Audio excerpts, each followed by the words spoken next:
Okay, we are live. Oh, okay, hold on. I gotta share it. Let me. Okay. God damn it. Do what you need to do. Yeah, I'm gonna do what I need to do. I will share this on Facebook. Not Facebook. What? Twitter. I don't.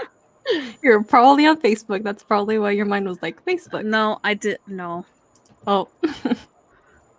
I don't know. It was the first word that came into my head. Anyways, I'll stop talking now. It's all good. Let's let the peeps know. Oh, we already got 3 people on here. Cool. One of them is me. Okay. If I can get the link. So I can share the link. Okay, sorry. I don't want to seem disingenuous. Because I got off. It's okay. Okay, I'll just do it through my phone. Let everybody know we are live. The others are coming in. And then we'll get started. All right. Yay! Okay. I always try to share from Facebook so that way not Facebook. See, I keep saying fucking Facebook. What the fuck is wrong with me? From Twitter. I always try to I share it from YouTube onto Twitter like directly. So that way I can put the hashtags when I post it on Twitter. Cuz I feel like putting the hashtags in there makes it like pop up for more people, so maybe people would be like interested to join a listen. Yeah, join in the conversation. Oh. Hello, Soft Guitar 60, whoever you are. Jen! It's one of Joe's mods. Hello. Oh, cool. She loves Victor. I don't blame her. Yes, I remember. We're all here representing each of our faves, so that's also a good thing. We each have a different favorite, so that's good. Oh, who's everybody's favorite? I am the biggest Kiro Helios stan in the world. Kiro's my bestest boy. I have a tomato, you know. I love him to death. So that's me. There you go. See, I tend to switch, but my first love was Lucian. So there are times where I'm like, I gotta defend my voice sometimes. Oh no! Everyone who ever loved him. But then Gavin just like swept me away last minute, thanks to the Valentine's card, and I was like, God damn it. Me and Chantel have the same man. I love him. We do, but sometimes Chantal's got a bat for Lucian because he needs the defending. To defend him than we do. He does. I tried to defend Lucian. I actually really tried. I was like, I'm gonna try and support Lucian. It's fine. He needs a bit of support, and I mean, to be fair, the anime didn't really. The anime actually kind of supported him. It was fine. Yeah. I'm just Victor's biggest lover. It's fine. Hey, Victor's my second favorite. I love him too. I love those rich CEO guys. You know, I like the tall, dark, stoic guys. But this time, man, it just I don't know. First meeting Kiro, like he just To be fair, I did like the way they introduced him, so I don't blame you. Yeah, exactly. He's too sweet, and also I'm a sucker for Helios. I want him to punch me in the face. Constantly said among us. I'm sorry. Constantly said among us. There's going to be other things that are said today. I apologize in advance. Not really. Hey, Emerald or Rhythm, hello in the chat. Welcome. Well, we're adults. Always a listener of our streams or watcher of our streams. Welcome. Thank you for joining as always. Late night streams. I know we always do them super late at night, but thank you, Becca, for coming in. I know it's pretty late over there. It is nearly midnight, guys, so we can celebrate the witching hour soon. That's awesome. So, where in the UK do you live? I am an hour from London, just because if I said the town, nobody would know where I am. Okay. See, well, Oh, were you gonna ask where we're from? Yes. Where is everyone from? We are from the U.S. of A, all of us, and we're all from the same state. So Yeah, we all we're live all in the from same state. just in different cities. Yeah, we live in different cities. We're from Texas. That is really We cool. all Yeah. live like a couple. Well, Via lives like 8 hours away. I from live like us. 8 hours away from them. They live way closer to each other. And Because then I live on one side of the state. They live on the other side. That's true. Yeah. Dani lives like 4 hours away I've from only us. ever been over 4 hours. So I've a been to little the bit USA closer. once and moved to LA. Oh, okay. Oh yeah. California's cool. I love California. LA is great. It's just very crowded. I will never visit LA again. I lived out there. actually, I lived out in California for a year when my husband was stationed out there. I hate LA traffic so much. Honestly, when we went to Anime Expo last year, the traffic was really good. We never got stuck in a traffic jam ever. That must have been nice because we were. But maybe it's because we were in an Uber the whole time. That's probably why. Actually, like 3 years ago was 2017. 2017, when I was still in college and university, I studied abroad in London for 2 weeks. So that was fun. Oh, okay. London is okay. So if you don't know London, everyone loves London, but it's one of those places. If you live in London, you don't like London. So yeah, and we stayed yeah, no, I totally understand because there were because we stayed in like Notting Hill, so it was like pretty nice, but like I totally get where you're what you mean. Sometimes it was a little bit like overwhelming. There's so many things to look at over there, but it was cool. Like I was able to do things by myself and be independent for once in a country I'd never been to before, so that was cool.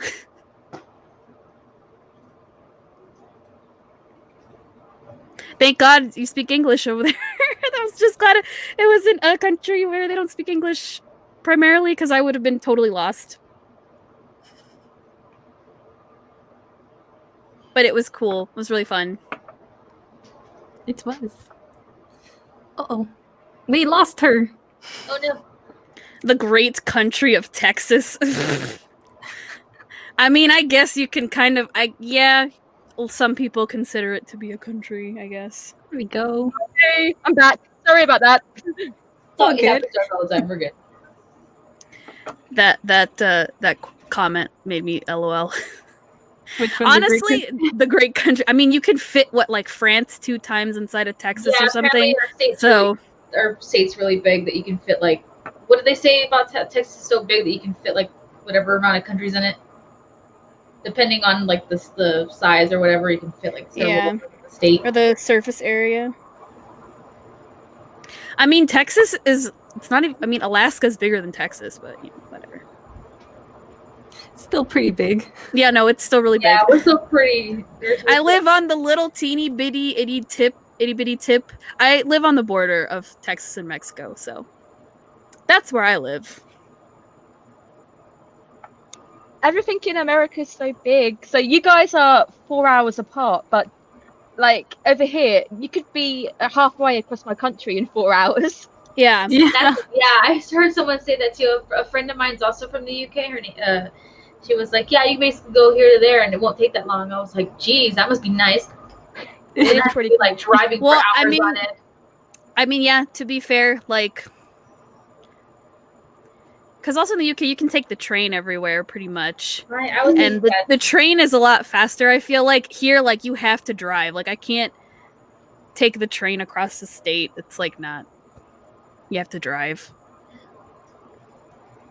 I'm sure there's people that probably think, oh, you could just ride your horse, but it's no. Not all of us ride horses, guys. I don't got a horse, guys.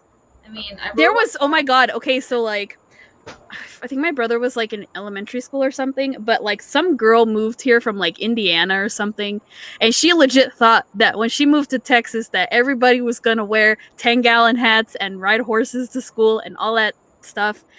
And needless to say, she was probably a little bit disappointed when everyone drove cars and did not wear 10-gallon hats and spurs and boots and all that shit. You know But what? yeah, goodness. Texas is so big, man. Like, I hate driving all the way across the state. I do too. Alice. Not fun. Oh, runaway child. Shall return. All right. Shall we begin Anyways. then? Yes, we should. Let's talk about this finale and roast it. Yeah, roasting is. I was really like sad. I wanted to support this, and here we are, guys, having a roast. I mean, Right. to be fair, I didn't hate it. It's just Oh, It's a little What- hard to defend once they what- pull all that at the what- finale. what was this ending, man? They defeated this motherfucker with the power of friendship. They had to do something, all right? Look, let's get real. Someone was telling me, I agree with a lot of people on Twitter though. I felt like this finale was basically just a promotional ad for the game. oh yeah. Oh, it's a great ad, I think. You know what I mean? Like a really weird fucking ad for the game because of how it ended. But you know what I mean?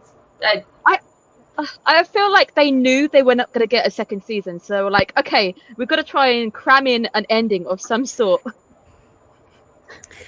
Yeah, no, I feel the same way. They're like, well, we only got 12 episodes, so better make the most of this shit. Time to fit in everything that we got. all right, let's just introduce like some of the certain elements from these like last few chapters that we have the ability to, and then we'll just like fuck it. We'll just Like, fuck it and Give you throw a it out the window.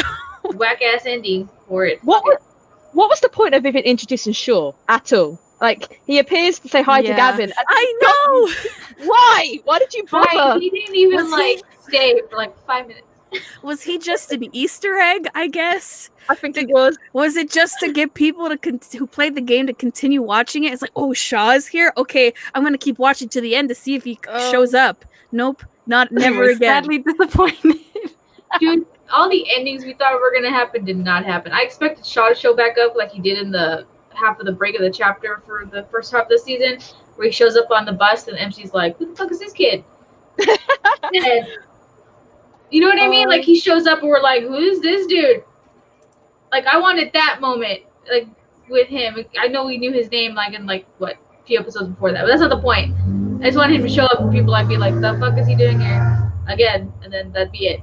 I expected that or something similar, and we all thought something else was gonna happen. It did not, and I'm very disappointed. And I also just feel like that it probably just confused all the anime only people. Oh Like, my what God. the fuck is this shit? Oh my like gosh. what? It's how is this an God. ending? I feel so bad for anybody who's watching this as an anime only because I don't think it made any sense whatsoever. No. Like you. Okay, I'm. All right. Go, Mia, So- go. You guys fucked up the Helios reveal. You guys fucked it up so bad. Oh my God. Y'all fucked it up. You showed him in the penultimate episode, in episode 11. You don't know who the fuck he is. Obviously, he looks like Kiro, whatever. If you're an anime only, it's like, oh, who is this? And then you bullshit like this whole reveal because you just make MC ask, "Are you Kiro?" And he doesn't answer her. He's just like, whatever, man. And then somebody else has to call him Helios. And then like it's just like you just kind of have to accept that like it's Kiro, even though like they don't explain why, they don't explain how. It's just like, oh, this is Kiro now, like he looks different kind of, but they're like whatever. And then he just goes and like helps MC, but then it's just like, no, that's not how it happens. It's not how it works. No. He erased her damn memories when she figured out that they were the same person in the game. Spoilers, by the way, for the game. Sorry. Yeah. But it doesn't even matter. It doesn't even matter because like you introduced him and didn't say who he was. It's just like you just expect everybody to like understand, oh, that's Kiro, like he changed somehow. And then you utter the name Helios like one time and MC's just confused as fuck. But still trusts him because he looks like Kiro, even though like Yeah, the reveal that kind of like sat with me wrong because at first me and the girls were talking about this, that we kind of expected Helios to show up but like kind of just have like his name dropped like an end credit, like it did in the game, where it's like, oh, Helios is back. I wanted that, but it never happened, and we didn't get his name into like the anime only got his name into like the last damn episode, and the rest of us are like, bro, are you gonna like say his name or what? Because a lot of people are very confused. And like, yeah, like, are you gonna say who he is? Like I understand, like they look. It's Kiro because he looks the same. He just has longer hair and it's silver, and his eyes are like more saturated. But like, if I was an anime only, I would be so fucking confused because I'd be like, how did he end up like this? What happened? Whereas in the game, they explain that shit. It's like, oh, we're like they're the same person, but like I have to like, and I mean, they give his reasoning or whatever at the very fucking end with that bullshit. Like, this is what happened to me after all these events. And everybody gets their own little like happy at book ending. Oh, so cute, haha. But where he talks about like, in order to defend the light, I have to be in the darkness. Like, okay, yeah, like that's something he does say, but like, y'all left it for like the last 5 goddamn seconds of the fucking episode. I'm so mad. No, what I hated the most about the anime was the fact that they would spoil the next episode by giving you that 5-minute segment going, this is what's going to happen. Oh yeah, he's alive. And oh, okay, he's alive. Oh, there's Gavin again, and he's alive. And it's like, why are you spoiling it for yourselves? You could actually set up a lot of like, I think I did it in one of the episodes. I said, if you cut it right here, you've got a great cliffhanger. You've got people going, ooh, what happens? I'm going to tune in next week. But then they spoiled it. And I was like, oh, so we're not gonna like have this reveal? No? Right, yeah, they just kind of like would spoil everything. It's like, well, why do I even have to watch next week? Because you just kind of showed me like, okay, he's fine. Yeah. They're okay. Whereas when you read the chapters, it immediately, like, once it leaves you on a cliffhanger with one of them, it immediately brings you to a different character. So you kind of have no idea what's gonna happen and when you're gonna see like Kiro again or Gavin again after they disappear or whatever. Like, you know, the game makes you keep going. I think that's one of the strongest points of it being a game, is the fact that they can build suspense. With the anime, they're trying to cram so much in, and I think I said it was chapter 18 where we were kind of cutting off and we didn't cut off. But each of those chapters in the game is like 10 little points. So they've crammed in these like 180 I can't do maths, guys, like 180 like mini stories into like 12 chapters, and we lose this flow. We lose the really niceness of being able to build a story and build a character, and this was just, it was like a very watered down version where you lose the character themselves, and none of the characters are their charming, appealing selves. I agree. And then they showed the queen in the opening for like 2 seconds in the finale, and I'm like, then why did you guys show us if you were just gonna show her for 2 seconds, not explain what is going on with her? Like, I am so frustrated with that choice. Yeah, it's like, okay, if you're gonna show it in the opening, might as well like if you're gonna introduce it in the opening, like you have to like commit to showing it. Like you have to like follow through with what you're promising me in the opening, which did not come to fruition, because it's the other thing with the PVs too, where they animated certain karmas and dates to get you to get the game players to like watch it, because it's like, ooh, there's the drunken Gavin date animated. Oh, I can't wait to see that. And then you never got it or whatever. You know, it's like they only animated those for the trailers. But so apparently they've done this. They've done this before with. Apparently they did this with the Attack on Titan PV. Oh, don't, please don't. That soft spot there. Yeah, so someone, God damn it, MAPPA. It's true. Yeah, MAPPA has done this before. Apparently MAPPA has done this before, where they're just like, I'm gonna animate these certain scenes for you, and guess what? They're not showing. Oops.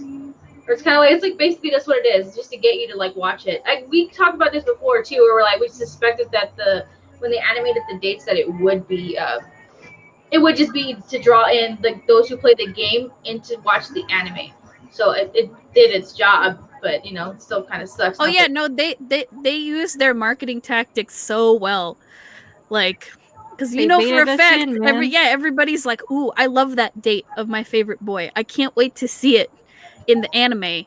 And nope, it didn't happen. Like, I understand. Like, yeah. You want to draw them in because, you know, they play the game and everything. And the dates are, like we've said before in previous live streams, like, they're bonuses. They're not part of the main story. So, like, you don't have to look at the dates if you don't want to. But if you want the, like, romantic stuff, you do the dates. Whereas, you know, with the anime, like, it was more the actual, like, game story most of the time. Like, they can't, like, take time to pay attention to, like, a certain date or whatever, because that would, like, take away from the story. So, like, I understand that. It's a good marketing tactic because it got all of us to watch this shit till the very end. But that last episode really just... Why? They were doing okay until about the halfway point, and then I think they just started to cram, and the way they crammed was I don't know, it's such a letdown. It was. Yeah, like, the pacing at the beginning was pretty good. I was like, okay, yeah, no, like they're taking stuff out that's not that important to the main story from the beginning chapters. Was that they made Hades our first bad guy. He really shouldn't have been. No. I think that was, like, sorry, my child has to be in. I think that was the overall mistake, right? Is that they basically seemed that it made it seem that Hades was, like, a bigger bad guy than what he is. That wasn't the case. And I kind of wish they hadn't done that. I feel like they should have just left it we were talking about this, and spoilers, I'm sorry you guys, you've not reached that part of the game, but you got to see it in the anime, so kudos to you, MAPPA, because that was, like, it lead in my chest when I saw that. This is the point. So the scene where we see Victor stab the MC, that happens in the game, and that's where I like to call the first half of the first season of the game. That's where it cuts off, right? And it picks itself back up after that. We all expected that to be the ending. Yeah. Yeah, that's what we and I was telling Chantal yesterday too. I was like, fuck you, MAPPA, for showing us that shit for 2 seconds. They showed it for 2 seconds. It was a still image. I just wish they hadn't, to be fair, because if you're not going to dive into it, why show it? Exactly. If you're not going to commit to that, then why are you showing it to us? You're just, like, dangling a carrot in front of us and pulling it away when we try to reach for it because that's what we want. And then it's like, what's the point? I really wish they wouldn't have shown us that, or the queen, if they weren't gonna, like, make her into a big bad. No. And then, like, they showed, the thing that I don't like is that they showed her in the OP, so that was, like, again, even more spoilery. And then just for them not to show her at all, it's why? Who made these decisions? That's what I want to know. I think the ending just should have just been. Overall, this season was good. Yeah, there's, like, stuff that we can all nitpick at, and it's whatever. But I feel like the ending is what really got everyone pissed. It's like, dude, you built this up. Be like, I feel like it could have. Again, we all talked about this. Like, I'm pretty sure everyone had, like, an idea in their head and how the season was going to end. Right? Either we're going to see the MC get stabbed by Victor. We were going to see the queen at the end, like she makes her grand appearance, which she did in the game. We were expecting all sorts of shit, but that. It just felt anticlimactic. You know what I mean? It was like we got this big old build up. It just fell short. And then, of course, they have to use their Sailor Moon powers to defeat this motherfucker. On Twitter, and I'm very proud. Friendship. Yeah, I know. I retweeted that too because that's really funny. It was literally like, I told this to me yesterday too. I felt like it was like your typical Shonen Jump ending where they use the power of friendship to defeat the big bad. Yeah. It needed to end it somewhere.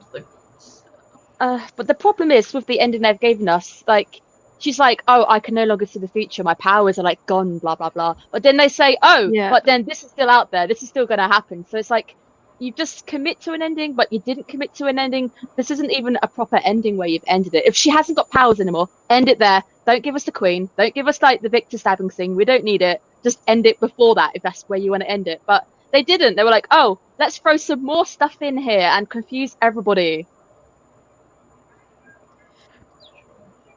Right. Exactly. Like, you either commit or you don't. I mean, but they could technically, like, if they wanted to, like, say they do it, like, just say they do a season 2 or whatever. There's, like, they can salvage it technically they can salvage it because no, they can say she could be like, "Oh, it turns out my powers really aren't gone. They were just dormant again for a certain amount of time. Oh, Hades wasn't actually the big bad. It was some other person controlling everything." Like, sure, yeah, they could salvage it that way, but I don't know. I guess I would just still watch it just to clown on it at that point. Oh man, like your dad brought I food. really hope that they don't do a season 2. Like, don't ever touch Mr. Love again, No, please, Mappa. No, please don't. I'm just really nervous because we've got Attack on Titan in 67 days now, and I know.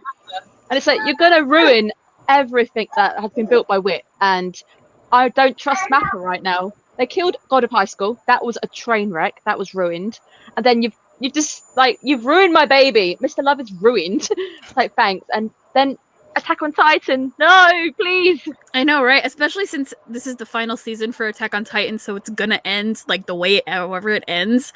So it's like, dude, I feel you, girl, because I've been one of those people. I've been there since the anime first came out and everything, like watching every single week, and like, yeah, now I'm kind of afraid. Again, I think they have done pretty good on certain adaptations, like, I haven't seen too many people complain about like they did what did they do? They did Dorohedoro, but that's getting a season 2. That was good. That one was great. That one's good. I haven't seen anyone complain about that. What else have they done recently, like adaptation wise? That one's a good one. I think their original stuff is always pretty good, but it's original, so like it ends however they want it to. And then there was Banana Fish. Yeah, Banana Fish. Good. Banana Fish was good. I think I'd have no complaints about that because it, the way it ends is how the manga ended and everything. I don't see anybody complain too much about how they adapted that. No, Zombieland Saga. I've just found it. That's the one that I loved. They did amazing on Zombieland Saga because they actually, and there's second season coming up. I can't wait. But it's just something this year because they did Listeners, which was rubbish, absolutely rubbish. We had God of High School, which was a letdown. This season we've got Jujutsu Kaisen, which I'm really nervous to even watch. What else have they done recently? Kakaguri, that was good. To be fair, that was good. So they've been able to do stuff properly. They've just got this habit this year for some reason of rushing everything. Yeah. They're very hit or miss. I feel especially with the adaptations, which is again why I'm nervous. I was excited that they got Attack on Titan the final season, but like at this point, I don't know, man. I'm just a little skeptical. To be fair, we haven't seen anything else yet, so we can't really judge it. But I'm gonna handle it with kid gloves until we get into it, I guess. 67 days. 67 days. Oh, it's scary. I don't trust Mappa. Not anymore. The only good thing out of this is that we now have merch, so kudos. Right. We have merch. Honestly, the only reason I would ever rewatch this again excuse me, is if Crunchyroll you do a goddamn English dub, please. Holy shit. Ooh, I take that. Victor in English, please. We take this time now, as usual, during this time to tell Crunchyroll, kindly do an English adaptation. We do this every time. We're gonna bug them until they tell cave you in. guys, if you want an English dub, please tweet at Crunchyroll on Twitter and let them know that you want an English dub with Mr. Love. And yeah, do it nicely, please.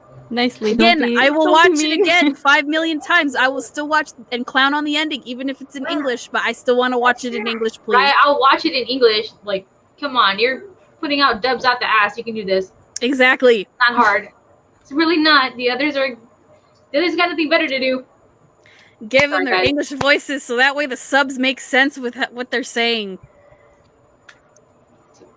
So we can use the English names. I'm sure that confused the fuck out of a lot of anime so many people, I'm sure. Like, it did.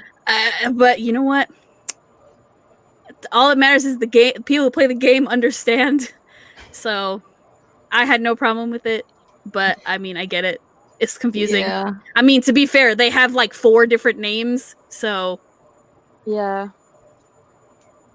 Oh, it's just what MAPPA was doing great in this anime was something that we were doing on my channel, was the whole symbolism, and they were really good at making this anime look great. This anime started off looking great, and then it feels like they've gone, it looks pretty, but let's cram it in and hope they don't notice. But I noticed. Yeah, I liked at the beginning of the season when you can see all like the side characters or like the experts that you can hire in the game, like they're in the background or they're like part of the story. I loved that.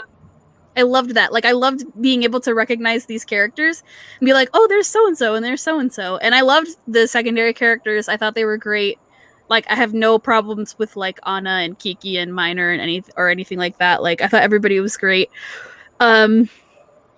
And yeah, I thought it looked really nice. Like the city and the buildings and everything looked really cool. It was just that writing, man. What the hell? I know. And then they did animate one of Gavin's dates, so that's why I assumed that maybe we would get more out of Lucian, because Lucian's dates, some of them do explain a lot of stuff going behind the scenes with Black Swan. Yeah, that goes. And what he's kind of like. A lot of the story, yeah. But they do that.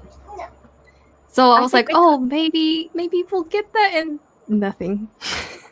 I do feel sorry for you because I think they really shafted Lucian in the start, where I think they set him up as this anti-hero. They're like, we're not going to give you any of this. Like, there's plenty of really good stuff with Lucian that they cut out to make him just an anti-hero. So you lost the orphanage. You've lost all of that stuff. Right. Yeah. And I think it's just because they wanted to have a character who was an anti-hero. So they're going for the twist. They're going, you can trust him. Oh no, he's on Black Swan's side. He's bad. It's like, but there's more to Lucian that you're not showing in the anime. That I feel bad because I think everyone now hates Lucian. So yeah. It sucks, man. My poor boy. I'm sorry. Right. It's like they took out the orphanage stuff, which was part of the story where I was like, okay, I feel like when I was playing the game, it's like, oh yeah, I feel okay with Lucian, like, you know. Yeah, because the kids like I feel safe with him.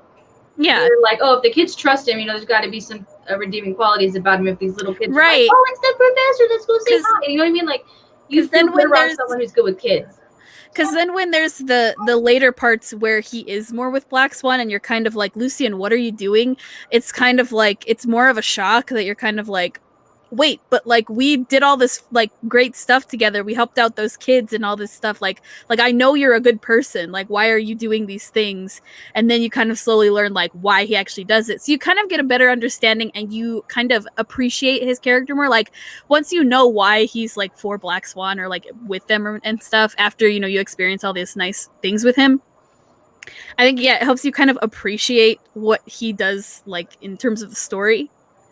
And I mean, I don't hate Lucian, so I think people are just they're just, I don't know, they on some dumb juice. I don't know, man. I like a good anti-hero. So with Lucian, I understand Lucian, and in the game, he's not my favorite, but I don't hate the guy because I understand. Right. In the anime, they've kind of tried to redeem him with the ending. They said, you know, I'm going to try and get a different approach, you know, we don't need the queen, blah, blah, blah. But it's just, you've not given him any other redeeming qualities apart from, because you skipped out the important stuff. So if we had the orphanage, we could have at least gone, hey, he can't be a bad guy because he's helping out these kids. Right. Yeah. Yeah, they shafted a lot of, like, Lucian's development, I feel like. But like we say this all the time between the three of us, is that Lucian is a complex character and we respect that. Like we know there's nothing ever straightforward with him. We really don't know his motivations, even if we've been with him through the game as long as we have.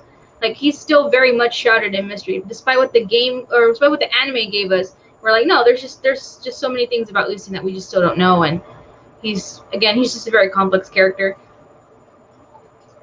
And the anime didn't give that to us, but it was still cool to see it animated. That's the only thing I have. The anime really didn't like make us question whether or not like, can I believe him, what he's saying, or should I really just go in blindly and trust him? Like I love feeling like that conflicted with Lucian, where I'm like, I want to trust you, but I don't know if you're like what your true intentions are. You kind of want to experience more of those. What? No, Lucian, why? Kind of. At least I do when I play the game, because I like those moments when I'm like, no, wait, what are you doing? Like, what's happening?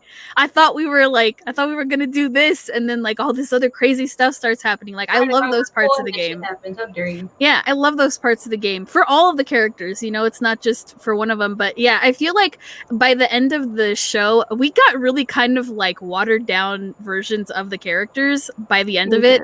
Yeah, we did. Because then they have to put all of them together in the last episode. I'm like, how are you gonna like show all of this shit with all of them if I have to have all 4 of them like showing up at the same time or in the same place or whatever? Yeah, they did a montage like I expected them to do, just not the way I thought they were gonna do it, if that makes sense. Yeah. Which again was bullshit. Fighting shadows. What the hell is that? Oh man. Again, MAPPA needed to give the bad guy something. All right, I don't know what you want. I wanted a good finale. That's what I wanted. I'll be right back. My daughter's eating Whataburger, and I'm gonna get my food and my drink. Now she's bugging me for something. I shall return. Okay. No worries. I We're gonna get a drink. I want to talk about Hades for a moment. Just the fact that the ending with Hades was cringing. Like, he's trying to grab at his shadows and he's like, oh no, my shadows, my darkness. And I'm like, but Hades was actually a pretty developed character. What have you done? And Yeah. I just, like, I'm happy we've got that, like, late kind of costume change. That was great. But thanks for making it look pretty again. Like, he has actually got proper powers, but that ending was cringing. I was cringing whilst watching that section.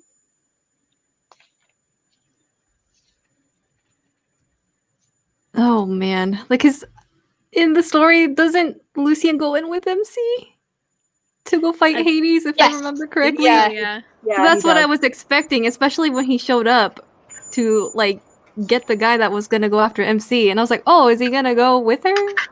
I don't understand what the point of that was. I know it was cool to know that he was there, but seeing him freeze a guy and then vanish, it's kind of like, what was your point exactly? Why are you there? Exactly. Well, and then he gets defeated in the dumbest way ever. It's just like, oh, the power of everyone just hits me once and I'm dead. Like, no, dude. He needs to be a video game villain instead, where he has like 5 different forms and you have to battle all the way up to the final form where he's like super weak. Like, that was just lame. Oh, It's Dude, like, they should have offed him off the way they did in the game. That was dope. Like, he wasn't even that powerful then. Like, what the hell was the point? We could have just defeated him like a long ass time ago if we just got everybody together earlier. They didn't know that. True, but The laws of anime, I don't know. I'm still gonna roast the shit out of this. Like, dude, I expected more. Right, you can still love an anime and still shit on it. I'm sorry. You can. Yeah, exactly. I mean, hey, this coming from me, the #1 Kiro stan, we barely got him in this goddamn anime anyways, so... No. They skimped on Kiro, but I kind of feel like they were gonna do that. And as much... it's always really difficult when you get an anime built on an otome game, because I've like I said in my series, there's never been a decent version because there's too many characters. And in this, I know it's only 4, which is better than like having 7, but you've got 4 characters who are complex. They've all got their dislikes. But in the game, they are built on. They have, you've got the dates, and they are well-rounded, fleshed-out characters. But in this, the trouble with us having them watered down is they come across as being too simplistic. And in the end, when you've got them all facing off against shadows and stuff, I didn't panic. I knew none of them were going to die, and I didn't get that sense of danger. So I knew every single one of those characters was going to come out of their battles, fine. I had no risk in, like, Kiro's not going to die. He's fine. Right. Yeah, it's like, there's no stakes to be raised, whereas when you play the game, it's like, oh shit! Like, Yeah, he just fell, what the fuck? And then you don't see him until forever, and he's not even Kiro anymore, he's Helios. And it's just like, wait, what? What happened?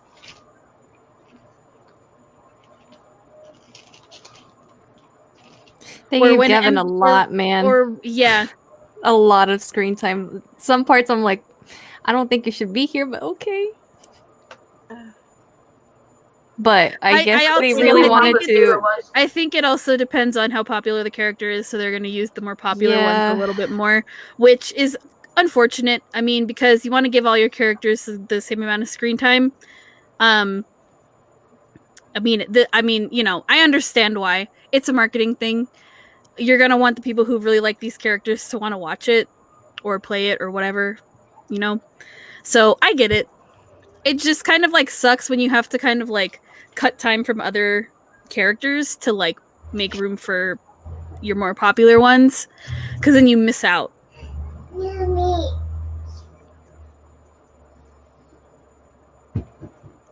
But you know, I understand. Sometimes I do like the super popular characters in a series anyway, so you know, I can't really complain about that. But in terms of this, like, Yeah, I feel lucky because I think they gave Victor a fair bit of screen time, but not in the way I wanted it. But at the same time, it's unfair to the other characters who you don't like. There's a lot to Kiro that we just didn't see with Kiro, and you kind of lose. I think we had it in like one episode where we see that childish side of Kiro, and then it kind of gets wrapped up into the stuff with Key and in the way the anime was going, you lose that childish nature of Kiro, which is what he sells for, kind of thing. It's his best kind of qualities, but you Yeah, the don't get best it. of his character getting cut out, and the Yeah. audience doesn't get to see it. Yeah. I see right? that. Because like when you play the game, like you know him more as like that childish kind of person, you know, very like kid at heart, whatever. So when it turns out that he's Key, you're kind of like, oh, there's like another side to you. Like you're not always like this. Like he's, you know, he's also very serious and can be like very, you know, like focused on one thing. And then later on when you find out like about Helios and everything, it's like complete opposite. And it's just like y'all missed out. Again, I highly recommend to read the dates. Oh yeah, Because nobody reads Kiro's dates. So I do. I do. good. I'm glad. A lot of other people do not. I'm kind of a sucker. I like reading all of them. It's like, ooh, I'm The dates curious are with so what's going fun. on. They are. Oh my I really like them because they show off everybody's personality when you're alone with them, and you know they can really be themselves. So, you know, if you're an anime only and you want to play the game so you can read the dates because they're great for everybody. All of the dates are great. And the karma as well. I feel like I like seeing the anime, but I do sometimes miss that really nice artwork you get with the karmas. Yeah, the karmas are just beautiful. I don't remember something.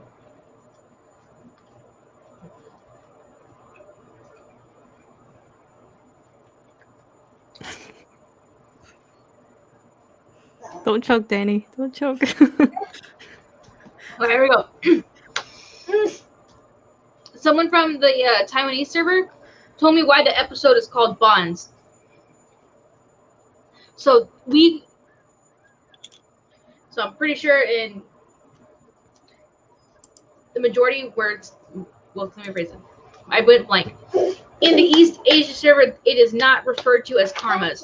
The stuff that we see is not referred to as karmas. The actual thing they call it is bonds. So like there's little shards and stuff like like the cards. They're not called karmas. They don't call them karmas like we do here in the U.S. or in the UK. Like basically the other half of the pond, right? The East Asia, that's what they call it. They call it bonds. And I was like, no, that makes sense. That's actually that's a cool Easter egg. And I was like, yeah, that's just my friend was telling me too. I was like, yeah, in case you guys didn't catch that, that's what we call it in the East Asia server. It's called bonds, not karmas. I was like, oh, okay, that's why. Like, that's what it was. I feel like that actually is nicer. And again, with karma, I always think, you know, I've done something bad's going to happen, blah, blah, blah. So that's what it means in the UK. So if you had it as bonds in the UK, I feel like we'd get that a bit more. I think you would also here too. Yeah. Because Yeah. when I think of karma, I also think like, oh, you're gonna get what's coming to you. Yeah. So Yeah, I think they could have called them bonds in the English server as well. You didn't have to call it karma. Because I remember like reading, be like, why is it called karma? I don't get that. Yeah, but that's what it was. Hello, mommy. Shush. But yeah, it's just kind of like, I don't know, man. Mappa, why? Oh, did I ever That's tell my you guys, question, man. speaking of karma, did I ever tell you that I found out that cat's name in Victor's? And it still blows my mind. What's the cat's name? So in the ending, so apparently in the ending card for one of Victor's, he's bathing that cat. So apparently he like adopts the cat. They named him Pudding. It's him and the MC's cat. It's, I love it. so apparently That's so it's the official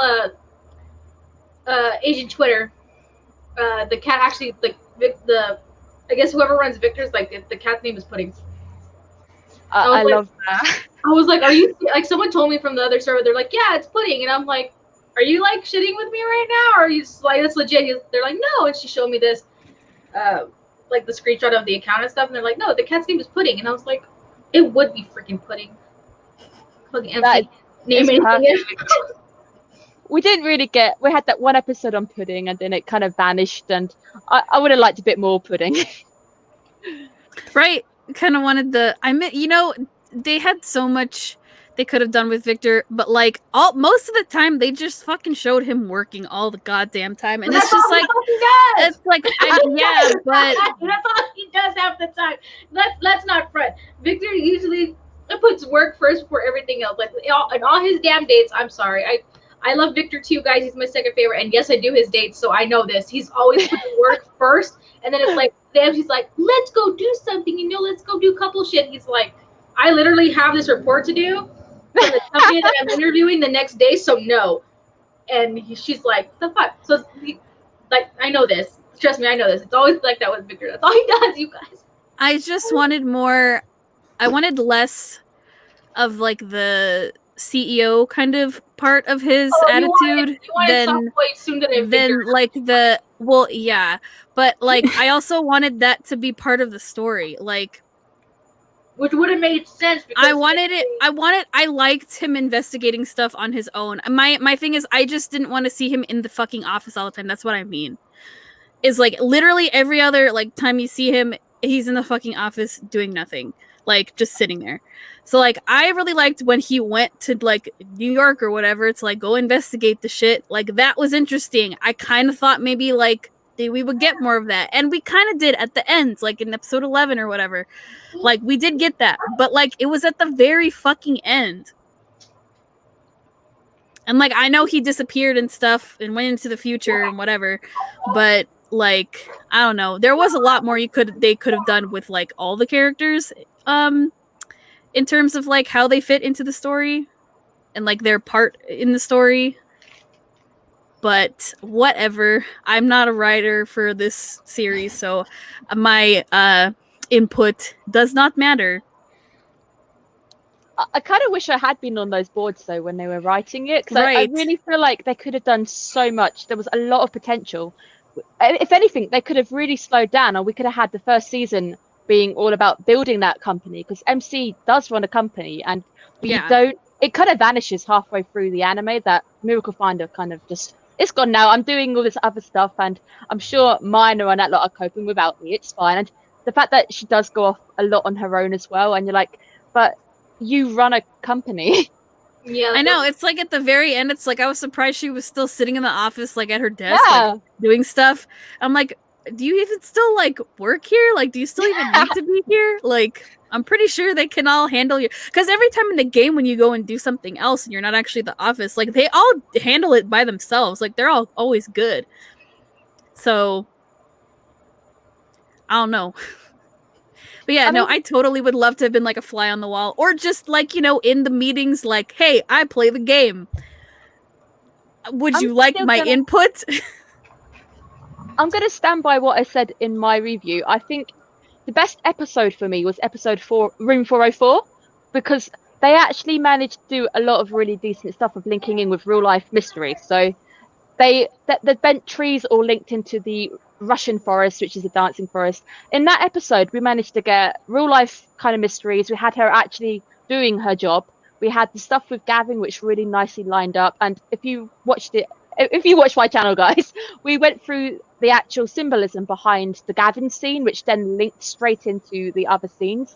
That was the best scene. I needed more of that, and I needed less of whatever the hell you gave me. Right. That one was a really good episode. I agree. Yeah, that one's a really good episode. I like that one. I liked the individual episodes at the beginning, like the first half. Like those were good. I liked when they focused on like one character at a time, because it's like the chapters in the game. So like you could have just kept doing that, MAPPA. Like just make it kind of linked together somehow. I don't know. I wonder if because they at the same time they were doing work on God in high school. I almost wonder if they were like, this is going way too slow. Let's make things faster. People want things faster. And I almost wonder, because they deal with a lot of action-packed animes anyway, if they've gone, this isn't moving fast enough for us, let's make it interesting. And in that fact, the game, if you play the game, get out of their comfort zone, basically, and they are so used to a certain genre of anime, they're just like, oh, otome, we can just speed this shit up and mash whatever and leave them to their own devices, and it did not work. No, because the beauty of an otome game is that you take time to build to know somebody. So games don't move at breakneck speeds. You're not going to fall in love with somebody because we're shoving it in your face. You fall in love with it because the game takes time to build. I mean, how many times, if you play the early dates, they're not as intense as ones where we've got like the marriage event. The first dates we get with any of the guys are a build up, right? Like any start of any relationship, right? It slowly builds, and as we get more karma, as we get more of the dates, the intimacy level that the MC has with each guy just keeps growing. Just like a relationship, it doesn't have to be fast paced. And I think that's kind of got lost within the translation of the actual game going into anime. I feel like they just kind of were like, whatever, we'll deal with it within the span of these episodes, and we're just gonna like do this, and this to it, and then cut out this, and just like throw it at people. And I don't like, again, overall, like, there's like some stuff to nitpick at like the whole season, but I like seeing animated. I did like the pacing. I just didn't like the last episode because I feel like that build up went to shit, and we got nothing out of it except for like little Easter eggs here that only the gamers would have known. And we're like, but you did nothing with it. Everyone else is just like fucking confused. Yeah. They're guessing their lives. And then they made MC just go after Hades by herself, and I'm like, "Girl, are you sure you can do it? Because I just found out you had powers not too long ago. You barely know how to control them. Why are you, Victor? Why are you letting this bitch go by herself? What the fuck?" To be fair, if I screenshot his face, and even he doesn't look convinced when she's like, "I'll go, I'll be fine," and he's kind of like, "You serious?" All right, then. I mean, she did, like, she met with Helios and stuff, and he did protect her, even though it was way better in the game because he was not wearing his jacket and he showed off his arms, and it was really nice.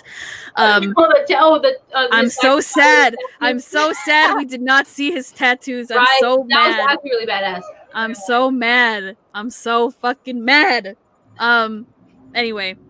We got that moment and stuff, like she was being protected or whatever. But then, like, once she gets talking to Hades, like, he literally, like, took the first, like, shot at her, and she fell and, like, got all fucked up and took, like, a good while to, like, get her strength back, because then she realized, oh, I need the power of friendship. Let me charge up. Oh my goodness. It's okay. She turned into super, like, long-haired white dress with pink. Right. Right, her outfit got a lot prettier. What the hell? For 5 seconds, because then when she was done, she was back in her regular outfit. But yeah, okay, yeah, sure, yep. MC, you still dumb. Yep. We have established this several times. MC is dumb. She dumb. Anime MC has more of a backbone, but still. Yes. Dumb. She does. They actually made her kind of stand up for herself in the actual anime, which they don't. In the game, she doesn't really do that. She's more like a damsel in distress in the game. Although, to be fair, like now that we're entering the second half of the first season of the game, she's starting to grow her backbone, but she's still dumb. Don't trust Shaw blindly. Why do you do that? I mean, to be fair, we only saw Shaw for 5 seconds, and MC never fucking met the dude, so... Which pissed me off. What the fuck was that? He was just an Easter egg for all the game players to be like, oh, it's Shaw, oh my god! It's Shaw way earlier than when he got introduced in the game, and then we'll never show him again. So fuck you guys. Fuck you guys. You got dirty with Shaw. So they're like, fuck you game players. You guys got baited into watching this episode. Oh.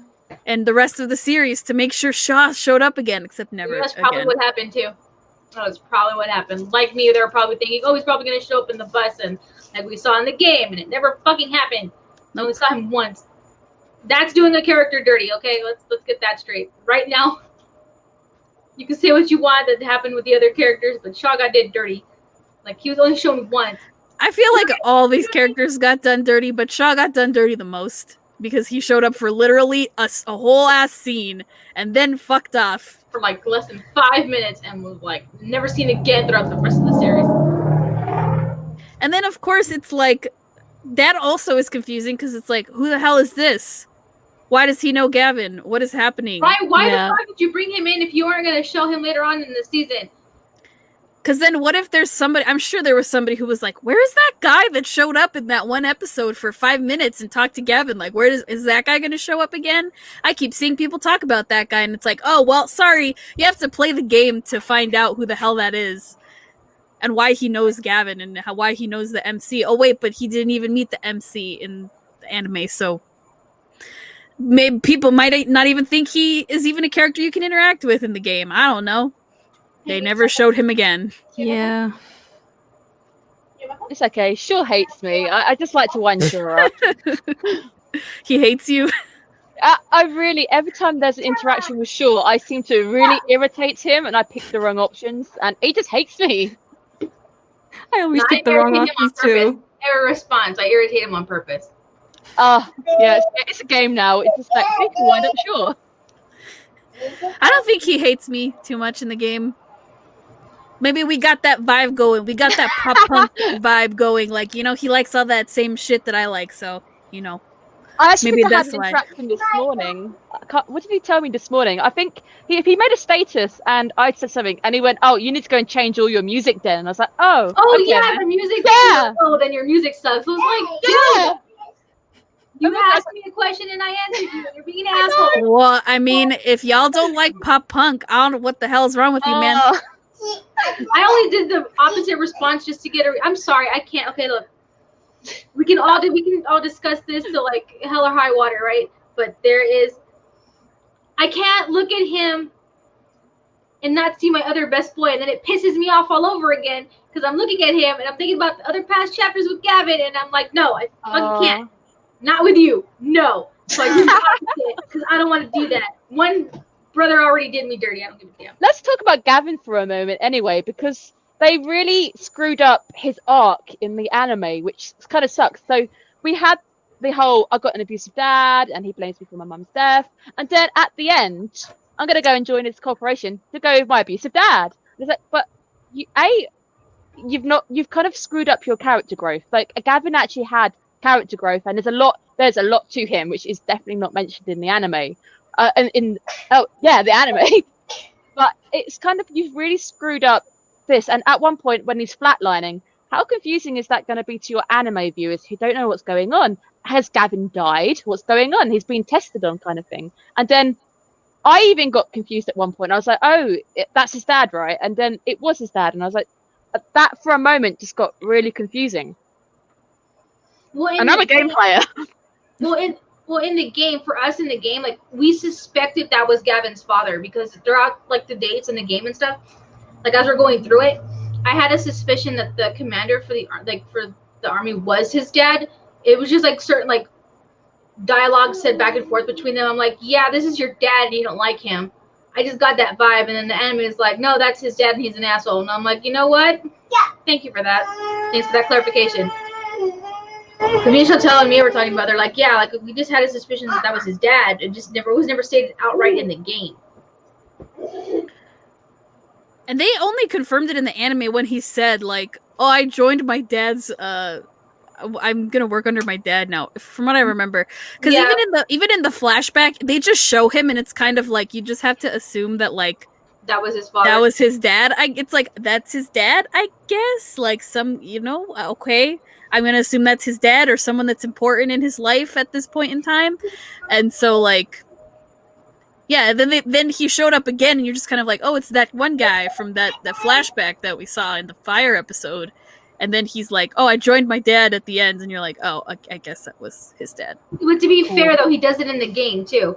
Like his reasons are different. His reasons are different. They don't say it in the anime, but he does it. He does the same thing. He joins his father anyway. He does, but they could have explained it a little bit more and They could have better. explained it a little bit better instead of being like, "Fuck STF," and I'm gonna go work for my dad. That's not how it happened, you guys. That's not how it happened. He was just cornered, and that's why he did it. Oh man, my poor Like Gavin. in the game, Gavin leaves STF because they basically fucked him over. Like, let's all agree to that. Like, but he's conflicted on what's right and what's wrong in his own sense. Like, he's being told what he believed up until that point when he was told that STF was offing evolvers. It just came tumbling down, and he just had like a crisis about it because, again, he built himself up to do a job. He just wanted to protect the MC. He knew she was an evolver, and that's why he did a lot of the shit that he did and subjected himself to a bunch of the crap that he did. The same thing why he goes ahead and joins his father. At the end of it, he's just like, I can't go back to STF because they're shady as fuck and I can't do it. Better the devil I know than the devil that I thought I knew. And I was like, you know what? That's fair, and that's basically what he does. He does it in the overall sense to protect the MC. And that's been his goal since forever, and he's still gonna hold on to that. That's the one thing he still believes in, and that's what he's gonna do. The means that he does it is just different now, and he knows it's like better the devil you know than you thought you knew. So he's like, fuck it, I'm just gonna go work for him. But I'll do it my way. But which is kind of what you lose at the end of the episode, because again, the anime doesn't really tell you that's what Gavin's really thinking, but that's how it happened in the game. I have feelings about this. In case you guys didn't know, I have feelings about this. Hey, can I have my phone back? Trying to remember if there was anything else that I wanted to point out. But god damn it. It was just, they definitely did try to cram like way too much at one point, to the point where it was like, it doesn't make sense anymore. I don't like which this. we've all talked about. Like, we knew they were going to cram in a whole bunch of stuff that may or may not have made sense to anime onlys. Yeah. We all knew that was going to happen. As soon as we realized they were like sticking chapters together, we're like, yeah, they're trying to rush it. So, when we got the PVs, I honestly thought we were going to stop like maybe at chapter 10 and just like the anime end where MC gets struck by lightning. And that was it. Maybe leave it for a potential season 2 if they wanted to, but that would have been a nice little end there. But then they started to speed things up, and I was like, oh, maybe chapter 18? Which is kind of where they went. Oh, man. I was just happy they gave us fucking Helios, man. That's all I really fucking cared about. I mean, I'm annoyed that like it's at the very end, so you don't really understand who the fuck Helios is. It's just like, oh, it's Kiro, but it's not Kiro. So like whatever, I get it, but thank you for animating him. So I just read the comment, and I totally agree with the comment there about the Hades thing. And oh yeah. That bothered me so badly, because obviously it's my boy who does that, and the fact that would have been the dopest shit ever. That would have been great. That part in the game was so cool. I loved it. Victor and MC, you know, like getting together and, you know, fighting shit. If you guys have not gone in that part of the game, but Victor's OP as fuck, and he's talking. I'm sorry, he is. Okay, look, my husband loves Victor, and we were talking about his time evolve, and he went all gamer nerd on my ass, and he was all Victor's OP. And I'm like, okay. But anyway, regarding that. But yeah, Victor's OP as fuck. But he's having this conversation. Like, this is the second half of the first season of the game. Victor's talking to Hades, and Victor's basically like, nah, bitch, it's not happening. Like, no. Like, fuck no. And Victor fucking just pulls out a gun and is like, yeah, no. Like the badass that he is. Like, I'm sorry. Like, Victor's just like weird. Like, he just like, I feel like at that point his moral compass is like whatever the fuck now. He knows he knows he has a job to do. He's just like, he just has no like, I don't know. I guess a moral compass, a more sturdier moral compass now. I guess. And he's like, yeah, fuck it. And he just he gives less of a fuck. Yeah, there we go. Yeah. The more what he did, less fucks were given, and that's what happened. They decided to give MC the kind of finishing blow with Hades, and it just sucked really badly. I would have been happy if Victor had done it, which would have been fucking cool. Why kill off these characters' badass moments, guys? That's why we love the guys. Like, each one has their own set of badass moments. You're like, bro. And that one was one of Victor's. It was. Yeah, also, yeah, I agree with this. The whole amnesia plot. Yeah, like, exactly. Like, there, like, once you get to the amnesia stuff, it's like, oh, now we're getting like, really into, like, what Black Swan is trying to do, really. Because they're trying to, you know, get MC to, you know, fall into their plan. And, like, you know, if she forgets things and doesn't remember certain things, or if they forget her because she gets bounced into a different timeline or whatever, like, it's easier for them to kind of do things, like, on the side because she doesn't have full access to everything. Because, like, in that other universe, like, Gavin doesn't know who the fuck she is. So how the fuck is he gonna, like, give her... How is he gonna give her any information? Like, he can't. Lucian's the same way. And then, you know... To be fair, I thought they were doing that because when Gavin gets onto the boat, he does kind of ignore her. He doesn't actually acknowledge her. So I was like, oh, maybe they're kind of jumping into those timelines now. But they didn't. I feel like he did still know who she was. He did. It's just that at this point, he doesn't... What I felt that was about, and like again, it's kind of like that in the game too, where he kind of tries to dismiss her as much as possible because he doesn't want to give the people that he's working with any kind of leverage over him. Like, he knows they're just as bad as STF, and he doesn't want to give them that type of leverage. Like, if they know he cares for the MC, they're going to be like, we can use her to get him in line, and that's why he's kind of just being like, no. Like, even in, like, the newer stuff, like, he's like that, too. And I was like, ugh. It breaks me. It does. But yeah, I think that's the only thing I think I agreed on. I'm happy they didn't start going into multiple timelines in this season. I feel like that really would have... That really... I feel like that would have put off a lot of people. That would have been like, okay, now they're going way too... They're adding too much crap to this. That's too much for me to follow. So, yeah, I'm glad they didn't do that either. Like, all we saw was Victor went into the future. So we can always just assume it's the same timeline. I think I said that. I think we were debating it slowly that it was still the same timeline. So when Victor went ahead, he was on that timeline. Because if you're an anime only and you are listening to us right now, things get really messy in the game when we start splitting up into different timelines. So if you haven't played the game, though, definitely play the game because it is a million times better. Please play the game. They're not animated, but we take this time now in our daily stream to play the game because it's better. Play the game. They're not animated, but you get good content and you get the English voices. You get a whole bunch of really good shit when you play the game. The three of us have discussed it a lot. You can kiss the boys. You can. Right? Certain cards have that happen, and they describe it very well. It's very in detail. Yeah. It's very nice. Dude, our newer set of karmas, I ripped to you guys because nah, man. Paper Games knows what they're doing.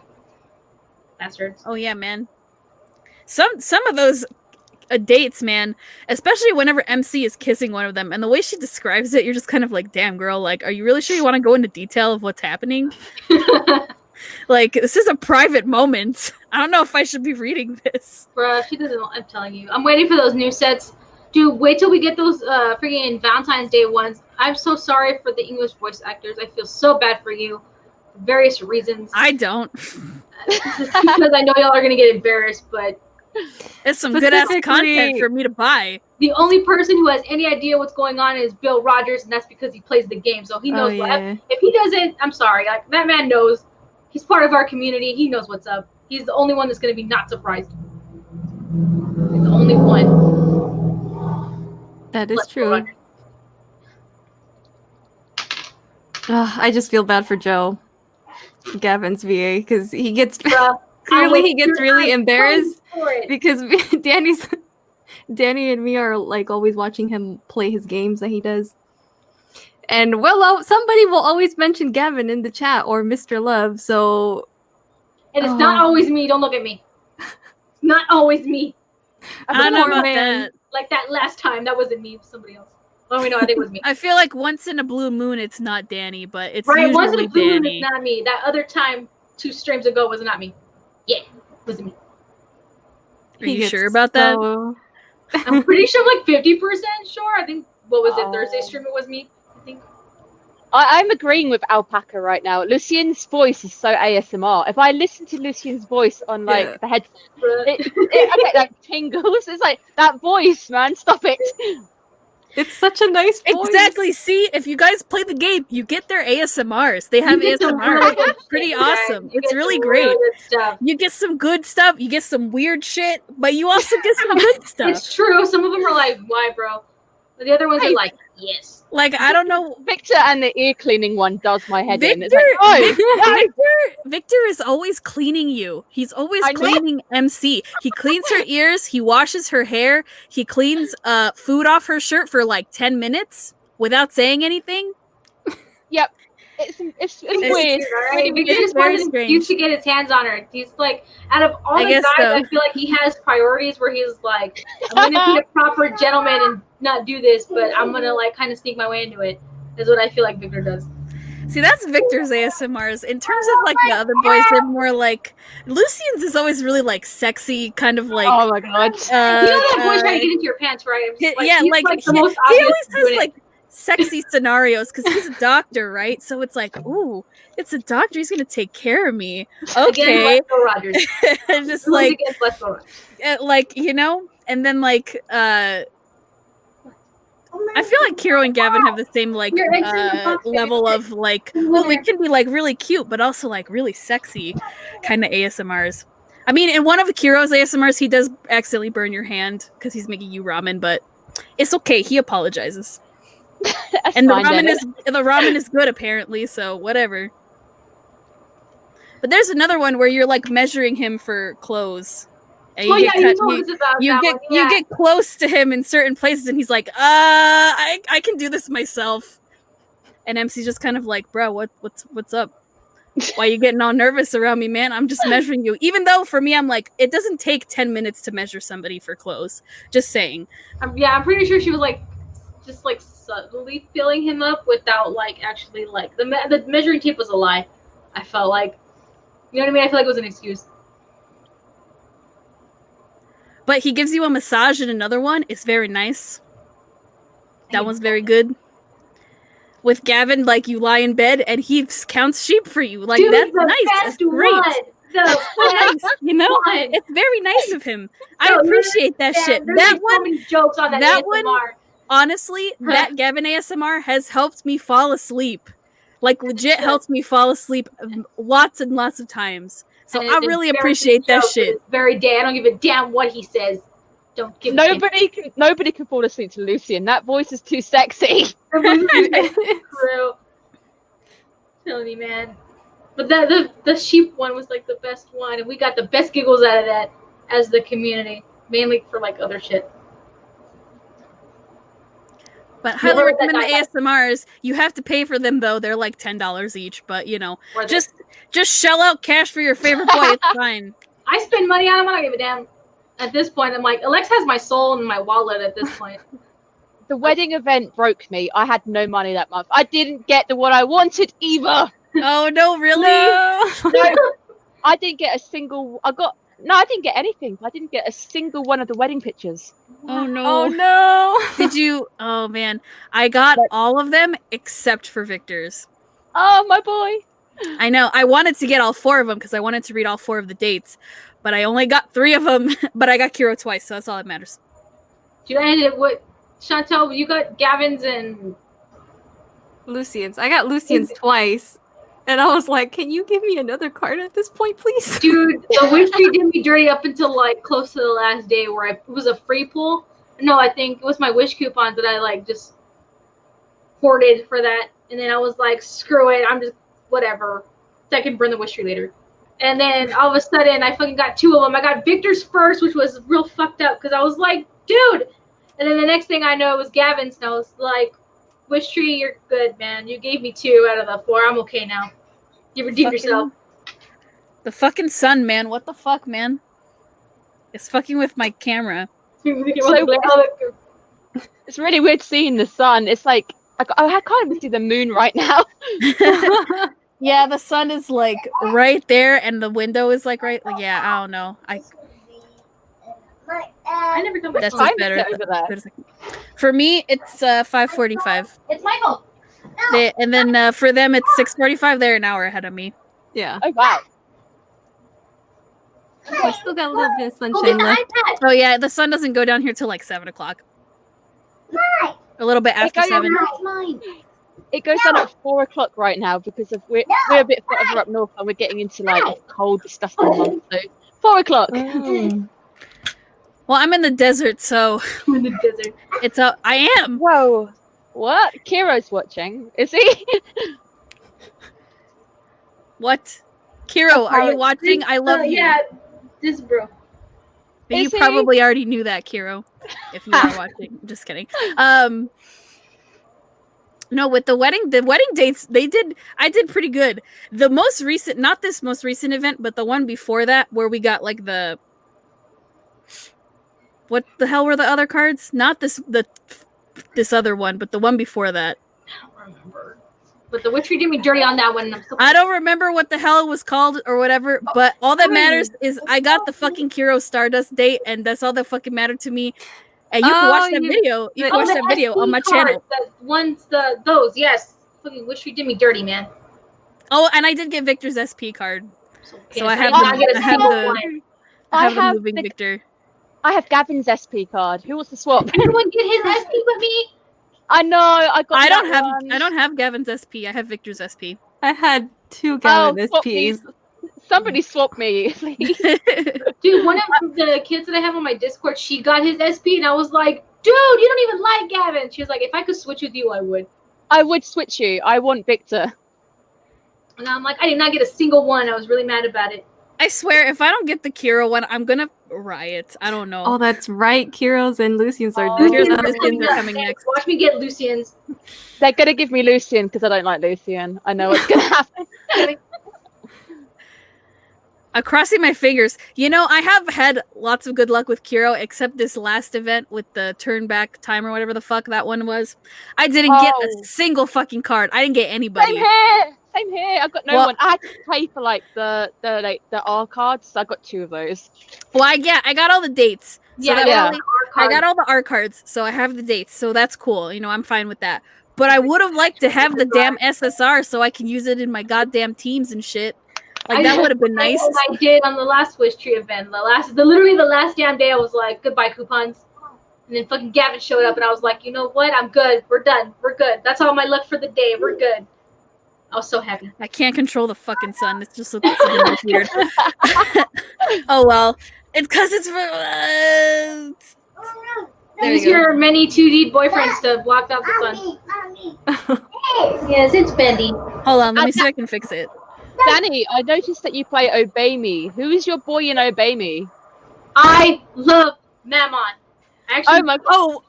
We all play Obey Me. Yeah. We all play Obey Me. Yeah. We love Obey Me. We love Obey Me. We even did a podcast episode on it. Yeah, we did. We did actually. We talked about Obey Me. I'm sad. You should have had. I want to be part of an Obey Me like kind of talk. Oh, we can so do a live stream about it if you want. I'm so down for that. Or we just talk about it live. Talk about more about what we couldn't talk about in the podcast. I am down for that because I recently got into it and I'm on like chapter lesson 22, so I am hooked on it right now. It's a good Oh, game. great. It is so good. Quality, It's man. so good. I am all caught up. I'm waiting for the next chapter because I'm very worried about Lucifer. no. It's gonna be all right, man. Because I am the biggest simp for Lucifer. Yeah. He's my baby, okay? I'm with you here. I love Lucy. I love Lucifer so much. He has taken over my entire life. Yeah, so I'm extremely I love him. He is like my newest obsession. But he is my favorite. No, yeah, I agree. Baby. Lucifer's my favorite, and I've got a secret crush on Bill because he's such a he's perfect boy. He's so cute. So Bill is my secret crush. In terms of other characters, I don't know. I really like. I don't care if Diavolo is shady as fuck. I still love him. I want to be in a sandwich between Lucifer and Diavolo. That would be great. In terms of the other brothers, I like Belfi a lot because he likes to sleep, and so do I. I want to sleep. He's a bit murdery. He's got a bit of a He is, but I don't care. As long as I can sleep, that's fine. We're all adults here. Yeah. Chantal? Mine is Belfi. Like, it used to be Mamon, but Belfi came in last minute. I was like, God damn it. It always happens to me. I think somebody's going to be my favorite, and then it just switches. I'm like, oh no. But Mamon's a sweet boy, too. He always says we were his first. Yeah. Oh, yeah. They're all very sweet. I like all of the brothers. Like, I don't, there's not one that I'm like, I dislike this character or whatever. Like, I like them all for different reasons. I'm just glad that there is a group of boys that loves me. That's all that matters. It's so cute. I love it. If Devildom was real, I would want to live there forever. Screw the human world. The human world sucks. Even Solomon's shady as F. I love how that's the agreement of the entire fandom. He is, but I like him too. He's kind of shady. He's really shady, but I also think he's kind of kinky, and I like that. We always end up here. We always end up here between the two.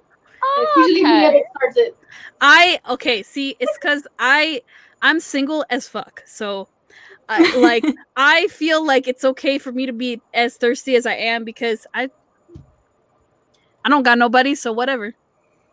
I did not know that, so thank you, Alpaca. I didn't realize that Victor's voice actor was actually Joseph Joestar from JoJo. Yeah. Mm-hmm. Did not. That's me coming late to the party. There, did not remember. Did not realize. Yep, he is. Had a friend tell me that. I was like, really? He was like, yeah, listen. And then he showed me a clip, and I was like, oh shit. Yeah. Everything is a JoJo reference anyway, so definitely. He's in everything. He's like literally our childhoods as well. He's been. Are we talking about the JP voice actor or his English voice actor? No, Ben Diskin. Ben Diskin. That fucker's in everything. Well, yeah, he's been in everything. He's been in everything since the early 2000s, mid 2000s. So I've been playing another otome game recently, and I realized that one of the voice actors was Kenshiro Tsuda, and he's in every anime I'm hitting up right now. He's in anime coming my way, and I honestly can't get away from him. I think he's stalking me. Yeah, that's right, Alpaca. He was number 1 and number 2 in Kids Next Door, Ben Diskin. Yep. So that's how old. That tells you how long he's been in the industry. But now the furry community has him, so yeah. So he's been in quite a bit. Again, our childhoods, basically. Mm-hmm. And of course, our weeb life now. So there we go. I mean, Sanrio has him. The furries have him now. But yeah, it's cool to when you kind of realize oh, this voice actor is also this character, because sometimes they sound nothing alike, which is cool. The dynamic duality of a voice. They have range. Apart from Kenshiro, you know where he is, and if anyone's looking forward to Golden Kamui, I'm all over finding out what's going on with him. Oh, I need to catch up before the next season shows up. It starts in 3 days. It's so good. I really liked it more than I thought I would. I spammed it. I spammed it in 2 days. So I was up 2 days straight watching both seasons.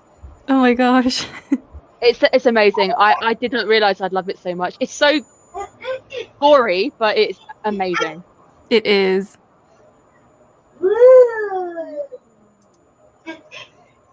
What? But I really do need to catch up. I had like a few more episodes left to like watch before the third season comes up. The cliffhanger, you've got such a cliffhanger coming up. Oh, But at least man. you've got like 3 days, so you Yeah. don't actually have to wait. I didn't have to wait as long as everybody else did.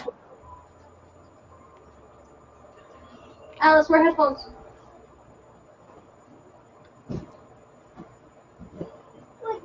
We got anything else that we want to say about this finale Um, before we move on to anything else? The show we're talking about it. I mean, I guess it works as an ending for it. Whatever, it ended. If they had to give it an season. ending, they gave it the most cliche one. But whatever. I mean, it's okay. I mean, Yeah, it's the most super cliche thing ever, and like I'm just glad that the game doesn't have too many of those kinds of cliches, too much, you know. But I mean, they had to end it, so they ended it. Yeah, still gonna clown on it forever. we're getting the West Moon event and new chapters pretty soon. R.I.P. my wallet. I'm excited, man. I have been saving up gems up the wazoo. Oh, same So here. I'm really excited. This is the first time I've ever actually saved up this many gems. Because usually I just keep buying them till I get the card I want, which is a terrible thing to do. Don't do as I say, not as I do. I mean, I do that for every gacha game that I play, which is several. Oh, too many. So, you know, but all these games, man, they own my fucking wallet. But I've been trying really hard not to spend money. So I know. hopefully it will pay off in the end. Hopefully I will get those juicy cards that we want, you know, with the good art. I mean, all of the cards have good art, but you want your best boy or boys. Damn, Rhythm. I mean, yeah. I shall highlight. Pride, same. As I like to say, Unicorn Gavin is best Gavin. And yes, I say that a lot.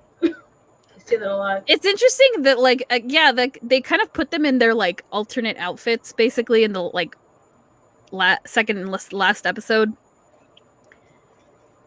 Yeah, because those are the outfits we get on the quote-unquote second half. Like, those are the outfits that they're wearing. Victor didn't get his second outfit. Victor was just in a suit. True. He didn't get Yeah. Shit. Okay, with the exception of Victor, everyone else got like their alternate outfit because Lucian didn't have the tie; he had like the turtleneck or whatever, like the his Ares outfit. And then I mean, Helios still had his fucking Helios outfit. Again, I wish I'd take his jacket off. God damn it! What the fuck?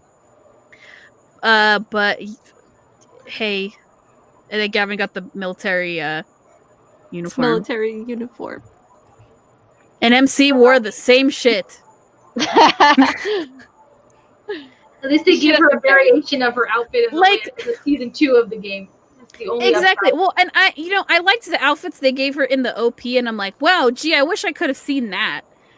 And they started off by giving her like a different outfit like every episode. But then she kept her. Then outfit. they just put her in the default Sprite outfit that she's always wearing when you see her. They did. Which I'm like, all right, I guess y'all just got lazy. You didn't want to put her in anything else. Okay. Also, damn girl, you ran around a lot in them heels. I'm surprised you didn't break your ankle. Ryan, how did you not break a heel? Kudos to you, though. I think there's a bit when she jumps off a wall, and I felt that because that looked so painful, and she's in the heels. I was like, how has she not got shattered ankles at this point? Right? Yeah.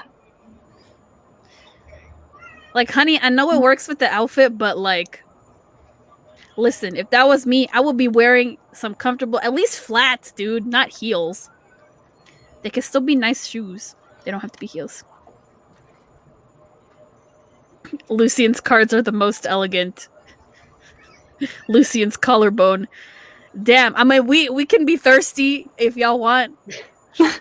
We always end up here anyway. Between the three of us, we always end up here anyway. Right? There's always like the thirst.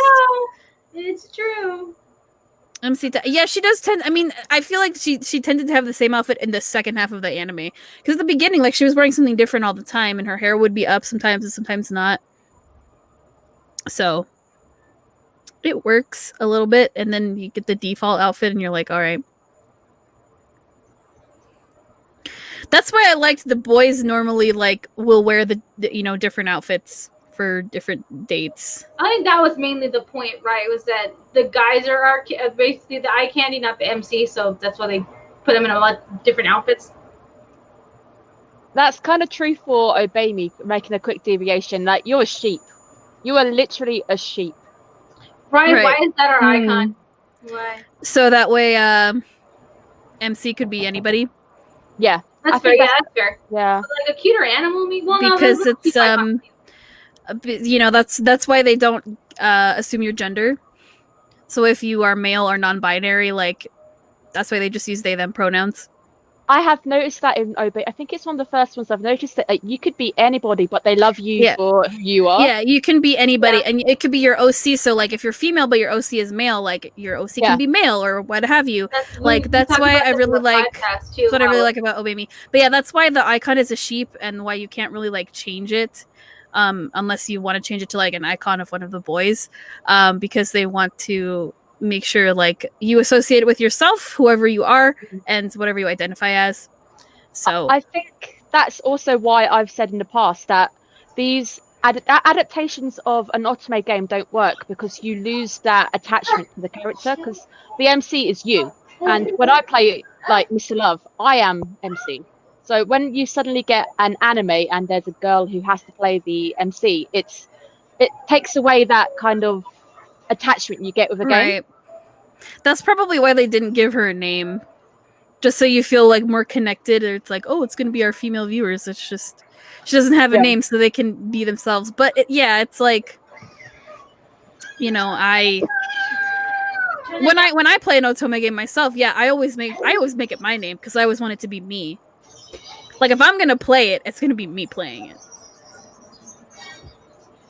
That's true, yeah. So the MCs are always kind of brunette, kind of.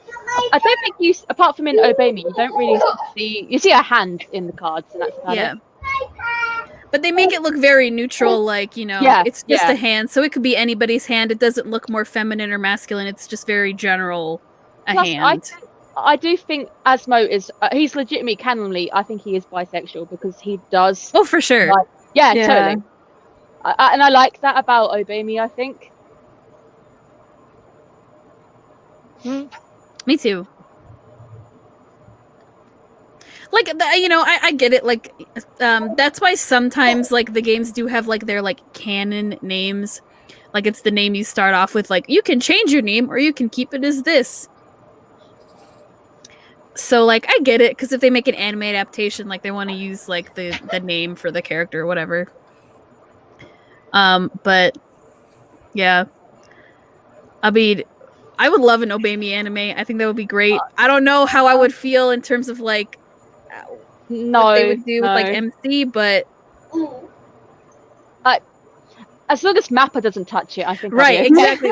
That's also what I was going to say. I'm like, as long as MAPPA isn't the one doing it, that's fine. Could be anybody. Because we've had Amnesia, which was a train wreck. We had we had the other anime, which I can't even remember the name now, but it's where she's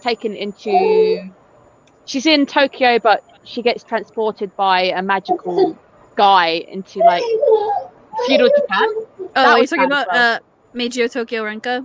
Yes, that was also that. I don't want to talk about that. That's bad. I liked it. Honestly, I actually liked it.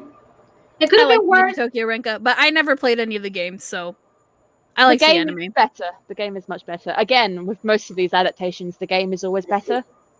Yeah. I really liked Meiji Tokyo Renka. By the way, I made an entire review series on Meiji Tokyo Renka on my channel, so please go check it out.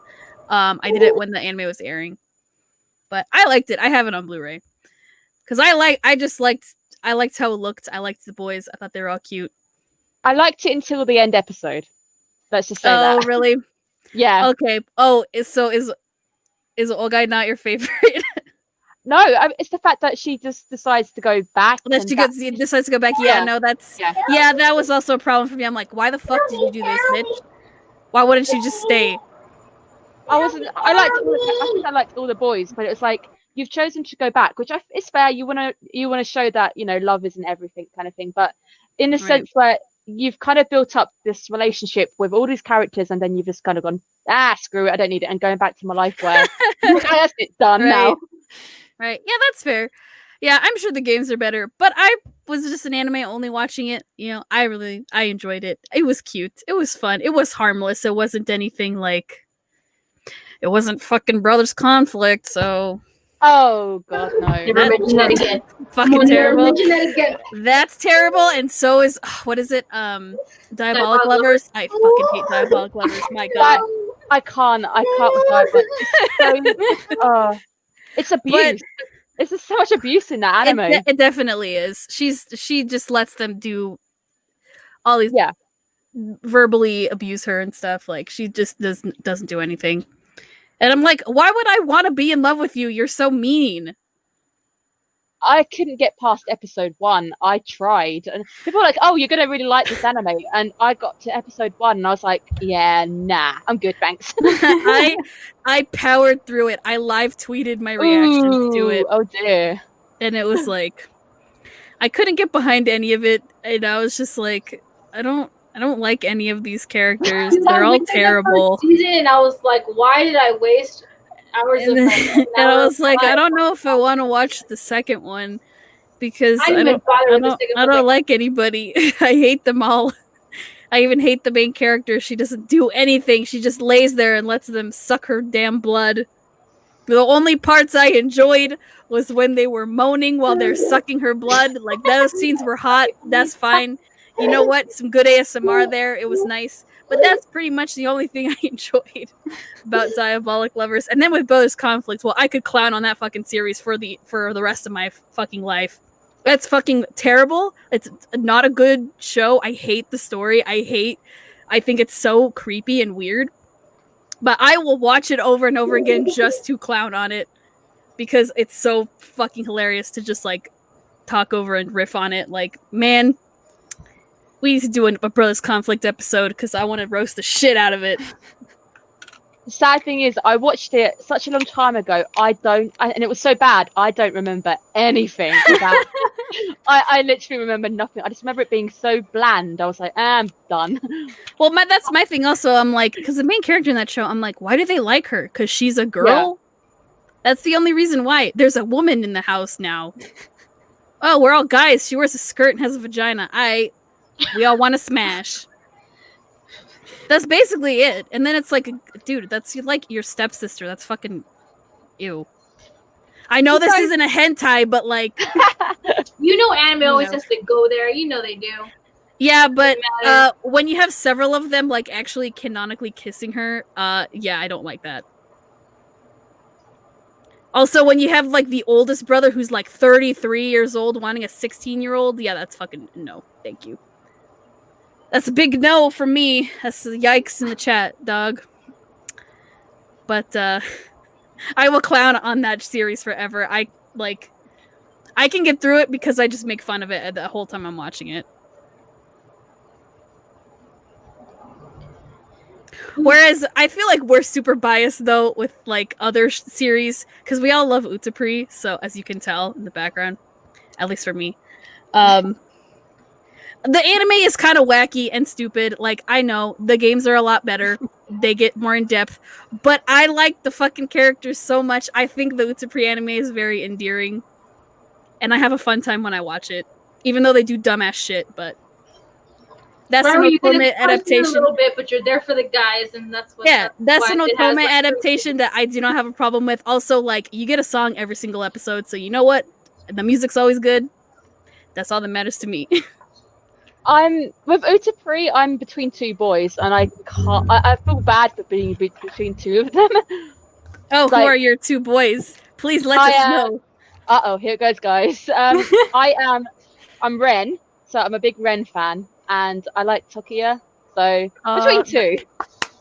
That makes 4 of us now. That makes it now 4. I Ooh. love you, girl, because Tokia and Ren are my two favorite Stars Yes! boys. My top two All the favorites. way. And I feel like I'm just so biased because I love their seiyuu, so it's like anything. Well, you know, Chantal loves Mamo the most. She does. I am the biggest Mamoru Vietnam fan She's ever. the biggest fan ever. But I love him too, and I also I love Junichi Suwabe so much. God damn, that man's voice. Holy shit. Anything that either of them are in, I will watch it. Even if it's not my cup of tea, I will still watch it if they're in it. But Ren is like my second favorite. I have like I think I want to get his figure next. Because I have Tokia's figure, but yeah. But girl, you know, we the Tokia club. I am happy to be part of that club. That's the club I'm happy to be part of. I'm so glad, man. I'm happy. Me too. So good. Like, who would have thought? The four of us. Right? Right? I know. Exactly. You get to know like people, man. To be fair, when I was talking to Dani and you used the what was it? It's blank. My mind's gone blank. So it's V. Oh, yes. Oh yeah, I used him. Yes, I messenger gift out of nowhere because I was like, yeah, I used V's because his was a more appropriate one. I cosplayed him, so when I saw that, I was like, Oh! I'm so at home right now. Yes, we love Mystic Messenger. New. Yeah, I'm Jumin. Jumin is my boy. I love him. I'm trying not to sneeze. In terms of Mystic Messenger, Dani and I are Zen fans. We love Zen. Zen is my ultimate, one of my ultimate husband. I have his body pillow back there. You can see it. She does actually. I do. I paid $100 for it. I have Zen right here. Papa. I need a Jumin. Jumin's is nice too. His is great. Is. I like Zen's though because he's half naked on it.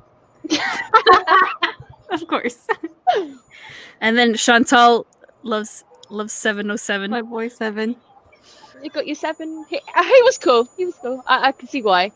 He's like my mom, to be fair, as well. That's why I told Chantal to play Oh Baby because I'm like, oh, there's a character that's like 7. You will like this character, and then I was right. Yep, I messaged her like right away and I was like, nope, yeah, you were right. I've fallen and I cannot get up, but that's okay. I'm okay with this. I'm sure my mom will help you get back up. Right.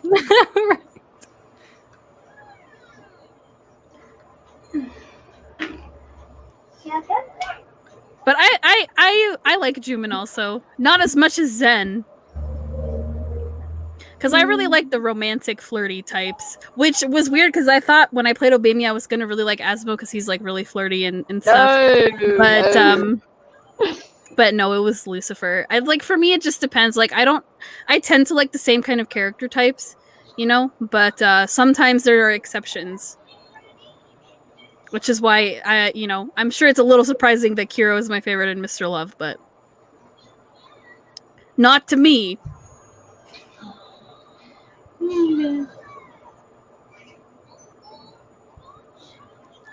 But heck yeah, that's cool. You cosplayed V. I cosplayed MC from Mystic Messenger. I think I cosplayed him ages ago. I don't really.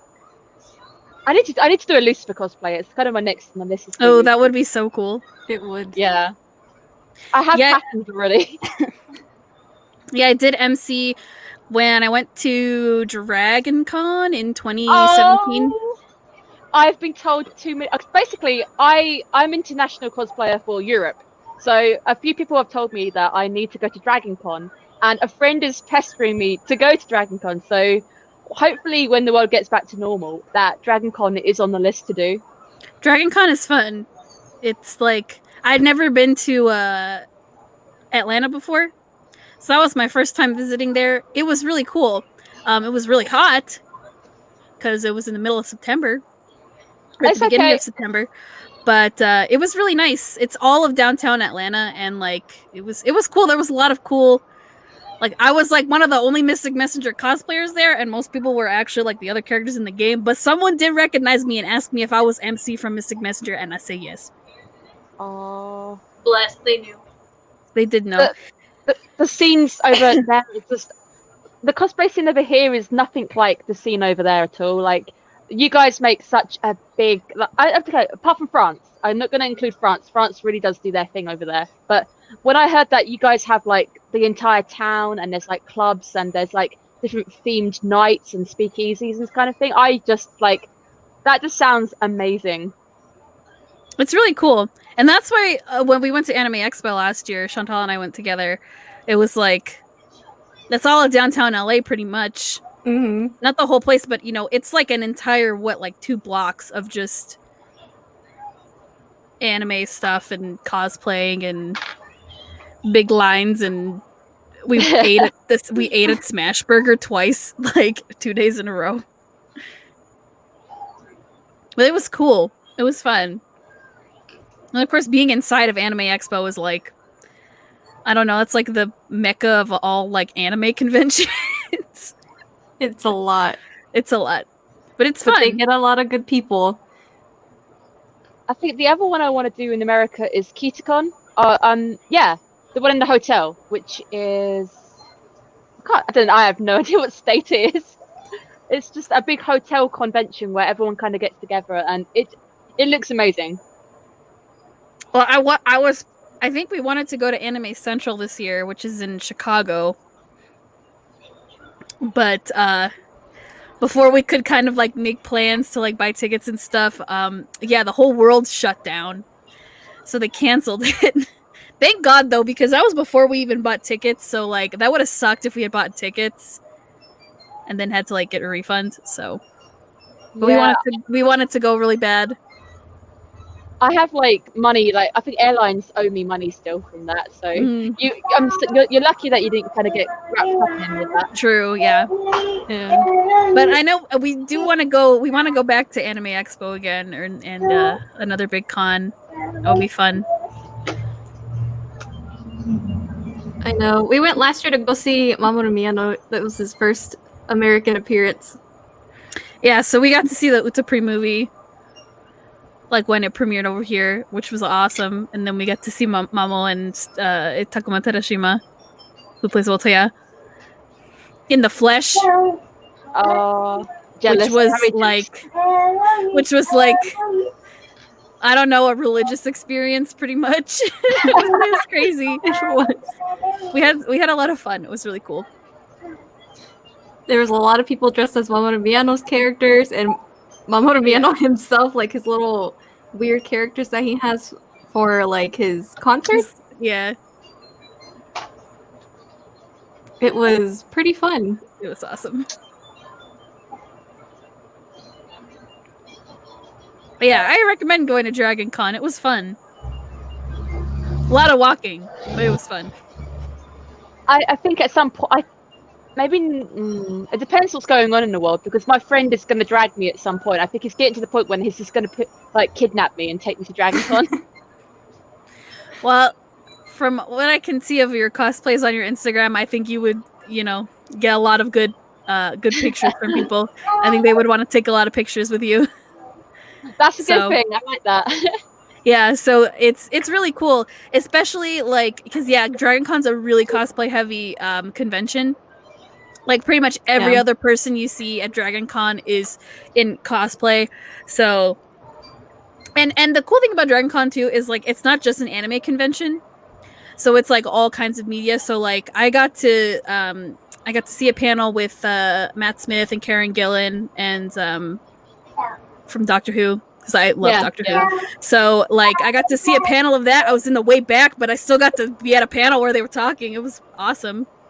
But they have, panels like that for, other nerdy things and people you could meet. It was really cool, and, it's fun. I really liked it. I went with my one of my friends and my brother, so that was cool. Definitely on the to-do list for sure. Yeah, definitely. It's just really hot. They don't call it Hotlanta for nothing. I'm jealous because you guys know that the UK is wet. It's just disgusting and cold over here. When I was there in 2017, though, it was not. It was hot. Really? Yes, and I went there in June of 2017. It might have been one of our rare heat waves that we get. I think it was because I packed I'm like, oh, it's gonna be kind of chilly, I bet. So I packed jackets and everything, and long pants and stuff. And nope, it was hot. To be fair, I was sweating a lot. I think we actually beat LA at one point for the heat this year, and we felt it. It was horrible over here. Yeah, a friend of mine was saying that too. She was like, it is like really, really hot. And I was like, well, how hot does it usually get? And she was usually it's like you can go outside and not die, and this time you want to go outside and it's like that. Like, wow. I couldn't sleep. It was. I live in quite an old house, so we have no aircon. I couldn't. Oh my gosh! When I was there, man. oh man. Okay, so I didn't know that most of the housing over there doesn't have Nope. AC. I didn't know that until I got there, and I was in one of those student housing complexes. Or it's kind of like a hotel, but it's for students. It was a more updated building. It was a newer building, but it still did not have AC. All I had was one of those little radiators, that y'all have over there in the room. And the only way to keep cool was I had to keep the window open because it was hot. Yeah, I was like, I miss my AC, and only certain businesses have AC. So. Yeah, that was one thing I was not prepared for, and I live in the desert, so I always have my AC on. Well, it's not on right now because it makes noise, but yeah, none of my. If you give anyone I know, my work has AC. I don't have AC. I think no one I know has aircon over here. Because generally we don't get that hot, and it's only been recently when we're getting entire weeks of it being 40 plus degrees kind of thing, and it's horrible. But hello, Gavin. I see Gavin joining our chat down there. Oh yes, hello. Hello. Gavin Jupiter. Welcome to the stream. One of our many frequent visitors. Yes, our frequent viewers here in the chat.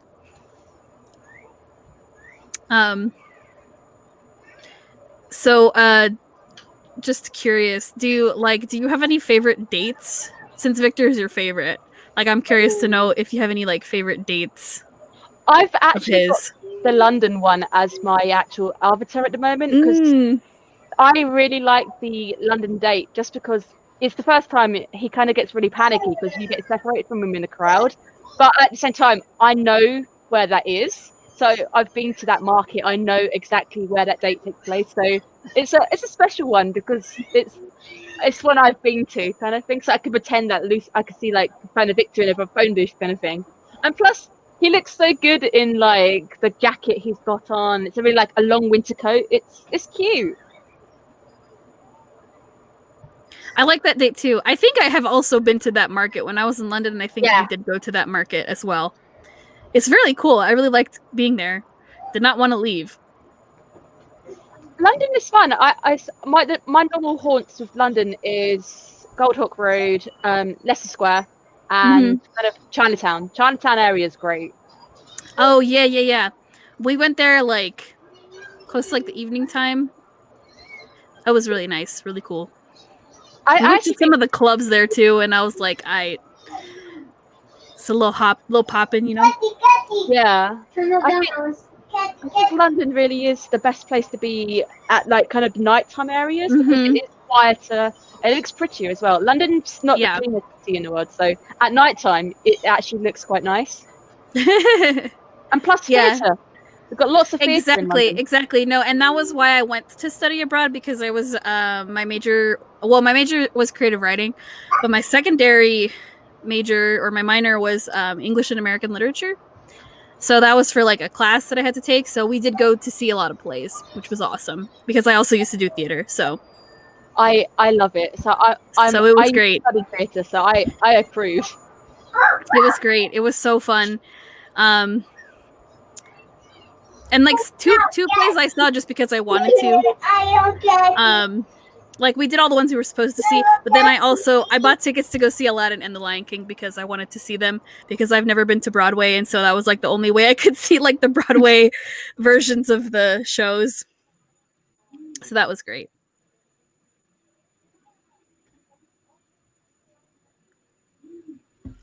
Let's see. The eternal date from Victor was so sexy that his CG with his vampire teeth were sexy, and he nearly pins MC. Damn, girl. Do you have this Halloween date? I don't have that date. So I've seen the picture though, and it is hot. And hopefully, I mean, Halloween's coming up, so maybe they're gonna bring them back. I know, maybe they'll bring them back. I don't need to pull for those because I did get Kira's Halloween date. I got it 2 times. So he loves me most of the time. It's just some recently I have not been getting his cards like, pretty fast. He wants more money. I actually had a lot of Gavin recently. I've had quite a few Gavin pulls on the kind of gacha. I think actually my last 3 dates have been with Gavin now. I'm not a Gavin. I'm sorry, Victor. I'm not cheating. I'm sorry. Sometimes when those are the ones you get, man, it's like, well, might as well unlock them. I think I've done all of them nearly. They're all unlocked. I'm sitting around waiting for more content.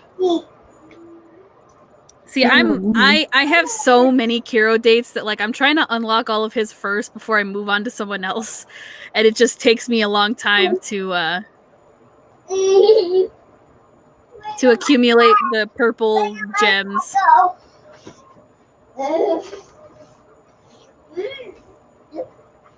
Let it charge. But yeah, that's mine. Yeah, but I think Kiro's Halloween date was the only Halloween date I got. They better bring that Halloween. I was lucky. I know. I want everybody else to get their boy because they were really, really nice cards. I'm trying to think how long I've been playing the game for now, because I don't remember last Halloween. I started playing probably a month or 2 after it launched in English. That was when I downloaded it, and then I stopped playing because I started working and I got too busy working, and then I was more into playing It's Pre-Shining Live, which I still play, but then I got back into Mr. Love, and yeah. Then I got into Obey Me, which also took over and ruined my life. But yeah, it's I think I started playing because I kept seeing ads for Mr. Love. I'm like, what is this? And then one of the ads I saw was like showed off the voices in English, so that got me like curious. So then I downloaded it. I definitely think you've been playing longer than me. I think I've been playing it for maybe 2 years now, but I say that really loosely because I'm not sure it's been 2 years. It feels like forever though. When you're playing the game, because the game's been going on like daily, it does sometimes feel like you've been playing the game longer than you have. Exactly. Because I didn't remember when I first started playing Obey Me. I think it was right after it launched, I think. I just was like, oh, it looks cool. But then I didn't play it for months because I got busy working again. And it wasn't until like, 4 or 5 months ago when I started playing again. I think once we hit quarantine and I started working from home, that's when I started playing Obey Me again. Yeah. I think I joined Obey Me in March. I think I'm really new to the game, so when I joined, there were 18 chapters, and now there's 30 something. There's 30. Hold on, I'm opening it right now. 36. I think we're on 37. Is that much? Yeah. I don't know. I'm waiting for the next lesson to drop. I'm stuck. Okay, I'm stuck on 22. Okay. No, a lot of people are stuck. That's not just me, right? Is there a way of getting unstuck? Oh, redo. Unless it's money. Oh, there's 36 lessons. Money or hoarding glow sticks as much as you can. Yeah, money. Yeah. Or just if you don't want to spend money, I suggest just like saving. Log in every day, get your daily logins, do all the stuff to get your demon vouchers and devil points. and get your daily logins, and just don't actually play. Save up your AP. Play the events though, and you'll get items to level up your cards, so that way they can be more powerful, and then you can get past the levels and everything. Like, that's because when I started replaying it, when quarantine started in like March, I had saved up so much AP that I was able to get through all the way up to like lesson 20 within like a few weeks. Yeah, it does. Okay, there we go. Within like within a good few days, I was able to get through most of the game at that point. Oh, sorry if you can hear my dog barking downstairs. She is very loud. I work in a pet store, absolutely fine. Oh, nice. Yeah, my dog's a spoiled brat, so she likes to bark at stuff and protect the house, even though there's nothing dangerous. She's very loud. She's a husky lab German shepherd mix, so she's extremely loud. That's a really cute mix. Quite a big dog then. She is. She's not super big. She is a large dog, but she's, I can still like pick her up without hurting myself. But she looks mostly like a husky, but she's got like brown, like light brown, and she's got a curly tail like a husky does. And she got one blue eye, so she sounds like a husky too. So you can definitely tell, but yeah, she's a cute dog. She's a baby. She's a baby child, spoiled brat. She's 3 years old. I can hear her. Yeah, she's so loud. Kiki. Her name is Kiki. My dog. Sometimes I just have to be like, Kiki, shut up. Shut up. For that event, did Dirty. Which one? Right now, the one for the Halloween event. Oh yeah, I feel like and you know what? And like, Nia was the only one that got lucky. And I got the Kiro card on like a solo YOLO as well. So the first time I got it, and I was standing in the fucking post office just like, okay, cool, I got the card. That's great. I didn't get anything for that or the Christmas. Oh, I got Kiro's Christmas card. That's also included their New Year ones too, I think. So I got Lucy. Funny enough, after I think I told you guys this. Well, this is new for you. But I got Lucian's like the one where he's like the dumpling of his New Year one where he's making dumplings with the MC for Lucian. And it was after the fact that I had a Twitter conversation with his voice actor. So that bastard gave me luck. Like right after that Twitter conversation, I ended up pulling and I got it, and I was like, "Oh my god, what magic is this?" See, you will get luck sometimes. I'm not saying it's all the time, but Bless Bill Rogers. All right, that man is a gem. I will never not say that. Yeah, Dani says that every stream, and every day. And every day, yes, because that man is a gem. But yeah, and I've managed to. I even was able to evolve the Halloween karma as well, which I actually like the before picture better, but whatever. I want to get rare that happens. So sometimes I like the before picture, but I'm like, that one's hotter. Why can't you make it evolve into that? I don't understand. That goes with Utapri also. I'm like, why is the unidolized one look way hotter than the idolized version? Like, why? Why do y'all do that?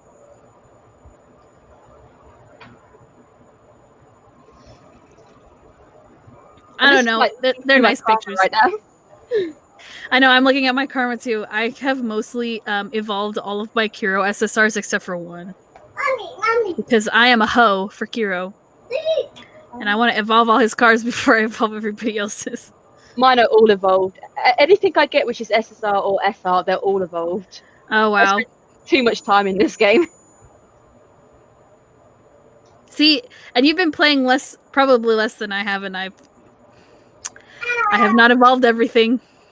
Does it actually tell you when you joined? I have no idea if it tracks how long you've been playing. It did during the anniversary of the year that the game has been out, they tell you how long you've been playing. Oh Like man. when you join, yeah, during the anniversary, like there was like a thing that was like memories, and you would tap on it, and it like literally just pops up this you joined this time, and this is the stuff you did. So yeah, that they did during the first year anniversary for when it launched in the US. When that happened, yeah, you just click on this little icon and it tells you. That's Ah. cool. I've been hearing so much about that. So a recent comment about the drunken date with Gavin. I've heard so much about that date. That date. Oh my god, I have that date. The I finally got the karma for it. The slightly drunken date was hot before you evolve it, but seeing Gavin's shirtless form is nice to see. I'm sure it is. I don't have that one. I have it right here. Because of course I do. Because this is See, when they brought those ones back, I tried to get Kiro's. I got the date, but I didn't get the card. What was it? So this is what it looks like before the slightly drunken date. And then, because I evolved it, because of course I did. Oh, I have that. Okay. I have that one. But I have I got the date, and this is like when they brought these back for a Cape holiday, I was finally able to get the card, because like, bless them for letting me like keep the shards that I had for it. And they're like, here you go, you get a boost. And I was like, oh yes. Oh, I was just able to get the fucking Kiro date. I'm so mad I didn't get the card. But whatever. I just wanted the card because I have the date. I have the date, so it's okay. And then everybody else, like I think I've got most of my Gavin SSRs evolved. I just need like the rest of them. No one told me the airplane one was going to be sad as shit. Thanks a lot, guys. I just got that card, so I'm working through it right now. No one told me the airplane day was going to be sad boy hours for Gavin. You guys are jerk Oh bots. no. It's sad boy hours. Like, oh no. No one told me that. At first, it's like MC is gonna give me this like flashback story and shit, and I'm like, okay, cool. It's gonna be like sweet. It's one of Gavin's things, because you know how he is. And if you guys don't know, he's a gem. Like he's really sweet with her, all that crap. Like he does the typical boyfriend shit with her. It's nice. It was sad boy hours. For the first time fucking ever in a date with Gavin, we got sad boy hours with him, and I was like, what the hell is this shit that you just gave me? It was a great date. It was a great flashback date. Let's get that straight. It was a flashback date. Because this date correlates with what's happening right now in the game, where he's lost his memory of her. And it even goes back and forth between the flashback of the date into what's happening right now. And that broke me in ways I could not explain to you guys. Because at the end of it, he's like, yeah, whatever. And I'm just like, why? Ooh, that's painful. Sweet shit at the end of the game where you're just like, yeah, I'm with you and all this shit. It's all romantic and it's cute. This was sad boy hours, man. He was just like, yeah, whatever. Don't do it again. I was like, really? Like, yeah, just walk away. I was like, bro. I'm paraphrasing, but that's what it felt like, all right, in my little girl heart. I did that. I read that one. I definitely remember reading that one. I was like, man, I'm sad. That was literally like, I've never had that kind of reaction in a date with him before. Everything else is like, oh, that's so cute. And this one was like, dude, how can you like say that to my face? Right, when they're surprisingly like sad, you're kind of like, oh, I thought this was a date. Why is it turning into something sad? You gave me this cute flashback date and this sad boy hour shit with Gavin that I did not want. Like, why are we talking about like sad things? Right, it's never like that with him though on his dates. They're really cute, and then this one surprised me. It's a different one. It's a different thing for him, right? Where it's just kind of like I like how the game is now pushing forward with if you get any dates with the guys, it's going to be different because in the later half of season 1 of the game, it's different now. The guys don't know who you are, and they have now new karmas for that, and it hits a different way now because you're like, if you've done any of the dates with any of the guys and you get the new ones, and they basically go back and forth being like, girl, I don't know who you are, and I'm just like, ugh. We did all this cute shit. It breaks me, man. It breaks me. But that's why you can just go back and read the happy ones. Right, I'm gonna reread all the cute shit that I had with Gavin. That paintball one was gold, by the way. Oh no! You guys ever did that date? That was great. It was so cool. But well, every Helio state is always like sad boy hours because it's like, I feel like Helios is like the punch to the face, dude. Oh, it's like, oh, okay, I'm gonna see Helios again, but like he's gonna be mean to me and leave at the end. Like the latest karma, which I paid $60 for because of course I did. I needed that card. The raspberry one. That one's really like sexy.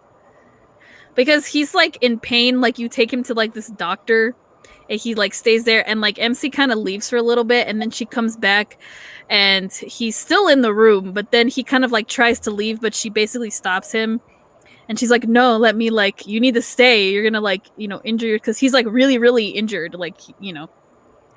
So like she's like, here, I'll like feed you raspberries. And he's just like, okay, I guess. And then there's a part where like he gets really close to MC and it's like he's gonna kiss you. And then of course he has to be a fucking asshole and it's like he has to be like, do you think, like, and he says it in like the most like teasing way ever and I'm like, fuck you, dude. I like, what the hell? He's like, did you really think I was gonna kiss you or something? And I'm like, yes. Yes. Ouch. Yes. Ouch. Yes. I thought that's what was gonna happen. Your face was getting really close to mine, so that's what I thought. But instead he takes a bite of one of the raspberries and then he feeds you a raspberry as well. And then he fucks off and leaves. Which is the end of every Helios day. He just leaves. And MC's always like, what happened? Oh, he saw my drugs. It's just pain medication. I got my wisdom teeth taken out on Wednesday, like on this side of my mouth, so I have pain meds. My mouth. But that's every Helios state. Mostly all the Kiro dates are really sweet. The only one that was like sad was the Stardust date because he's basically saying like, I'm going to leave and become Helios. But you get a kiss at the end of that one. That was pretty great. One of those very detailed kisses where MC is like, he basically was sucking the air out of my mouth. That's how close we were. Yeah. Right? I mean, they could have, but they were backstage and they were all looking for Kira, so I don't think they would have had time to do anything. Nah. He's done that shit before. Oh, wait, no, that's in future dates. My bad. Oops. Sorry, guys, I just spoiled that for y'all, because that's what happens. Legit, that's what happens. That's why I'm excited for the Valentine's one, because I read the translations for that one. Dude, and he's like, no, it's okay, MC. I locked the door. They can't come in. That's one of the ones I'm talking about. Victor has one too where that happens. This Valentine's Day one is gold, man. If you ever get the chance. It better be, because the problem with the dates is they can be quite, you know, a lot of the dates he has with him they're not really hands-on. So I've kissed all the boys, but I've only I like pecked Victor on the cheek. I've not actually had a card where we've actually snogged, and it's like, okay, that's cool. Right? It's really difficult. It's like because it's like I want a proper scene, like detail. Wait a minute. Did you not get this karma? I don't get very many for Victor. The game knows I stan him so hard. Let me cheer you up in this beautiful day and age. There's this one. It's I don't have that one. And there's this. I don't have that one. It's gold. I read the date and I fucking love Victor, dude. When he goes for it, he goes bless. Okay, so first of all, like, let's just to clarify what it, like, MC be stupid. Yeah, she is. And so to like, I don't want to spoil the date, but I'm gonna kind of spoil the date. Like, she kind of gets herself wasted, and Victor's just like taking care of her a little bit at the end, but he doesn't. So she kisses him first, and he's like, I'm not kissing you back. And she's like, the fuck? And he's like, wait a minute, are you sober? Like, how sober are you after, like, we fell into the pool? Like, how sober are you? And she's like, no, dude, we're good. I'm like, I'm sobered up now. We're good. Like, the fucking water did that for me. We're good. And it's only after he gets her consent, he's like, I'm in. We're dead. That's literally what happens. And I was like, bless Victor. We stand a man who loves consent. Because that's what he was waiting for. Because he was, wait, like, how, like, I know you're messed up, but, like, I think you're kind of sober, but you need to tell me that you're sober. I can't get a nod or anything. Like, you got to verbally tell me. And when she, like, she basically says, no, I'm good. Like, that dunk in the pool just, like, woke my ass up. Like, we're good now. Like he goes for it, and I'm like, damn. So bless Victor, because when he goes for it, he goes for it. He's maybe like the more gentleman of it when he comes to like the dates and stuff, and actually like doing like couple shit with her. Like, but when he gets like the opportunity, he takes it. So you got to give him some credit. All right, let's give him credit. That's basically what he does. Oh, It was a good date. It was a good date. I highly recommend it. It kind of, you just said that like Victor waited for consent. That literally, I play another game which is the Ikemen Vampire, and we play that too. Mozart. I just done Mozart's route, and he's like, I won't take you to bed until I have your consent. Blah blah blah. That reminded me of it because he's the first guy who's gone. I'm gonna wait till I have your consent, and I know it's okay. And I'm like, that's actually amazing. You're the first person who hasn't just kind of like gone for it. I'm still stuck on the fucking last intimacy. Dude, I'm on my last intimacy for the first motherfucking route I've done in this game. I did Leonardo. I'm doing Leonardo's route first. Oh, I love Leo. I love him so much. He's great. I love him. I wish I could get to the rest of the fucking story, but I can't because I'm stuck on this fucking final intimacy check. It's taken me days. I still have not passed it yet. I'm very annoyed because I want to get to the sexy times and I have not gotten to it. I'm glad it's gonna be worth it though. I have heard it's very worth it, so I'm glad. But like, my god, dude, this game is not kind to me. It's a difficult one, but it is so worth it when you get there. The Mozart one, you have to play Mozart at some point. I'm actually playing through Mozart right now, actually. It is surprise. It is worth it. It twists. It is so hot. It's like it's on my last intimacy check, and I'm like, it's taking for fucking ever, and I'm just like, like you're lucky a friend recommended it. My friend Dani from the UK, so she did Mozart's route, and she was like, no, he's a soft suit, you like him, and I'm like, okay, because at the time I was just doing Leonardo's route. I had just finished Napoleon, so I was doing Leonardo's. And she was like, the next guy you should pick, it should be Mozart. And I'm like, she's telling me all these reasons why. And I'm like, you know what? Fuck it, I'll do Mozart's route. After that, I'm doing Isaac's. Oh, yeah. What was my game plan? It was Isaac, then Arthur, and then Vincent. And then I'm just going to wait for Theo's to, like, drop. I didn't like Vincent's route. I did it straight after Leo, and I love Leo so much. So I think I kind of, like, was expecting the same that. And Vincent's a very different kettle of fish. Oh man.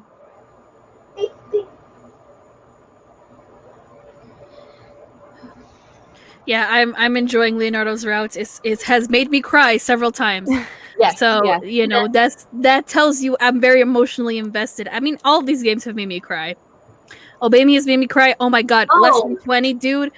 But at the end, I was like, why are you doing this to me? I don't. Like, why? I feel like, obviously, I'm on 22, so I have just kind of got past that, but I feel like they thought they were ending. I actually think they weren't expecting it to be as big as it was. So they were like, okay, we'll end it here. It sounds good. And then they were so popular, they just said, like, okay, we'll continue. Yeah, so when I got to that part, I was legit crying. I was like, I don't want to leave. Like, why are you, what the hell? Like, can't I just stay? Like, you know? And then, of course, Lucifer has to be the last one to be like, okay, well, you're going to stay with me tonight. And I'm like, I do want to stay just forever. Like, I don't want to leave after tonight, please. Why? I think the game I've cried most in is Mystic Messenger, to be fair. Yes, same. I have done Zen's route like 8 million times, and I cry every single time I play it. Doesn't matter, like, what mood I'm in. When I get to the part in Zen's route when you go visit him on the roof, instant crying already before it even happens. Like, when I know I'm getting to that part, I instantly just start crying, because when I first played his route too, I was like, I don't want to leave. Like, why are you making me leave? I want to stay here. Don't push me away. Like, I don't care if, like, you're gonna pop a boner because I'm holding your hand. Like, I'm for that shit. Like, that's fine. I don't care. I'll stay, dude. I want to stay. I want to hang out, you know? But, of course, you know, they gotta, like... You gotta ramp up the tension. Yeah, they've gotta, like, build it up and stuff, so I get it. But, yeah, I cry when I play Zen's route. I cried when I played Yusung's route, too, which was the first route I ever did on Mystic Messenger. I cried at the end. So yeah, Mystic Messenger has made me cry several times. I Yeah. cried when I did V's story, V's route. I cried. So I think I started playing Mr. Love because I finished Mystic Messenger, and I was looking for something to kind of fill in that void. It left such a void when I finished it. Yeah. That's how I felt too. same. I just hope that MAPPA doesn't get its hands on Mystic Messenger. Just don't touch it. Oh no. Bad MAPPA. Oh my god. There's no way for that. Like I feel like Mystic Messenger would be the hardest to do if it ever got an anime adaptation, because there's so many. That's why when Mystic they Messenger. announced. Yeah, go ahead. Sorry, Dani. No, you're good. The thing about Mystic Messenger is that all these characters each have their own. Okay, so they all know each other, right? Their stories are interwoven. However, when you do each and every one of their routes, there's so many layers though, and that's why you do all their routes to like get more of the story, because you only get bits and pieces, right? Like with Zen's, it was just like you only got like the small stuff. With Yusung, you got kind of more about Rika because that was his cousin, and he wasn't over her death, and you got some stuff about V, and so on and so forth, right? I would think that would be very hard to do as an anime unless they like literally just did this. They have to focus on one love interest and just kind of like flow the story that way. But I feel like it'd be so hard to do that. That's why when the what I was gonna say is that's why when the webtoon got announced, I was like, how are you gonna do that? And then I've been reading the webtoon, and they're doing a pretty good job at like adapting it from the concept of like being stuck all the time in the apartment, where the main character Hana, she like actually she does leave and she meets up with them, everybody. She's met everybody, physically, like in person. So it's really more about like it, like they still have conversations on the messenger and everything, and she is still the coordinator and stuff for the RFA, but it's really more about like her struggle of becoming like an independent person and her own person, because they actually give her like a backstory and a character and everything. Like she used to live like in like a group home, like an orphanage basically, and then when she was 18 she had to leave and she had really nowhere to go, so she kind of had to like do things on her own and get a job, and she like has just lost her job and apartment. So that's why it works out that like she, one, doesn't have anybody worrying about where the hell she is because she's like an orphan. Two, she gets Rika's apartment and a new job. And it's really more just like about her kind of like figuring out how she's gonna like do everything with this new opportunity. And I like how they're incorporating how everybody interacts with her. I just don't like that she has short hair. I wish she just looked like MC in the game. But that's just me. Everybody else looks fabulous. Everyone else, Zen looks really hot. It's great. So I highly recommend the webtoon. It's really good. So I would think if they did an anime adaptation for it, they would just adapt the webtoon, not the actual game. Unless you're MAPPA, then you might turn it all into one. True. Unless you're fucking MAPPA, then you would just do dumb bullshit. Probably. With the forced ending. We're never letting this go, MAPPA. I'm sorry. The fandom will not let it go. There's too many memes now, thanks to the last episode. Let's see. Over the Helios scene is really sexy, but there was this scene where MC briefly mentions Helios is apparently naked, which I'm thinking that's so detailed. Yeah, he's basically like naked in the hospital bed. It's pretty awesome. Damn. But he's like injured, so like he has bandages and stuff. But I've both versions of that card, the regular version and the evolved form, like he doesn't have a shirt on, so it's pretty great. It's quality. I remember that date, and he was just so sexy. I was thinking in the back of my mind, but my boy Gavin, lol. Oh, it was the Victor date. You're talking about the Victor date, yeah. Hey man, sometimes it's like, I could still smash all four of them. That's fine. Whatever. Would I pass any of them? No. Look, right there. Right where, baby? There's nothing there. Like if you did a smash or pass Mr. Love edition, I would smash all 4 of the boys. I got it. 5 if you count Shaw. Shaw hates me. It's fine. We can listen to some My Chemical Romance together. I don't even know why he hates me. Dude, I feel like he does it on purpose. I feel like there's certain responses that aren't gonna hit well anyway because he always has a smart ass remark for every fucking thing you tell him. I'm gonna look at the my new one that I got from him was something about like food. Apparently, him and the MC went to go eat out or something.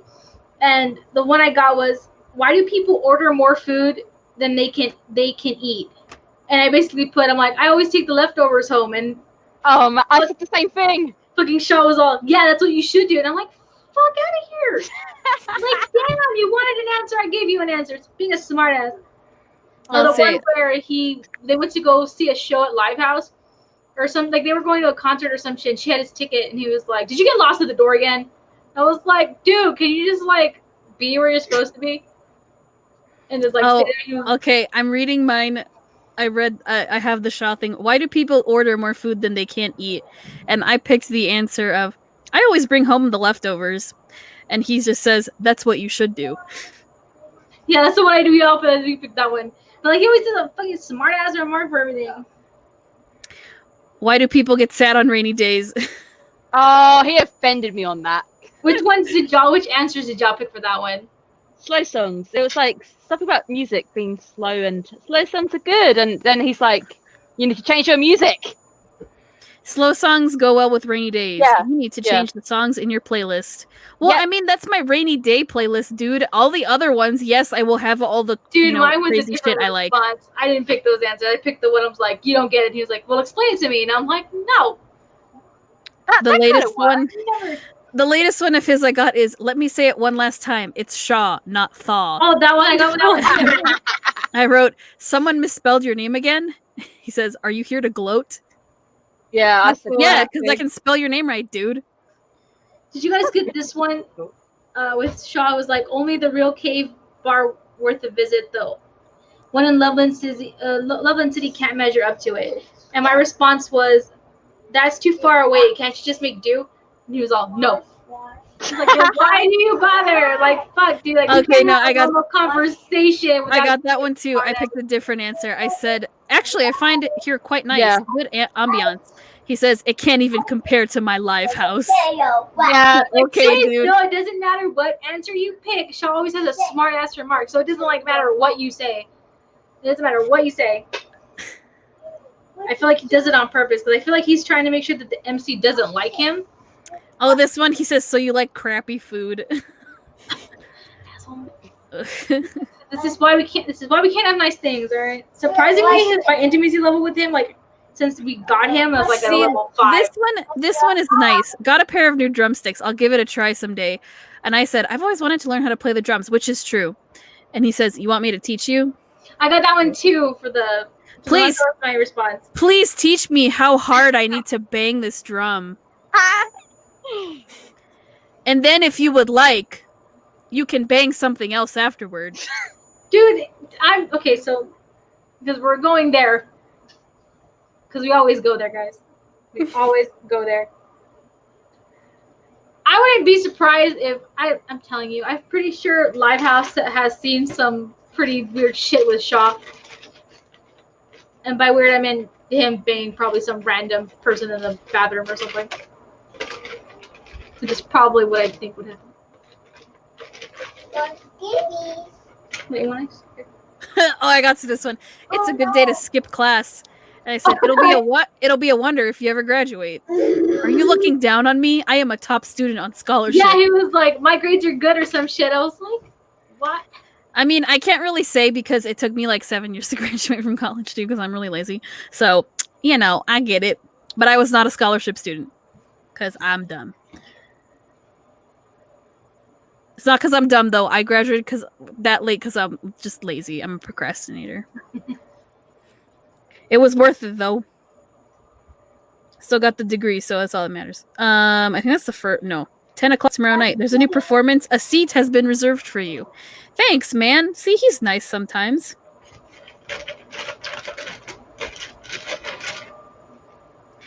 Here, Shaw, I'll even get up on the damn stage. I'll sing some Fall Out Boy for you. It'll be fine. It'll be so good.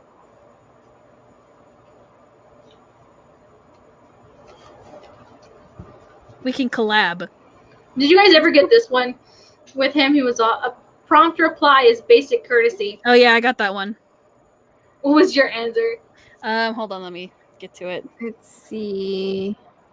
Because mine was basic 2, not to cut people short and hang up. He's like, then we're even. I was like, the fuck? Can you just be like the bigger person? Yeah, I said the same thing with that one. Let's see. Hold on. You Let me can't find it. have nice conversations, man. And I'm like, Nope. Oh, I have so many. But you never reply to me right away. He's like, huh? Yeah, I wrote. I picked that Asshole. one too. I picked. You never What do you replied mean, to me right huh? away, huh? Do you also get the ginger Coke? Who would want to drink this? And I said, imagine cinnamon, salty melon, and cucumber Coke. And he said, your taste is bizarre. I don't want to hear that from the man who drinks Coke and Pepsi together. I don't want to hear that. Ew. Is that a thing? That's what he drinks. You know, I Ew. think they have their own unique tastes separately. I would never mix them. I feel like No. that would taste disgusting. So apparently that's what he does. He mixes like Because- Pepsi and Coke because- together. Because Pepsi is a lot sweeter than Coke.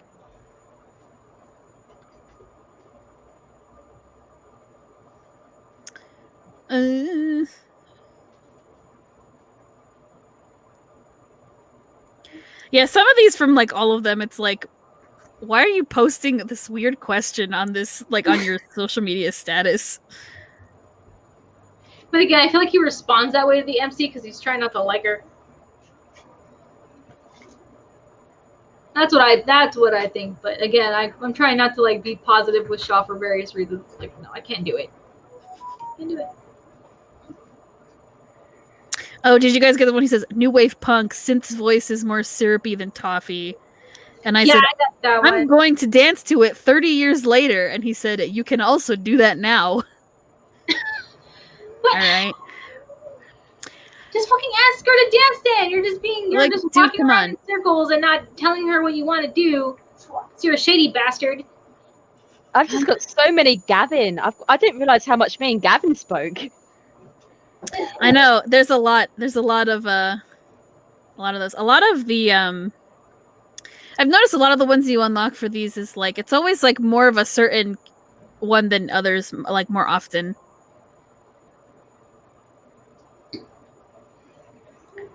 Oh, like recently I got this Victor one. Why does a certain someone stare at the phone while cooking? Oh, I said, that one. I was watching a video to follow cooking instructions. Yeah, I had Go that go straight to souvenir when you finish work. I'm pretty sure he's gonna tell her shit like, "Why the fuck are you looking at your phone? You should have been following you." I feel so bad for her, but she's a little dumb. She knew better than to say that. Oh, so for that Helios date, the newest one, you can unlock this moment where you say, liar, isn't this raspberry supposed to be very sweet? Because the one he feeds you is like really bitter. And MC's like, what the fuck? I thought this was like sweet. And Kiki says, boss, you're fooled. This kind of raspberry is very sour. And then Helios says, very sweet indeed. Motherfucker. I don't know. That's what he's fucking- referring to. Stop but okay. fucking teasing me, bro. I know exactly what you mean. But you did not get any because you left. So I don't know what you were thinking, my guy. Oh, and then I have the birthday stuff when they post it for your birthday. He's so cute. A return gift for a dummy. Happy birthday. Or like, You'd actually, I said, you'd actually say that with a straight face. And he says, don't think just because it's your birthday, I'll go easy on you. Fuck you, Victor. dude, but yeah, Victor says that he's like he buys the MC like a shit ton of gifts. Like, Yeah, there's he's a lot of presents here. like in his picture, it's not like one thing. He bought her like a No, shit it's like a bunch of boxes, yeah. Lucian says, happy birthday, my little fool. Maybe you weren't born just for me, but I was definitely born to meet you. And it's like a...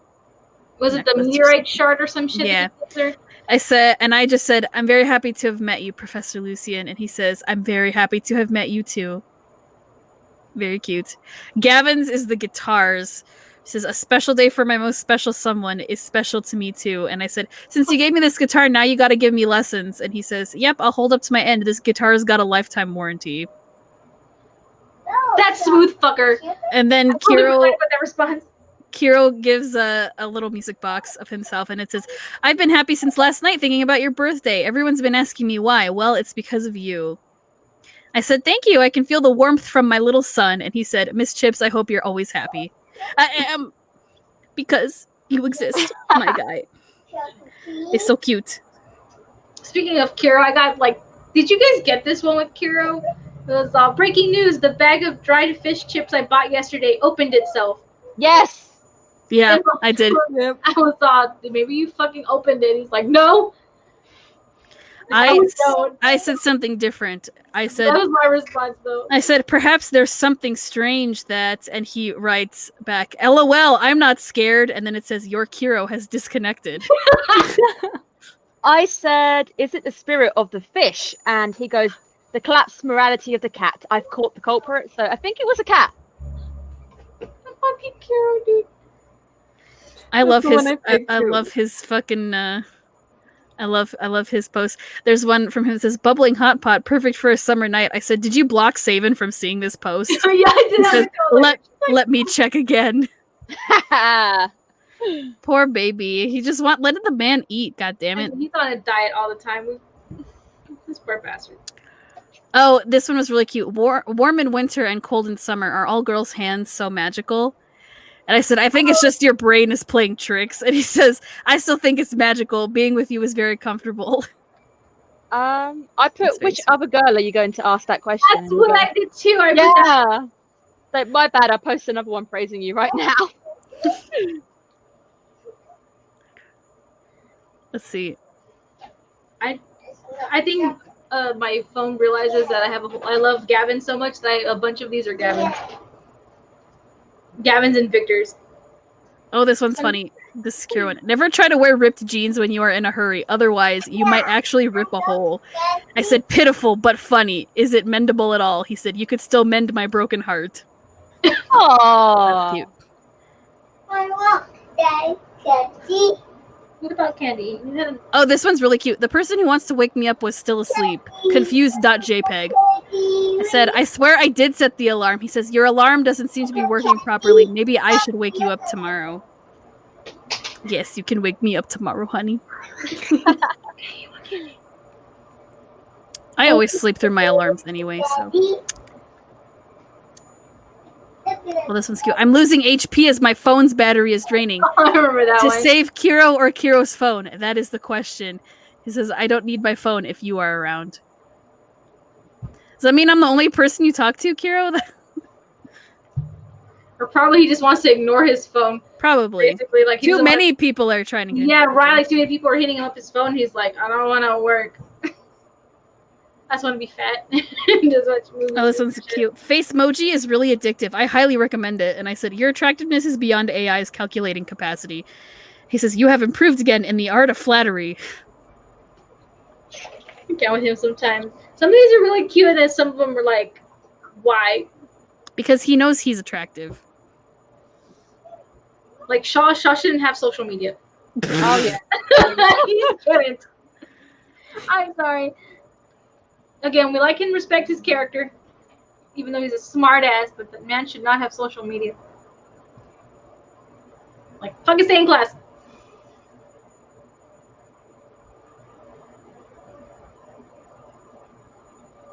This is normal for us. Usually we talk about the episode and then we digress to like 30 things. Everyone in the audience. Pretty normal. Everyone in the audience like used to this, but now they're like, oh yeah, what are we talking about now? Like, this is normal for us. Like there's like no script at all. Like we'll talk about the episode, we'll say our thoughts on it, and then we'll like talk about We just deviate into something else. That's how it goes. It does. I'm waiting for that West Moon event to drop. I'm hoarding Me gems too. like so bad, and I've heard some things about the West Moon event. So if you guys are not familiar with like turn-based games, like card games of any kind, I suggest you like re-up your knowledge yourself up, man, because you're gonna need it. If any of you guys have like played Hearthstone or like hell, even like just like any other fucking card game, and you have the knowledge, like share it with your friends, please, because they're gonna need it. They are gonna need it. From my understanding, apparently the event's really hard, and there's like there's like a whole bunch of shit that goes into it apparently. So actually, let me pull it up. Yes. Because I have a friend from the Taiwanese server who was telling me about this because they got the West Moon event. And she's the one who actually recommended you, actually. Me? Yes. Oh, thank you. I do wonder because obviously I've got like I'm a very small channel, so I was like, I don't think anyone's listening, but apparently that is not the case. Yeah, they were like, well, have you heard of her? Like, she does like the reviews too, and I was like, no, because I'm like a weirdo who, like, I'm in a bubble with my media. And she's like, I highly recommend her, and this, that, and the other. And I was like, you know what? I'm gonna reach out and see if stuff happens, and it did. I'm glad it did because it's great because you can talk about these events like I review the episodes, but it's nice to see what other people think because it's like, am I the only person who finds that weird, or was that a good thing, or it's nice to see that other people like think the same. Yeah, I agree. Like after I did the final episode, I was like, was I too harsh? Maybe it was just me who didn't like it, and it turns out I wasn't too harsh. It's fine. The whole fandom was, trust me, all over Twitter. There was this one meme going about, and it was hilarious because everyone used the same one but with different guys, and it was great. I saw a bunch of them. It was like, life is not that joke. And it's like a whole bunch, like everyone's posting like different guys. It's the same damn thing. And I was like, wow, you guys. Mommy. What? Reminds me of the haiku ones that we always use. That Chantal always uses. The life is not daijoubu. But I found it. Here we go. The West Moon event. So apparently we get it for like a month or something. We have it literally for like a month and a half apparently. Oh wow, it's a long one. This is actually one of the longer events. So who is it? Our West Moon event has started and it's hard. I don't know if I can come out alive with an SSR. It's a seasonal event that for them ends at September, so it's going to be a long event. So karmas become attack cards. Each one may have different abilities, so you have to go through all of your stock to check each description. Four boys each have a basic, or like the basics. Like Victor's a healer type, Gavin, Kiro, and Lucian are attacker type. Gavin is a power-based one though, and Kiro has agility, and Lucian is a spell type.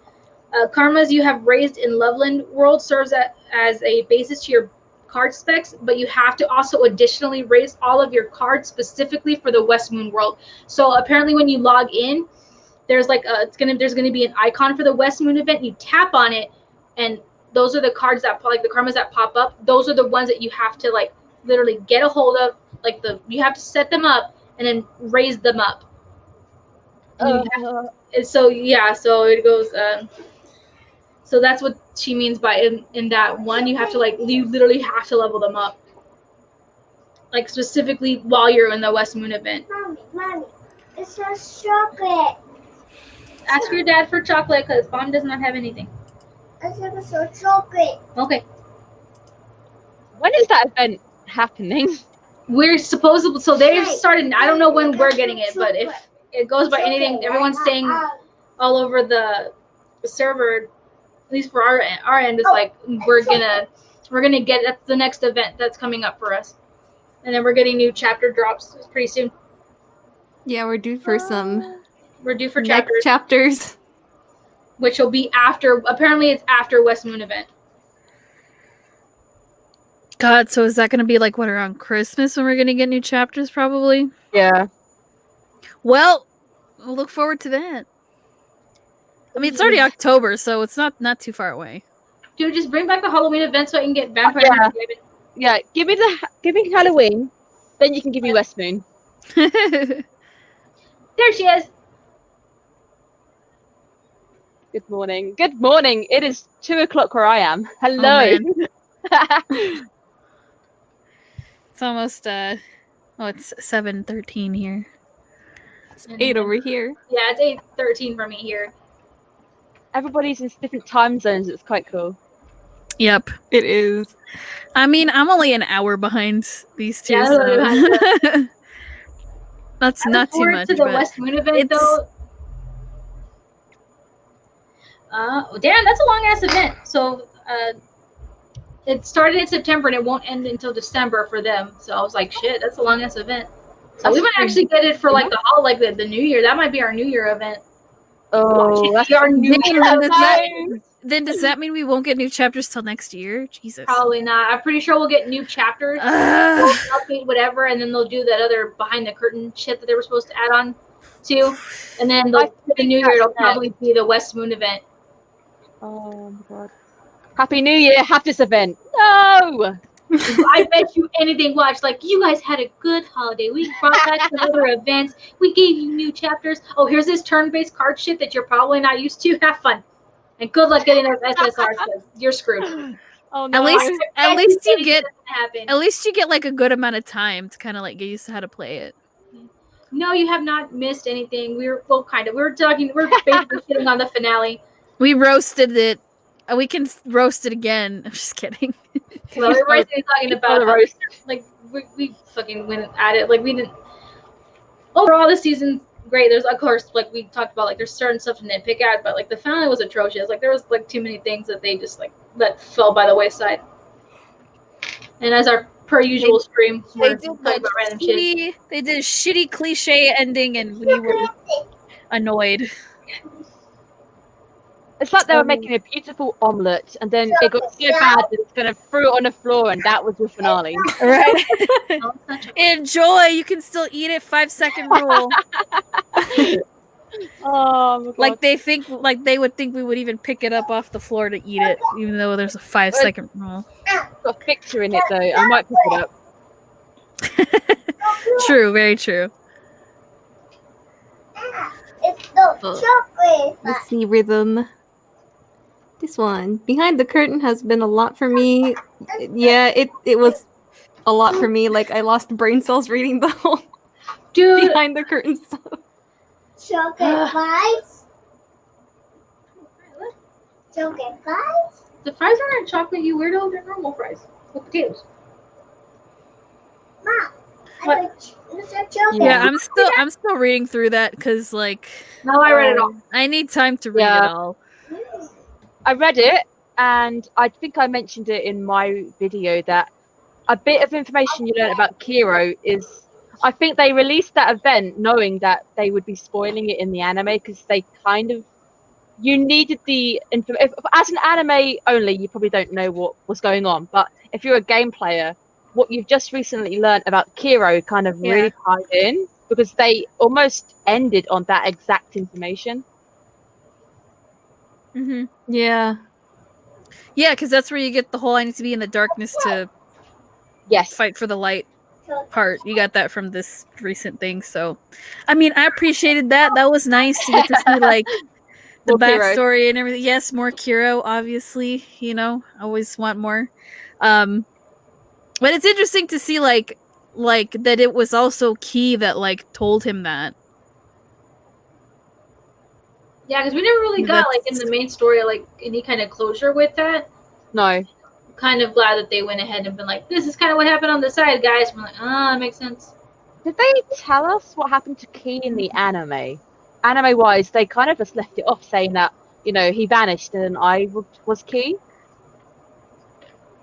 Yeah, Yeah, they didn't really I'm touch pretty upon sure that's it. what they said. Yeah. But now it's confirmed that he's dead. Oh, Because we had a crash on the event, apparently. Westman event duration. So the new Oh, iOS event fucking crashed the event. Oh, yeah. yeah. So it was going to be a month, so I guess they've extended it because of the crash. You gotta let you get those SSRs, man. I'm telling you, that event's gonna wreck people. Watch that be Yeah. our New Year event, and that's like gonna fuck up everyone's 2021. They were like, why? no. I bet you anything. Watch Paper Games do that and be like, here you go. I'm gonna laugh so hard if that happens because I'm like, fuck, there goes my money for the New Year. 3 months. Oh, okay. It's a long ass event. Probably. I'm telling you, again, learn card base, you guys. Like, and pray to RNGesus for the perfect curve. I'm okay at card events, but I'm curious to see how they do it. Yeah, I thought so with the hacker episodes. We had like one episode with it. Yeah, it was just the one with Kira where he just talks about his mentor. And then the future chapters are going to open up about Key, because remember, it was a while back that the whole thing with, the MC's dad and the Evolvers, and that Key was part of, like, helping with that. It was like some weird, like, intertwined story, right? Yeah. Where he basically went ahead and was like, I'm going to help you out, bro, and this is what was going on. I thought that was clever, but again, with the anime, they kind of just started these, like, they would say something and then I'd just leave it and never go back and touch it ever again. Yeah. Again, this is where we tell you to play the game, because you get more story out of it. Yeah. Once again, tell you to play the game. Anime only is if you ever see this. I highly recommend you play the game. It is free to play. The rest of us, mainly, play the game, and we, like, pay money for it, like, a lot. Don't ask us how much. Sometimes you gotta hand over your wallet for your best boy. But it's sometimes, so let's, just to clarify with, like, before you being like, I don't want to pay, you don't have to pay any kind of money.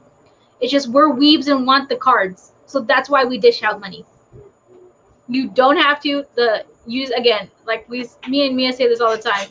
Either you pray to the gacha gods for your SSRs, or you pray to RNGesus and you hope that the curve is good and you get an SSR. And that's basically it. Like, you don't have to spend money. Some people are impatient and just do it anyway.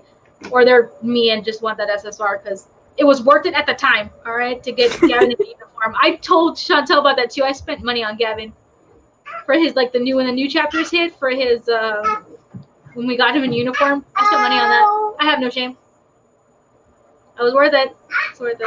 But again, it's free to play. You don't have to pay any kind of money towards it. It's not a typical otome game. It is a slow burner, but it's worth it. You get a whole lot more story. You get to know the guys a lot more when you do the dates, because the romance is not the main part of the story. We've just talked about this on an episode before, where it's basically the romance is not the main part of the game. It's on the side kind of a deal. But we highly recommend playing the game because it's worth it. Sorry, I have to parrot and be a weeb at the same time.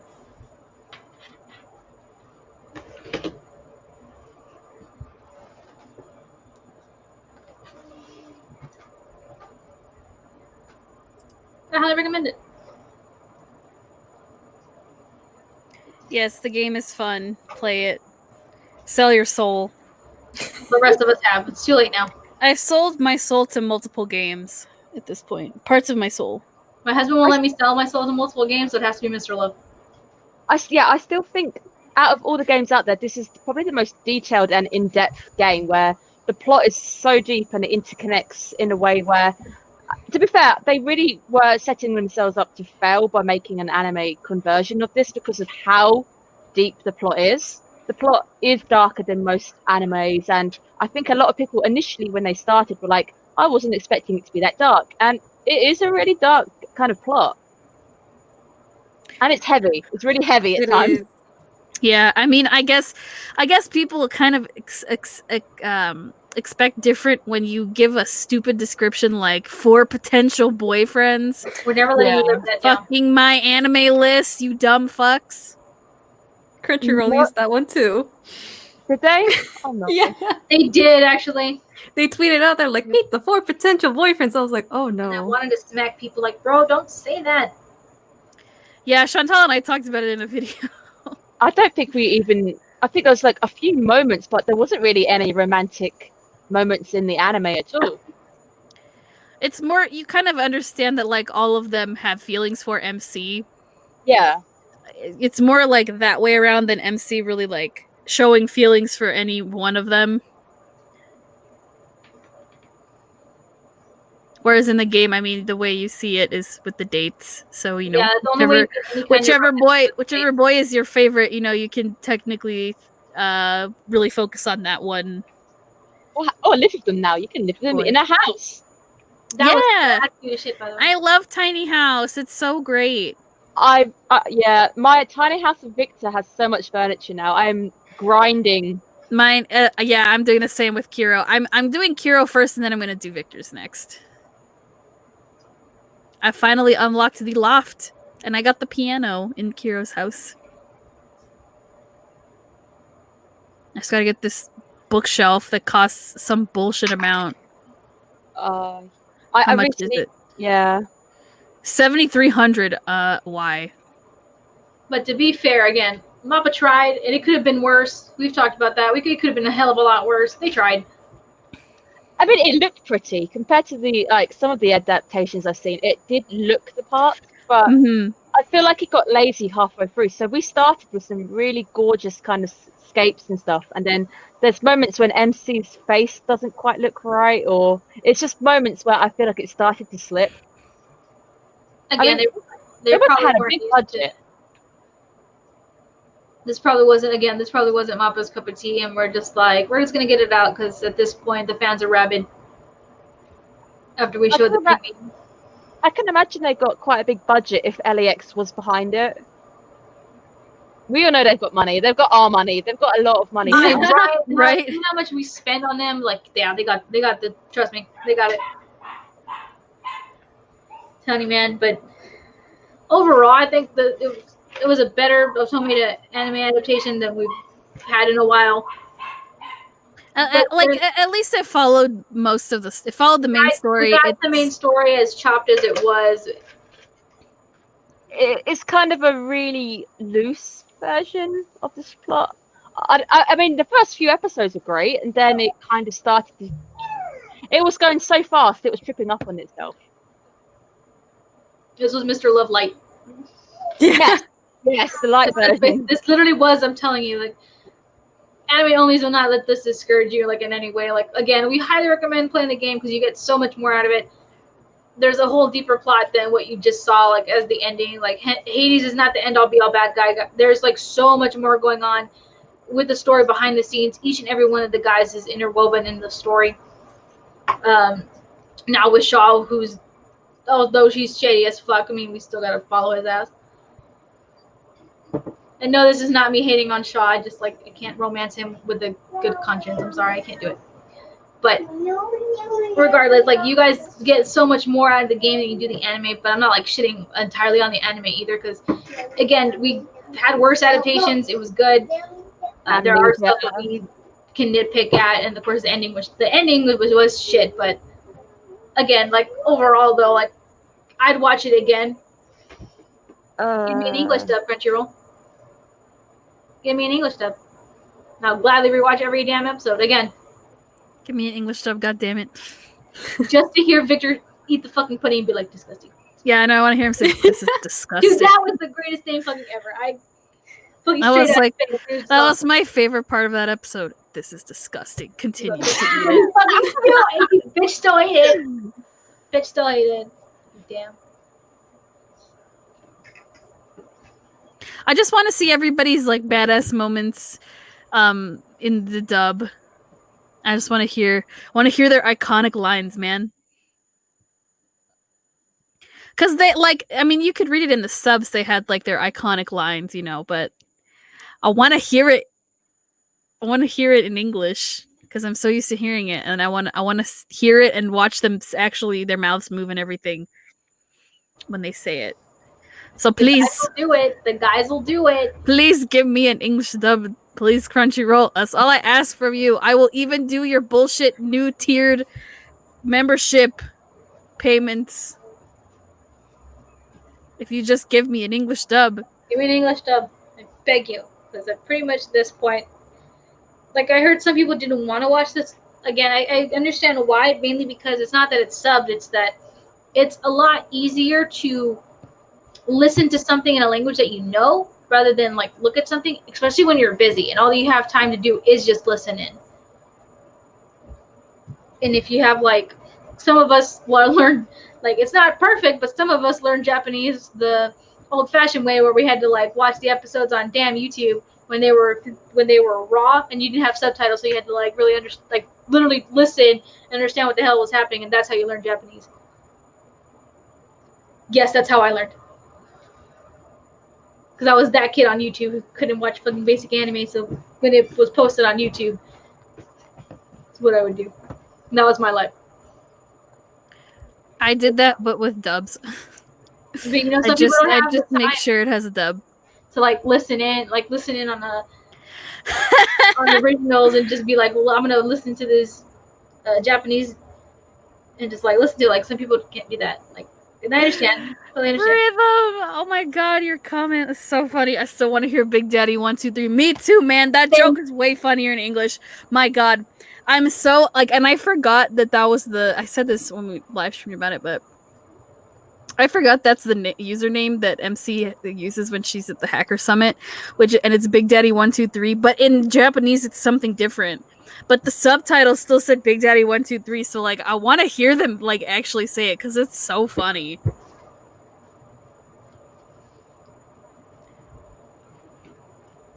That's so funny. Yeah, I need to hear them say Big Daddy 1, 2, 3. Right, like just give me an English dub, please. That's it. Give me an English dub. And the only good thing is that the plus side of getting the anime was that now we over here are able to get merch because it was harder for us to like grab it. Like my little stand thing like took months for me to get, and this was like a belated Mother's Day present from a friend from Joe's Discord. Yeah, this like took months to like come in. So I'd feel like it'd be a little bit. Granted, I know like with stuff with COVID going on, but I feel like now that we have an anime, it'd be easier for us to get merch. Whereas we're just like hunting down like fan made stuff. You say that, but there's an anime I followed a long time ago. It was what was it called?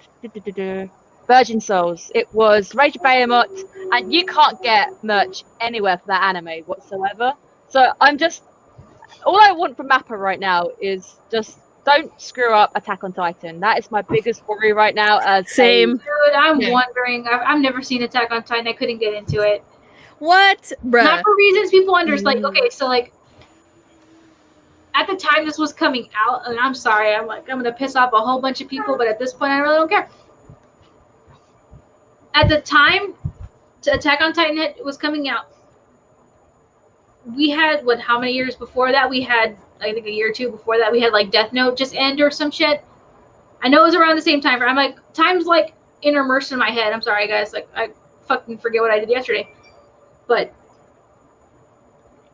it was around the same time frame, right, where we had Death Note just ended or whatever, and all of a sudden we're getting Attack on Titan. I feel like the same people that hyped Death Note was overhyping Attack on Titan, and a bunch of my friends were just kind of like, I guess to me the overhype kind of killed the desire to want to watch the anime, so I never picked it up. I was like, yeah, you guys were all on fucking Death Note too, and I'm like, that kind of sucked. I watched Death Note because it was good, and then all of a sudden I was like, the fuck is this ending? And like it was the same thing. Like I didn't want the same people to like disappoint me in watching another anime, so like I never touched it. Are you reading the manga for Attack on Titan, Becca? Yes, I haven't finished I'm not up to date, but I was reading. I'm past where the second. I know what's roughly going to happen in this kind of first chunk coming out. I'm worried because obviously I also watched God of High School, which was a MAPPA release, and that suffered from overhype completely. That was the biggest hyped up anime of this season, and they ruined it. They actually wrecked it completely. Like they did the same thing. They cut too much information. They crammed it. Like I think they crammed 114 chapters into the first 12 episodes, and I didn't read the webtoon for God of High School, and I came out of the anime going, WTF, what happened? I'm so confused. Because I was so confused, and we even have a few deaths in God of High School, I didn't care about it because you haven't explained those characters to me. You've made so many cuts, I don't know who that character is. Should I be upset? Because I'm not. You're not going to have a kind of reaction from me. And it does seem that MAPPA has got an issue with cutting information. Like they think to cut stuff. Yeah, now that you say that, I'm like, for Attack on Titan, because with all these Attack on Titan characters, I'm very I'm still trying to get over some of the deaths we barely just got in the past season. Like, oh my gosh, you know, and so I was hype when the last few episodes came out for the most recent season, but yeah, I hope they don't cut too much information because I've read part of the manga. I haven't I didn't continue reading it or anything because I just watched the anime, but like, I care about these characters like a lot, especially this core group, that we have left. We've got some shockers coming up this season. So yeah, Oh, so no. I mean, and I'm prepared but not prepared. Yeah. Like I'm sure like things are gonna happen and I'm gonna be like, why did you do it to this character? What, like they did nothing wrong. But to be fair, I think we need to keep our eye on the current anime. I think it's Jujutsu Kaisen. That is a MAPPA release. That is currently another MAPPA which they've adapted. If they wreck that one, because that is a really hyped up anime for this season, I think Titan is going to be in really bad standing if they wreck that one as well. So maybe it was just the fact that they got so excited with God High School they've ruined it. Maybe with Mr. Love as well, there was so much they just didn't understand what parts to kind of cut and take.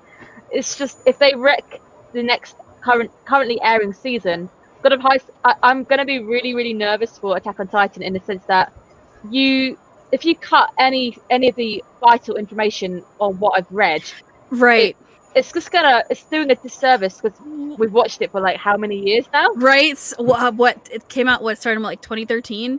So Back like in the day. 7 years. Yeah. No, yeah, you're right. And because we just learned all this new information in terms of the anime, like at the very end of this latest season. So like I'm still trying to process all the new shit I learned about, from the basement and everything. So like, seeing all these new faces in the trailer, the PV, I'm like, okay, you better like let me know who the hell these people are and like what their deal is, because I mean, I swear to God, Mama. If they follow the manga, you will learn it. But at least we know one thing, and we learned this from God of High School currently finishing. This anime coming up is going to look amazing. MAPPA's strongest point is they make things look amazing. Oh yeah, This fighting is their thing. They make everything look really good. Like I really loved the way Dorohedoro looked. Like the most 90s grunge kind of looking thing, but I loved how everything just like the way it looked, the way it played into the story, like that was a good adaptation. I had no qualms with that show. I thought it was great. So I'm glad that's getting a second season. But like, yeah, I totally agree. I think MAPPA is really good at their animation. So yeah, I'm glad that Attack on Titan's final season is gonna look good. But I want the story to make sense. I don't want to be disappointed. Like we've built up again like 7 years of this anime, of watching it, and I just I'm nervous. As soon as they said Wit couldn't handle it anymore, I was like, yep, this might be the end of it finally. Because Wit did a great job, and Wit's only a tiny weeny studio. I think I've recently said in one of my videos, Wit is my favorite animation studio out there. I love all their works, and I've watched all of their releases, and there's barely been anything that I've not liked. And then when I learned that MAPPA was picking it up for the final season, everyone was so excited, but I was like, I'm not as excited as everyone else, just because MAPPA's very hit and miss. They can animate fights. They're very good at their fight scenes. They look great, but they have been known to rush anime before.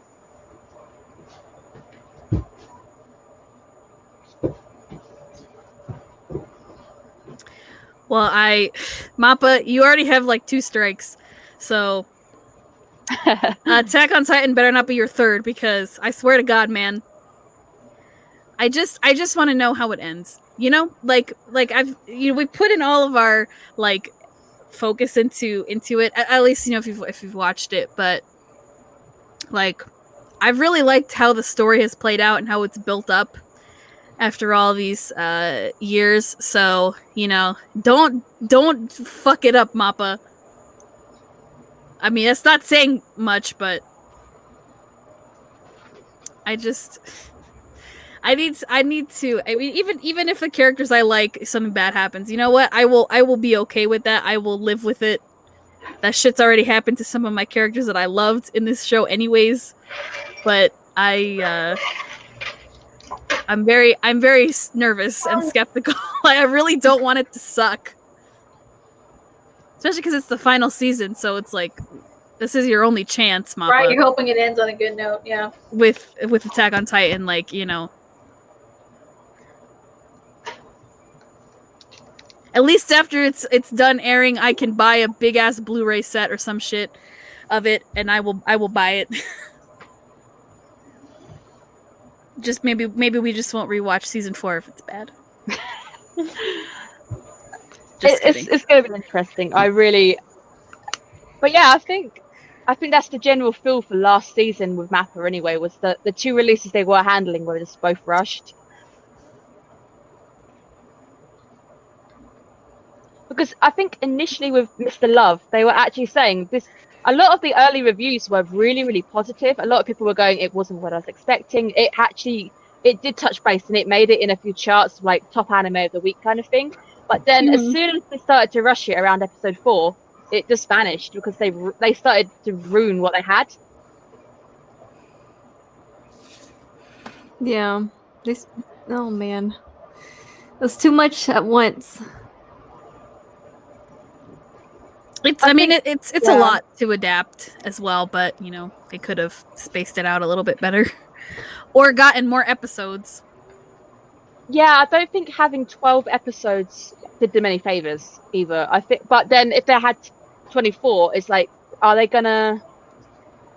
They would have probably tried to cover like everything and like the multiple timeline stuff as well, which is quite difficult to.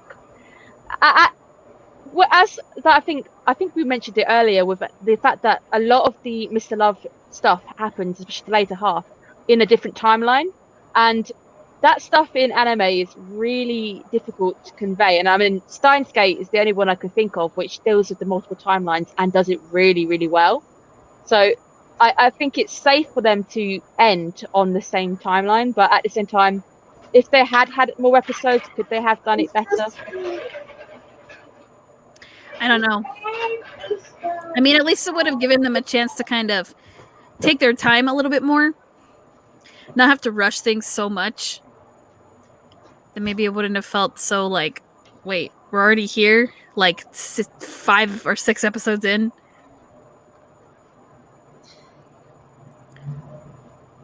But I don't know. I think if they were to remake it, I'd just say as well, drop the highlights for next week. I think if they just like didn't give us a preview for the next week coming, I think that would have actually helped hype it up a bit more. Like, you know, we just ended on this. Is he alive? Is he dead? What's happening here? Kind of thing. I think a lot of the early issues as well was they kept spoiling themselves, and MAPPA was going, "Hey, this is going to happen," and then they would spoil it, and it's like, why are you spoiling? This is a really good thing. You've built it up really well, and then you've spoiled it.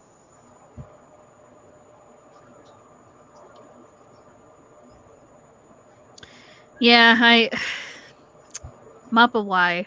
That's just my question of the day. Like, what I'm gonna leave with this is why.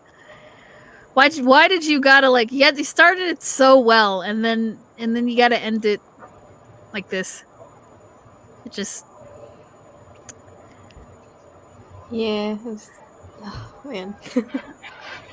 Yeah, I think I agree with the last comment we just got. Was just if there was another season, it needs to be a different studio. I don't think Studio MAPPA, even if it was, I'm trying to think like who would handle it quite well, and right. Who did Fruits Basket? Whoever did Fruits Basket would do quite a good job. Yeah, I agree. I don't even know what. I'll go quickly Google that. Right, who did Fruits Basket? Because the Chantal and I have been doing reviews for Fruits Basket season 2. Love it.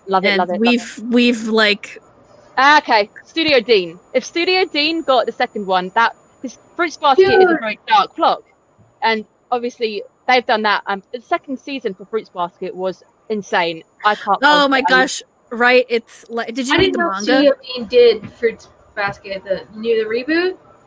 Yeah. I'm glad you're telling me because they've done some good shit. It's amazing. Did I almost cried. Did you read the manga? Yes, I know the ending, so I'm Okay, trying- yeah. No, Yeah, yeah, I that's don't wanna yeah, that's what I spoil was it. wondering. I was wondering because I've read the manga too. So right, like no, this past season with all the new stuff that has never been adapted before, oh my gosh. It's been the greatest that like it's been like probably the most fun I've had watching a show this year. Yeah, Was Fruits definitely. Basket season 2. Like it's touched my heart. My my favorite characters from the manga have gotten adapted finally. I got to see my bird boy Kureno. I'm so happy. I love him so much. He's like Kureno fan. yes, Yuki's my favorite out of all of them, but Kureno's like definitely close second from the manga. I always loved his story. My first crush was actually Kyo ever. My first anime crush was Kyo. So, but my best boy from Fruits Basket is Hattori. I really love Hattori. Hattori, yeah. Hattori, our poor son, our poor doctor man. Man, he doesn't deserve the shit that happens. I know it's fine. We saw him in a suit. It's fine. Yes. We saw. He looked so good in the Right. season 2. Right. But I was once they announced the reboot and that they were gonna do the whole manga, I was like, finally, we get to see Rin and Kureno because we never saw them in the original. Yeah, we never saw them in the and I just one when it came out. Like we ended it ends after Kyo shows his true form to Toru. Yeah, it ends up after the true form arc, which I thought was really stupid. I was like, but where's the rest of it? They never did anything to it until now, and then they were like, oh yeah, by the way, Fruits Basket's coming back and we're going by the manga, and I'm like, you're doing what now? I think that was the biggest surprise when they first announced that. I remember everyone just going crazy because we weren't expecting it. I went like ape shit because I was like, oh my god, because Fruits Basket was like the first manga I ever finished reading. Like that was the first one I ever read all the way through. So of course I watched the original anime, but like when they announced it and then they showed the character redesigns and everything, I was like, oh my god, this is gonna be like instant classic as soon as we get all the episodes and everything. And so season 1, I was like, okay, we like I already know what's gonna happen. This is basically the first season, the original 1 season adaptation. But once we got into season 2, I was like, yes. So I finally got to see Rin, which, Hatsuharu and Rin are like my one of my ships. But they are such a cute couple. It's also, we got to see the play finally, and we had the beach arc, which everybody was kind of like, so the beach arc is where it all kind of changes. After that arc, nothing in Fruits Basket is the same. It's all different. Right. But I was, with all the Kureno stuff, I was like crying my eyes out, the Rin and Hatsuharu stuff. Also just crying all the time. It was good. I'm excited for season 3. And I'm excited to see like how they're gonna, portray everything in the ending and where everyone ends up and everyone's changes in character growth and everything. So it's like I'm excited. I think they're safe. They're with Studio Dean. I think they're very safe. Studio Dean's good. They're also doing I don't know if you've ever seen like the Higurashi series, but they're bringing that back and they're doing it again. Yes, that's airing right now. I've just seen the first episode, and it looks good. So definitely worth it. Is it a remake or a reboot or? So it's a remake. The first episode was really good. It's got the same kind of vibes, and I think we're in for a good one this season.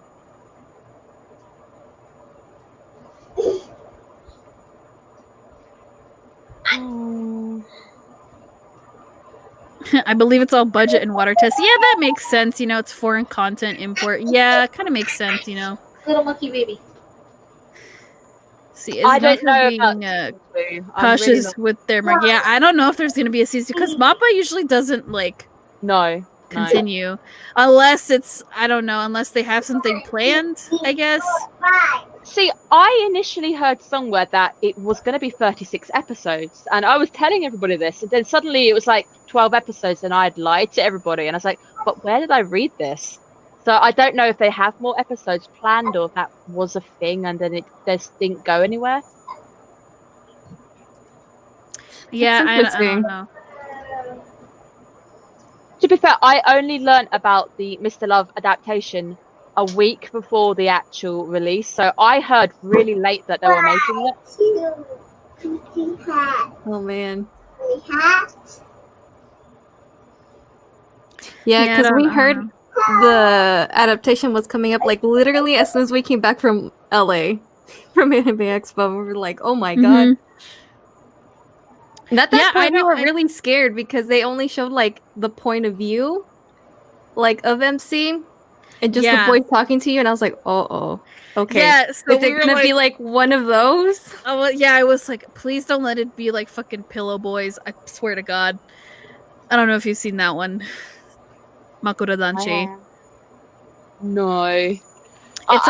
It's on Crunchyroll. You can watch it. It's a POV series. It's like every episode is a different boy, and they just like talk to the camera, like they're talking to you. It's weird. It's very awkward. But yeah, when we saw those POV shots, I was like, oh no, it's gonna be like Pillow Boys.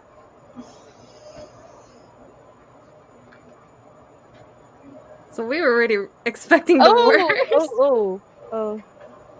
Thunderbolt. We're talking about Thunderbolt Fantasy. Oh my god, I am so hyped for Thunderbolt Fantasy. So yeah, that one I'm looking forward to. I don't know when season 3 is coming out, but that one I recommend fully because that is all puppets. The original puppet industry with that one is insane. So reading the comments there.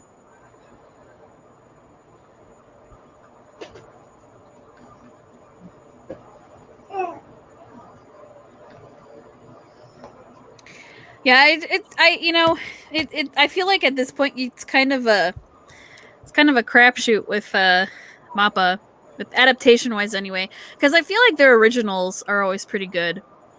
I feel like we also gotta love the project too. You know what I mean? Yeah. That's why their gymnastics one looks really good because it's an original by them. As it's like Yuri on Ice was an original, and I liked Yuri on Ice, so I assume that one's going to be good because whoever's in charge of that, like, they have full, total, like, control over what's going to happen because it's all original storytelling. But with these adaptations, it's like, I don't know. Yeah, again, I feel like the track record's not that good. I have to feel like the studio has to love the project that they're doing, even if it's an adaptation. I feel like, again, like you guys were saying, that MAPPA's so used to like doing action stuff, like this romance thing probably wasn't their usual ball. So they were like, they probably didn't know what to do with it, and we're like, I know the story kinda, and we can do this, and I'm pretty sure that's what happened, because I could feel like their attention was divided by the other stuff that they were doing. To be fair, it's come out against a giant like God of High School, so I almost wonder if they were putting all their staff into one project instead of the other one. Right, like if maybe they split their staff among the projects that they were doing, like, here, you do this, y'all are being split over there. A team, you get to do this one. B team, fuck you guys, you get to do this one. That's what they did. It's a tangent, but that's what they did at Disney in the 90s. You know, they would always have one giant team doing a whole movie, and then as soon as they did like when they were doing The Lion King and like Pocahontas, they're like, oh, okay, A team, you do Pocahontas. It's gonna be like the greatest thing ever. B team, you can work on the fucking Lion movie. And then of course Lion King comes out first, and it's like, you know, highest grossing animated film of all time at the time. And Pocahontas is like, you know, a mediocre follow-up. Yeah. So, you know, it's like splitting up your teams and you know, like you can kind of tell what they're more willing to pay more attention to, give more of a budget to. But even so, even God of High School got a dub before fucking Mr. Love has gotten one, so what the fuck? Yeah, but that is huge. That is like the biggest manhwa in Korea. They knew what they were doing with that. They knew they were onto something, and they've ruined it. It's true, but it also shows you that Crunchyroll will do dubs. Oh yeah, they will. They just started, you know, putting out their own dubs. So like Crunchyroll, what the hell? I would expect this at some point down the line to get a dub. I don't think a dub is past them. I just don't think you're ever going to see a season 2. That's fine. That's fine. Give me a dub. With Just give me a dub. with the shit finale, I don't really give a fuck. I just want a dub. Sean will do it. So will Bill Rogers. They already said they would if they were asked. I just hope that they do actually get the actors and they don't go, we're gonna hire some English actors to do this. Oh, No. I'm like, I'm sure if they ever tried to do that, people would be Oh very no, upset. they would be so pissed because we've already, again, like us, like we've talked about this before, where we're like, we got introduced to the game with the English cast that they have, and so anything other than them would be kind of messed up because I feel like the other dubs, like concerning Mr. Love, all got their VAs from the game, so it would be pretty messed up if like getting an English dub, we didn't get the English servers. Yeah, because Voice actors, you know what I mean? the Chinese dub got the Chinese voice actors. And so did the JP server. They got the theirs. Japanese ones too. So if they were considering anybody else, I feel like the whole like Mr. Love community in English would. Shit, are you kidding me? We'd like boycott Crunchyroll for the rest of our damn lives, bro. Plus, I mean, and we've already said this. Like, I mean, they have expressed that if there was an anime that they would like to do it. So like, they want to do it. Yeah, and we've asked before. And they have answered. Can't say. I mean, Ben. more accurately, I asked, but whatever. Well, yeah, Dani is the one who asked. Yeah. Because I have no shame at this point. Because you asked Sean, right? Yeah, and he was like, of course I would love to. Hello? His ass is a smart ass remark. Well, that's because Sean is the king of shit posting. So of course his answer is gonna be something. So when I asked him, I was like, hey bro, like when the anime was like just about to come out and we were getting like super excited about it, I basically asked him, I'm like, hey, if they ever do an English dub and they ask you to like reprise your role as Kira, like would you do it? And he was like, are you asking me if I want to, like, what did he say about Kira? He was voice, I forgot what he said. Food-loving person or whatever, and he was like, who loves animals and food. And, like, he basically gave me like this long ass thing, and he's like, he was like, of course I would. Like, yes, and I was like, just like a yes would have been fine. Bill Rogers too. I asked him, I was like, would you do it? He was like, yes, I would, because no one stands Lucian more than Bill Rogers. I would hope so. I mean, of course you would hope so, because like, I mean, they've been playing these characters for over a year at this point, so it'd be kind of weird if it was anybody else. Some attachment. Yeah. Have some attachment, guys. Except for Joe, who shits on Gavin. Is what I say, but he really doesn't. He just shits on us for liking Gavin. If anything, Joe shits on y'all for being thirsty as fuck. And by y'all, he means me. Because everyone else who posts shit about Gavin Tim, he's all fucking nice. But with you, he's like, the CPR scene. Well, never forget it. I'm just kidding. Well, is what I say, but Joe's like the chillest bitch ever, so. In case you think I'm sorry, my voice sounds serious, but I'm not. Like, Joe's like he's the best. Like, he takes the Mickey out of like our love for Gavin, but he loves his character too. See, that's the thing. That's the thing about Dani is Dani's not afraid to like tag all the VAs and like mention them and everything. From time to time, when he's not busy, I will legit have like a Twitter conversation with Bill Rogers. Sometimes they will respond. Not all the time, but they respond when they're able to, because I understand they're busy. Like, I don't expect them to answer. I don't like post shit just like respond. There's like sometimes we're like, Joe, at this point, I'm pretty sure I'm on mute. Is what I say. But he does still like my shit though, and I post like Gavin fan art. He's either making fun of me or he likes it. Yeah. There's no in between for that man. Everyone else he's nice to about, like, bastard. And then Bill Rogers, bless, when he's able to, he'll like have a Twitter conversation about like random shit, like whatever. If I tag him in something, he's like, "Oh, I love this," and we'll ask him questions about whatever he's like updated or whatever, and we'll have that little conversation from time to time. And then Sean this one time was like, if I'm gonna get tagged in anything, it's gotta be with food, with Kiro. And I was like, wow. I'm paraphrasing, but that's legit what he said. No, I remember he said that. To be fair, I mean that's pretty accurate. So That's true. But all the VAs they're gems. They are. They would do it. Plus Alex Lee, who played. I mean, he'd only play Shaw for one fucking scene, but he has the he is Shaw on his fucking Twitter bio. So you know. Bless y'all don't give Alexi enough love. Community. He tag him and shit. That's bullshit. He is a treasure. Let's clarify. Y'all don't show him give love. Alex Lee has like. Okay, I'm just gonna put this out there. Shaw sounds hot, even though he's an asshole. y'all give Alex Lee no love for voice. I honestly don't think he's that big of an asshole. I like him a lot. I'm just begrudging about it. All right. Can't do it. He didn't like me. It's fine. He like it's. I don't know. Maybe it's because I used to hang out with guys like that. Like in Oh, middle school, no. and high school, Yeah, so. see, I gotta hang out with guys like that too. So that's not like it's not an issue. It's kind of just like the fact that after MC kind of has like this moment where she's like, none of the guys remember me, and then Shaw just kind of comes in and is just like, hi, and I'm like, no, bro.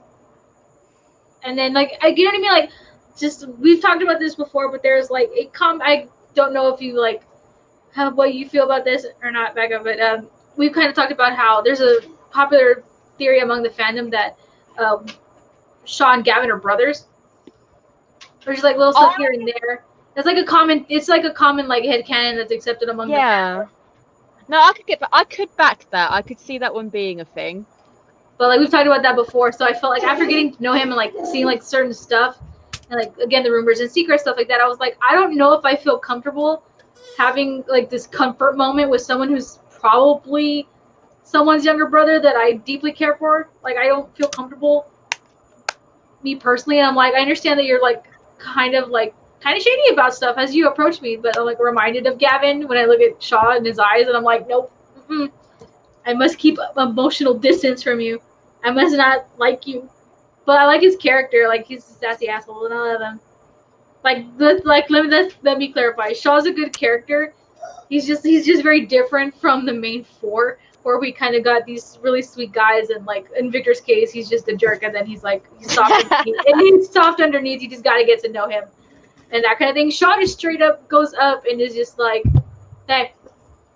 Like, there's no preamble. He's, like, not even subtle about trying to get to know the MC. He's just like, yeah, what's up? Honestly, man, like, if that was happening to me and I got none of my other boys around, you know what? I will take anyone paying attention to me who is willing to help me. Who's willing to help me. Ain't he cute? All right. And he's a skater boy. Bro, hell yeah. That's still my type. But, you know? I like distance myself emotionally, okay? I like his character. He's cool. But I'm just like emotionally distant from him. Like I can't like you, man. You remind me. Yeah, it's the eyes, man. It's the eyes. I can't do it. But anyway, you guys don't show Alex Lee any love. Show him love. Was the whole point of my tangent. Yeah, I like Shaw.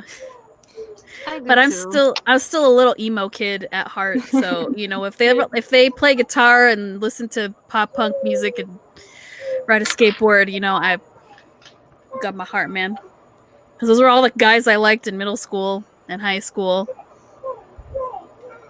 And now I like all the dominating, dark-haired ones most of the time. So. What you want to? But I like that. You know, he is kind of shady. I agree, but.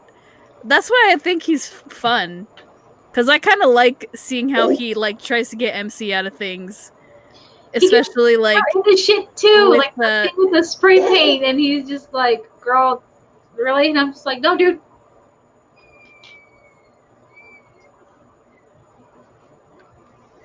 I like his style. I think they all have nice style. Well, maybe not all of them, but Kiro, I question sometimes. Okay, I do agree. Sometimes his outfits are really dumb looking. Like, honey, why do you tuck in half of your shirt? Like, it looks stupid.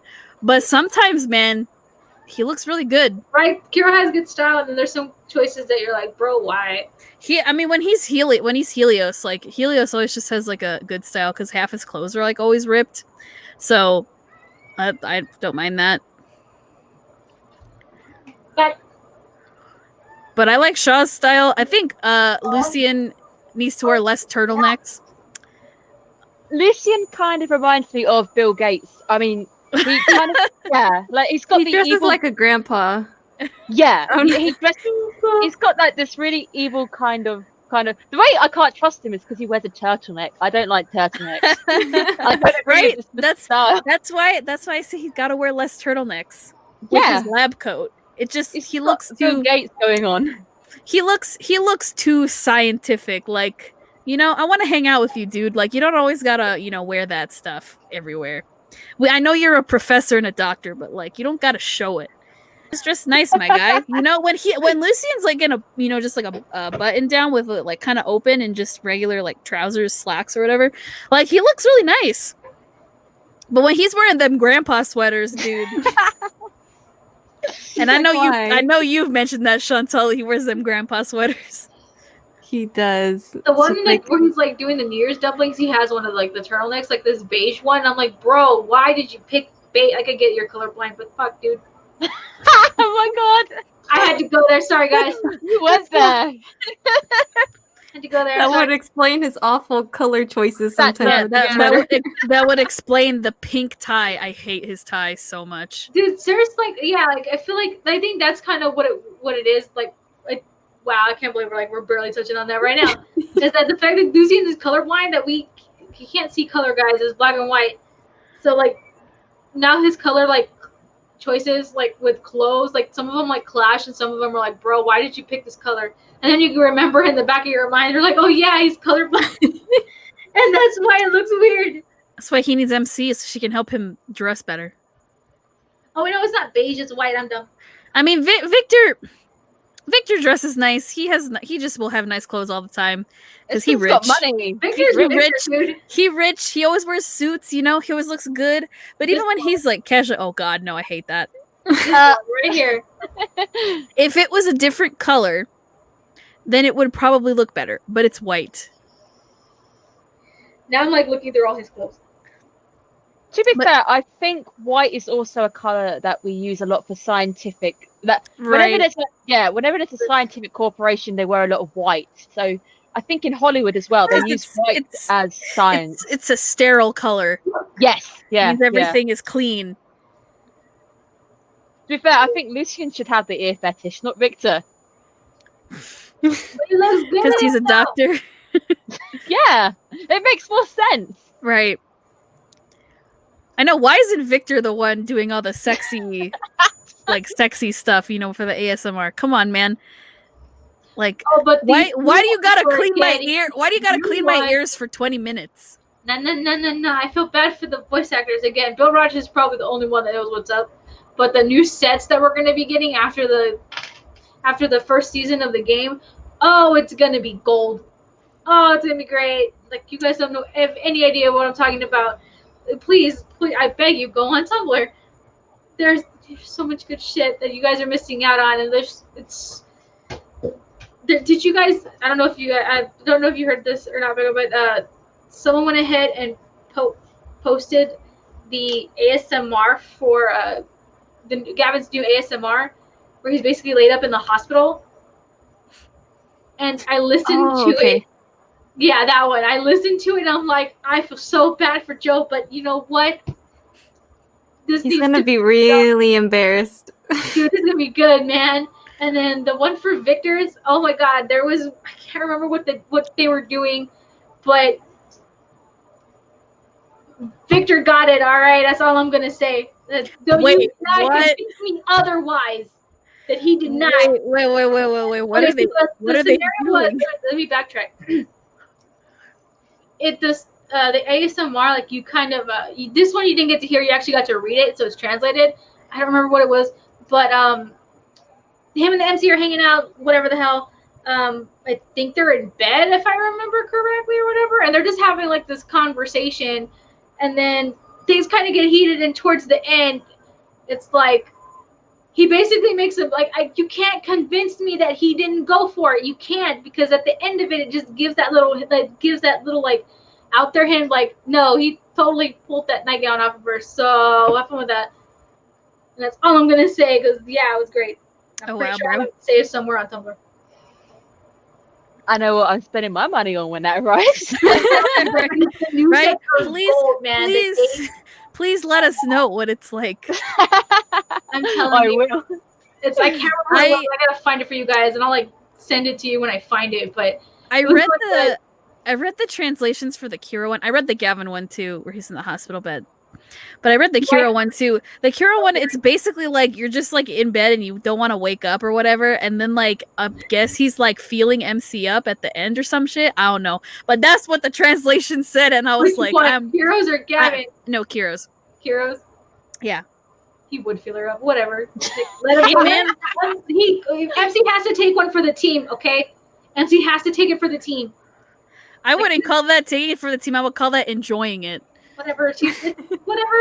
I would enjoy that shit. You know what? Yeah. I'm telling you. But the new ASMRs, they're gold. The new dates after like later on in the break after when season 2 of the game starts, or was it later half season 1 and then season 2 for the game starts? We get new karma. We get new dates, and oh my god, they're gold. I'm telling you, that Valentine's Day set. You can't convince me otherwise that Victor did not sleep with the MC. You can't convince me. I'm sorry.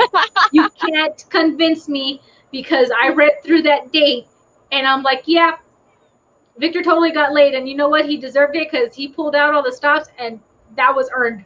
I mean, was earned. I mean, they're like undressing each other in the images. They were like just to give you like a basic understanding of what's going on. He and the MC, it was for business, but it ended up turning into like a vacation. So there's like a rose festival going on in South America, and there's like it's hot where they're at, and the hotel room is like they don't have AC. It's basically open air. There's like a big giant fan going or whatever, but they're still sweating, and he's just like he's totally copying a feel. All right, like he makes there's no subtlety. He's just like literally up on her. Dress is open in the back, like it's just like this cutout shape, and he's just like feeling up in her spine, and she's like, whoa, and she's still letting him do it, and he fucking undoes her dress, and yeah, like stuff got heated, and you cannot convince me otherwise that he did not sleep with her. I'm telling you, he did. No one can convince me otherwise. No one. I have problems. I have problems. I have nothing to do with we all do at this point. I'm telling you, I have nothing better to do with my life, you guys. It's either homework or parenting. And like I have to read something. So that's what I do with my life. I read while I'm working. Or I play games. Or play at least because I'm working from home. Like if I was like actually at work, I can't do that. But since I'm working from home, I can do whatever I want basically. I'm gonna be AFK for like 2 minutes. I'll be right back. Okay, sounds good. But if any of you guys in the chat like don't know what I'm talking about, it's on Tumblr. There's a Tumblr user called Cherry. Like I like her. I follow her on Tumblr. Please go to her, dude. She like translates all the karmas, the dates that she gets. It's really good, and like you'll find some of the stuff I was talking about like right on that list. Gavin's new ASMR is posted up on there too. It's the Whispers one. It's great, you guys. Like if you've never given it a listen to, even if you don't like Gavin, you need to for reasons, all right? Because you can. I'm sorry, but I think I told me and Chantel this, but you can't convince me otherwise that he didn't do her in the freaking hospital bed because he did. You can't convince me otherwise. I'm sure at this point, like it's with the ASMRs at least that are slowly getting released, like it's pretty obvious that like, you know, that's probably a common occurrence, right? With the they're in that point of the relationship where like that's, you know, it's not awkward or strange anymore. I think it's the first one that we get that they're actually like he's just like feeling up on her, and I was like listening to this and I'm like getting secondhand embarrassment. For like different reasons, I'm like, dude. But on the other hand, I'm like, dude, get it, because you're not as bold as much, and you probably realize that she'll let you because you're like on the hospital bed. It was great though. That ASMR was great. It was gold. Yeah, I'm excited. I always like when you get the new ASMRs because it's like, because sometimes from the title you can't really tell like what the hell is gonna happen. It's kind of like, okay. I don't know what that means, but all right, I will listen to it. And then you listen to it and you're kind of like, oh, okay. Now I understand why it's called this. Or like, that's not a, I don't know how that connects with what's going on, but okay. Kiro's Valentine's Day one was good too, actually. Did you read that one where he's like copying a feel up her thigh? Did I read that one? Of course I read the translations. Of course I did. That's when he's like, oh, don't worry. No one's going to interrupt us because I locked the door. That one. At the very end. You can't tell me that. I'm sorry. Because he wants to unwrap MC as like his present. Because like she's wearing like this, like there's like this ribbon ensemble that's going on with her, and like if you guys, oh my god, we need to find those. I'm telling you, like go on Tumblr. They're on Tumblr. It's great. Wait a minute, I have it on Tumblr. Give me like 5 seconds. It's great. I can't wait for that to come because I will definitely pull for that card. I need it. I'm like that SpongeBob gif. I need it. I need that to live. Just save your gems. I know. I am saving my gems. I am back. Hello. Hello. Welcome back. Hello. Oh, I even like the new one where he was the, I don't know how to pronounce it, the violin. I mean that one. Where is it?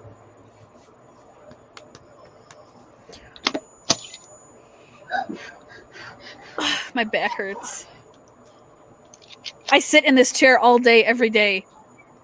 Wow. My work computer is right over there.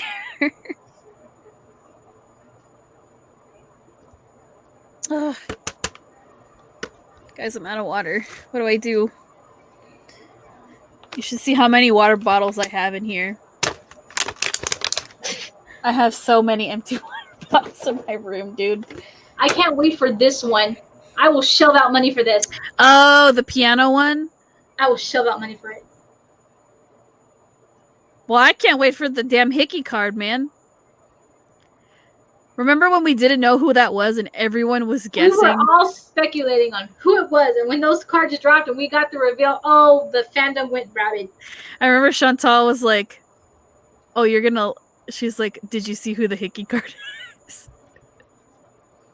And I was like, why are you asking me this? She's like, that's did you when see they it? dropped Gavin's. And I was like, is it Kiro? And she was like, go look. And then it was, and I was very happy. And then I read the translations for that date, and oh my god, I cannot wait for that card. I will sell my my firstborn child to get that card if I have to. I hope we get the Disney event sometime soon. Oh, I keep seeing that again. Good luck with that. I don't think we're gonna get it. No. I don't think. Gavin was playing with a bubble wand. I need that in my life. Well, I'm just saying because I know Disney overlords won't let him. Disney over here. Yeah. The way they run their business in the West is like, no. Which is unfortunate because those cards are really cute. Yeah, they are.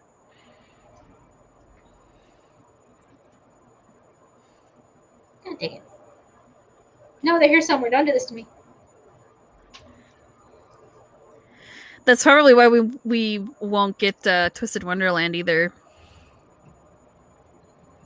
That's why I made a Japanese account for it. That's why Chantal plays the Japanese game. But I mean, it's true. They don't see a market for that here. I'd play it. So would I. I would Yeah. too. I would definitely play it, and I would love to get the Mr. Love event, crossover event for that. But I don't. Nah. I do. It does suck playing on the English servers at times, just because you can see how much. It's the same. I also play Nikki, the dressed up one. Oh and yeah. The differences between the two servers is insane. Like they have so much cool stuff, and you're like, we're like getting the watered down version of the game. Man, why do you guys always gotta do us dirty, man? I found them. Oh, Lucian's pre-evolved for his Valentine's Day one, and then there's this one, and everyone made the jokes If you guys don't know what I'm talking about, I'm not gonna tell you. Because then we don't have the same brain. Wait, Your which mind went there. Congratulations. are those the Valentine ones? Wait, what's happening in that card? I could not see what. He's feeding her cherries. Oh, yeah. Yeah, There we go. See, same brain. The Think cherries. The cherries we're all adults here. are some of the, but well, okay. Oh, there's the Victor one. There it is. Oh. Getting undressed. That's the one I'm talking about. Where they're like in South America and they were going to that rose festival thing. Meh. Involved one though. Meh. His hand is on her dress. All right, he is undoing that ribbon. I mean, she's already taken his shirt off for him, so He pretty much was. Yeah, she actually was. Like during the date, she's just like, "Why?" And he's just like, "Hey, what are you doing?" I was like, dude, if that was me, I'd be like, what does it look like I'm doing, dude? I'm trying to get you naked. And then there's Shaw's. That's so vanilla, man. It He's is. just like the tamest one, and you would think his would be. Why is his so vanilla? Eh. Oh, that's Gavin's. This one was Gavin's. I want it though because it was like really cute. Wear that lip gloss, bruh. Or lip balm or whatever. There it is. Hell yeah, dude. Oh, I can't wait to see the next one. It's so good. Yes, girl. I want to be that thigh so bad. God, fuck. This is the kind of friendship we have. Sorry, guys. It is. We're not Like like. this is your you first just time don't coming keep into these us, so, like We are we're adults. We can do what we want. it's like your Sometimes first we'll time be all joining like us. innocent PG, and then all of a Oh sudden hell yeah! No, it'll it turns into Yeah, Hey, we man. narrate, Hey, guys. man. I'm sorry. My mind has been warped since freaking middle school. I blame my middle school friends for that. They made me not innocent. So I've been like that since middle school. I don't know if that's something that's good to admit or not, but I'm sorry. I look like hot shit without glasses on, but I have to clean my glasses. Yeah, I look terrible without glasses. Anyways, I look better now. Yeah, I want to be that MC's thigh so bad. Those are the Valentine's Day ones we're getting, guys. Just so you know. I Just hope so you know, those there, that's the man. new set that we're Quality. getting. And Quality. we better get them. I swear to God. It's okay. I'm saving my gems. If the West Moon event doesn't kill us first. Oh. Oh yeah. Well, maybe for the Valentine's Day, I will buy gems if I need to. Where is? I will sacrifice part of my wallet just to get that We'll hero have to- card. I'm like, we Sacrifice. already sacrificed Yeah, part of right. your wallet. I mean, I pay for stuff in Mr. Love, Shining Live, and in Obey Me. I also paid for stuff in Ikemen Vampire as well. Yeah, I always do. As But- well as I haven't paid for stuff in A3 in a really long time, but I paid for stuff in that game too. So like at least 5 games. I only like one Like- of the guys in that game, so I'm lucky. I haven't paid in that game. Oh, in A3? Yeah. Oh, which one do you like? So I can't even remember his name. I like the actual. It's the blonde guy, and he is the one who's like the mafia boss. Oh, Sakyo. Yeah. I love him. He's I the love only one him. I care about. I like him. I have favorites from each of the troops. That's a good anime adaptation. I haven't watched it, and It's I know good. the second season's airing like now. Yeah, this month. It's very good. It actually follows the game story, and it's following it very well. It's probably not Like, Mappa. I honorarily have It's to not. share this. It's not MAPPA, so you know you're good. I want it. In case you guys, this is part of the new set that dropped. Oh my God! In case I you guys want that. haven't realized that there's a bunch of shit that dropped for the Chinese server. This was one of them. Victor had like 2. Oh. Kiro has 1. That was new that dropped. A3 anime. Yeah, I hope so because I wasn't impressed with the game. So if the anime's better, I might have to go and watch that. The anime follows the game main story. It's Yeah. it's following it very well. Let me see who has. I think it's PA Works that does A3. Yeah. So they're doing a really good job. Okay. Oh yeah, they do. They animate the plays too. You get to see like highlights of the actual plays, which is great. I might have to add that to the watch list. You need to. It's really good. It's like I play the game more for the story, not for the gameplay. Yeah. The story is what has me hooked. Yeah, I did actually. I've done all the story I did. So I stopped playing it because I ran out of stuff to do. Mm. They're adding the newer characters to the game right now. Yeah. So we just got like the second part for the summer troop. So next we're getting the new character for the autumn and winter troops. Autumn. Or new characters, yeah. But for next is autumn. But yeah, it's following the story like pretty good. They're leaving stuff out, but not like important things. No, not like this. Not like this. But also like because it's like four little stories within one big story because it's about each troop. They have enough time to like focus on like one half of the season is on one troop and the other half is on the next troop. Yeah, I did see they were like splitting them up, which is probably a very wise idea. MAPPA. Yeah. Yeah, so yeah, highly recommend it. I really like A3 because again I used to do theater, so like former theater kid. I used to write and direct my own plays as well, so like it brings back very good memories for me. I've cried several times reading the story in A3. I really it made feel me like think about my past. there hasn't been. I mean, A3 isn't based on something because I feel like I've watched an anime already of it. I don't know if it's based on something. I'm not quite sure. I don't think so.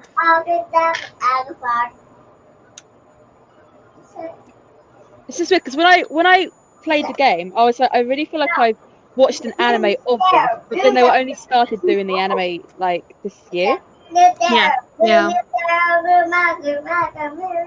And we barely got the game this year, right? Yeah, we got the game last year, like around this time. Oh, okay.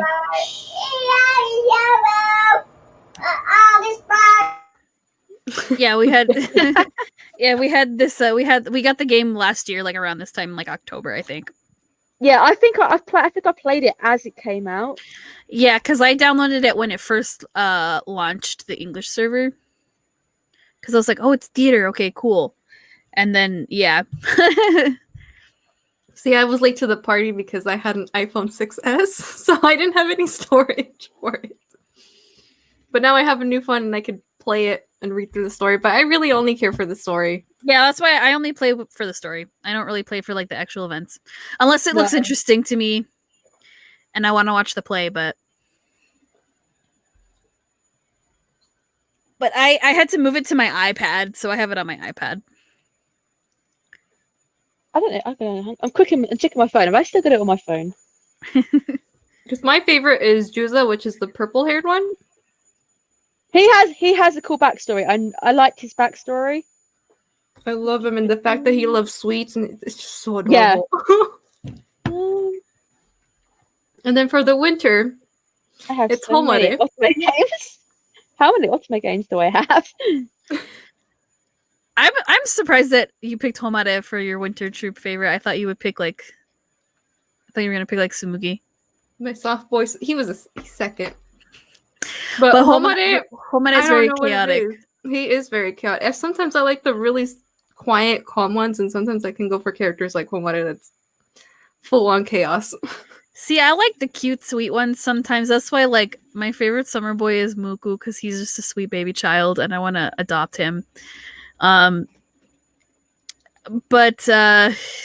man, I like so many of them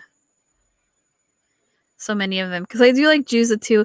I think though my favorite autumn troop boy would have to be Omi because I like that scar. I mean, it's sad how he got the scar, but like, and why he like picked to do theater, but It's so sad. His story's really sad, but he can cook, and he's got big man titties, and I like that. I just like my mafia boss. He's my boy. I like Sakio too. I actually did not like him when I first played the game, but once I learned his backstory, when I got to the Autumn Troop stuff, I was like, oh no, I like him. He's lovely. I love him. And I like that he, has feelings for the MC, and it's just like, just tell her you like her, dude. Holy shit. You're like the only one that can actually probably get with her. All these other dudes are like way too young for her, so go for it. So I've got all the like character list stuff on. And there's a guy called Guy. Oh yeah, that's the Winter Troop's new member. Because now they each have 6. Yeah, they're getting 6 each. I've noticed there's 6. I'm like, there wasn't 6 before. Well, we're just getting introduced to the 6 members of each troop. We just got the summer ones, which is the new purple-haired one. He's Juza's brother.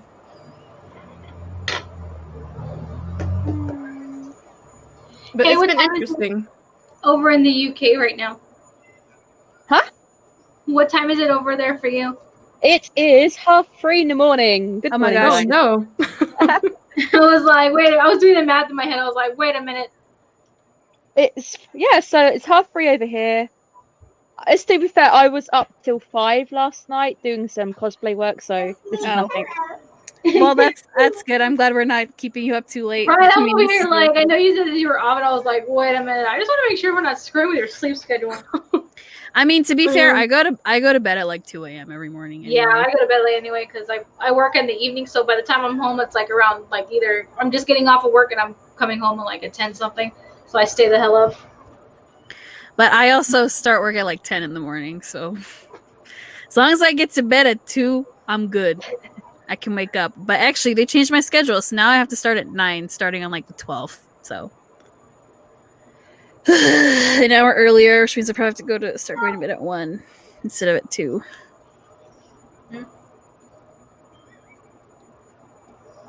I'm always up really late, like at 5 a.m. Yeah, I'm terrible. I have friends in the America anyway, so I do get to talk to them quite a bit because I'm always up. So our friendships are good. Well, that's good.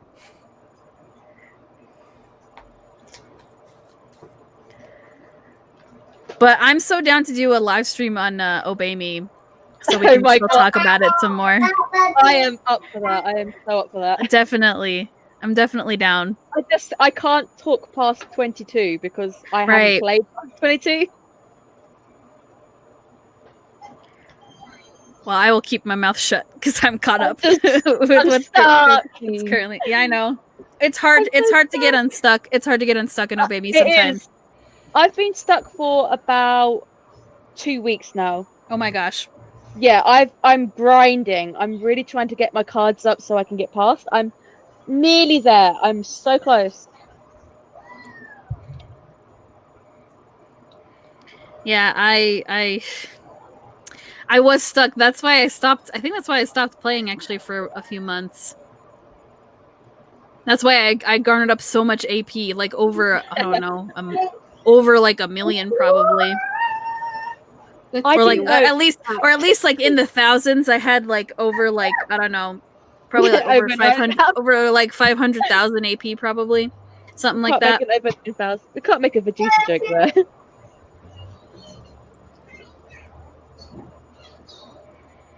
But yeah, well, right now I've actually been saving up some AP as well. I think before I had over 1,000, like earlier today, but now I'm down to like 600 something. But I don't know how that happened because I've been playing every day.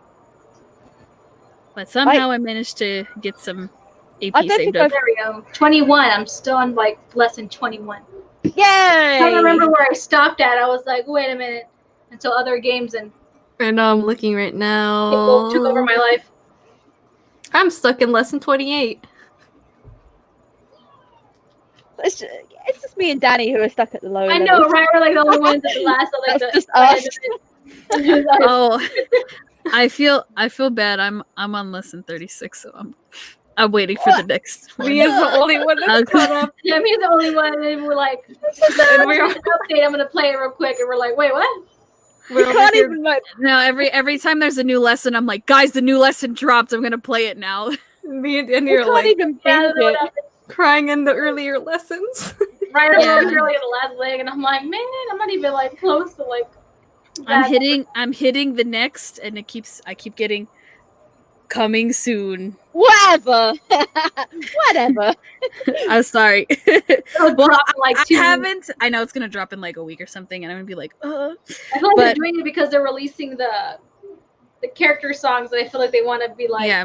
you can get the character song, and look, there's a new chapter. so The go character go. songs are so good. They are so Arcadia. good. Arcadia. I know Arcade. I can't stop listening to it. It's so good. I love Lucifer's voice so much. Like, he could like. I wish they had their own ASMRs too. I don't care. If I don't understand what the fuck he's saying. I just want him to whisper in my ear. Just like They they need do to honestly you. do ASMRs for Obey Me, because I'm pretty sure a bunch of us would like buy that. I want Lucifer to love me. I know he already does, but you know. But Arcadia is good. I like Are You Ready? I think it's so club. It's Mammon. It's The almost most- Mammon. The most club song ever. And he's honest with his feelings for Right. Right. He's not being like, that's not what I mean. He's so tsundere, like, I never said that. Yeah, sure you didn't, my guy. No, I pressed it. Okay. To be fair, I'm trying to get 3 stars in like all the other levels that I have not gotten 3 stars in, so that's taking me a little while. My problem is I'm a completionist. I have to get 3 stars until I move on. So I've got 3 stars on everything before. I just can't get past where I am right now. I'm stuck.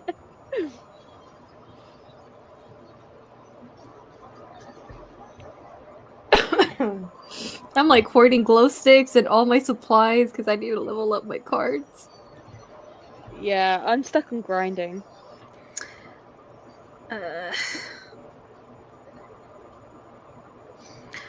Yeah, I'm trying to get my 3. I'm on lesson 30, trying to get all 3 stars. Everything else I have 3 stars in, because I like to unlock the extra story parts and whatever, and you need a certain amount to get them.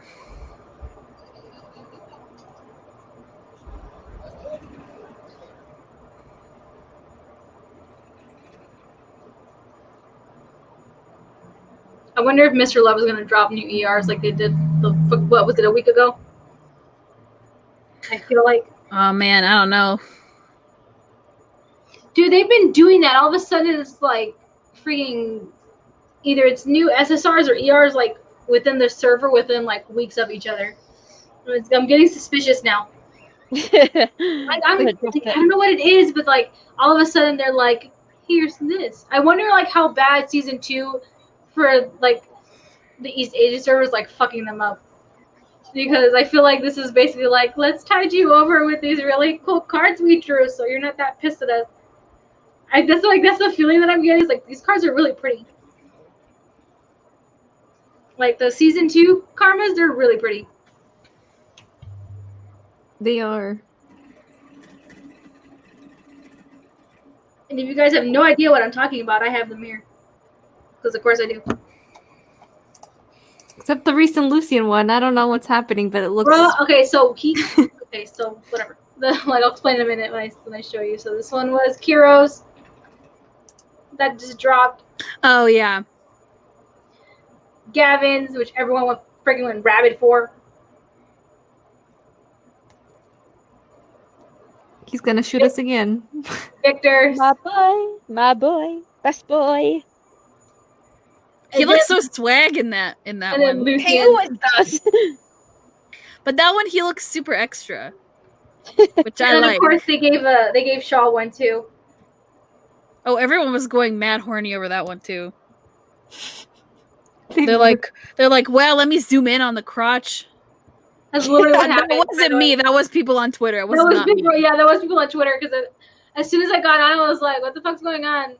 Why do I see Shaw?" And then someone was like, use, I guess, like they just edited or whatever, and they just use like this red marker just to like highlight the area of Shaw's crotch. And I'm like, bro, we got these cards like 5 seconds ago, and y'all already starting. Hey man, they're looking at the important parts. I'm just kidding. I guess that's what their eyes gravitated towards. This was weeks after. This is like a few weeks after this one that dropped for Victor. It's my baby. It's my baby. On the CN server. Everyone went rabid for this one. This one was the. Oh yeah. This one. Yeah. You guys remember that? I want that one. Everyone went rabid. I feel like again, these karmas literally dropped within like literally days within each other. Actually, like the new ones for the new. This is literally chapter 2 of season 2. Those are the new karmas for them or whatever, or 2 through 5 is what they said. And then they dropped this one, and there were no Victor first, and then they were like, oh look, here's the new karmas for the chapters 2 to 5 for season 2, for chapter 2. And I was like, dude, literally within days of each other. I kid you not. I feel like it was like days within each other. They're probably up to something. Thank you. Exactly. I was like, I think they're up to something. They've been a little too quiet. And now it's been quiet. This was because before that, the other event they had was the Asian China event where the guys got to be mythical Chinese legends, basically. That was really cool. So it makes me suspicious on what they're doing for the new chapters. That they're basically like Paper Games and Alex are like, I'm just gonna give you these really beautifully arted cards for you just so you can, just chill out for a minute. And I'm like, I don't trust you. You're up to something. Lucian got shot in the leg. You're up to something. Because yes, he got shot in the leg. In his new ER that dropped on the Chinese server, his like, if you like zoom in, like he got shot in the leg, or he got shot in the thigh, I should say. Like that thigh. So I'm pretty sure he got shot at. We don't know by who. But yeah, that's basically what happened. Everyone was like going rabid over it.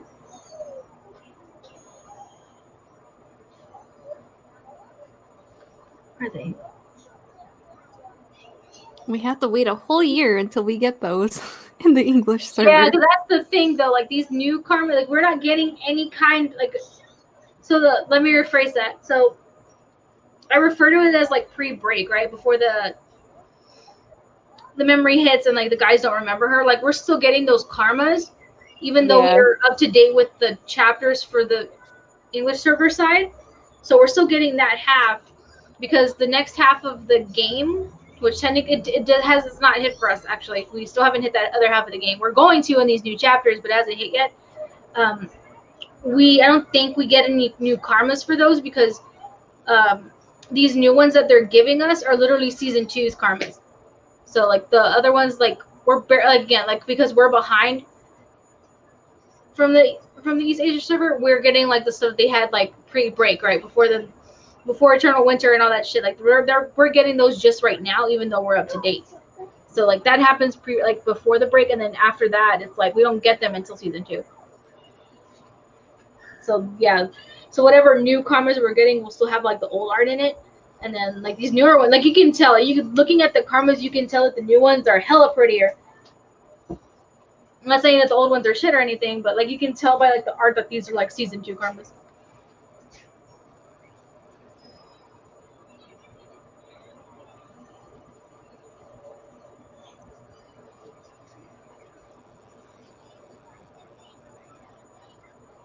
But as time lags on, and we've literally been communicating for the past 4 hours. I know, right? Hey, man, time flies when you're having fun. It does. It does. We have been having fun, I believe. It's just great to have a conversation about anime. It is. I love it. There's not. I don't know. I think that's the reason why I kind of broke into doing it on the anime channel in the end, because there's not a lot of people like I know who watch stuff like any of the stuff I watch, and it's just great to kind of just chat about anime. I agree. Yeah, it's kind of hard, especially like now since some people are still pretty in quarantine or whatever. Like it's like I don't know who else to talk to. There's no one to talk to, so I'm just talking to YouTube. Right.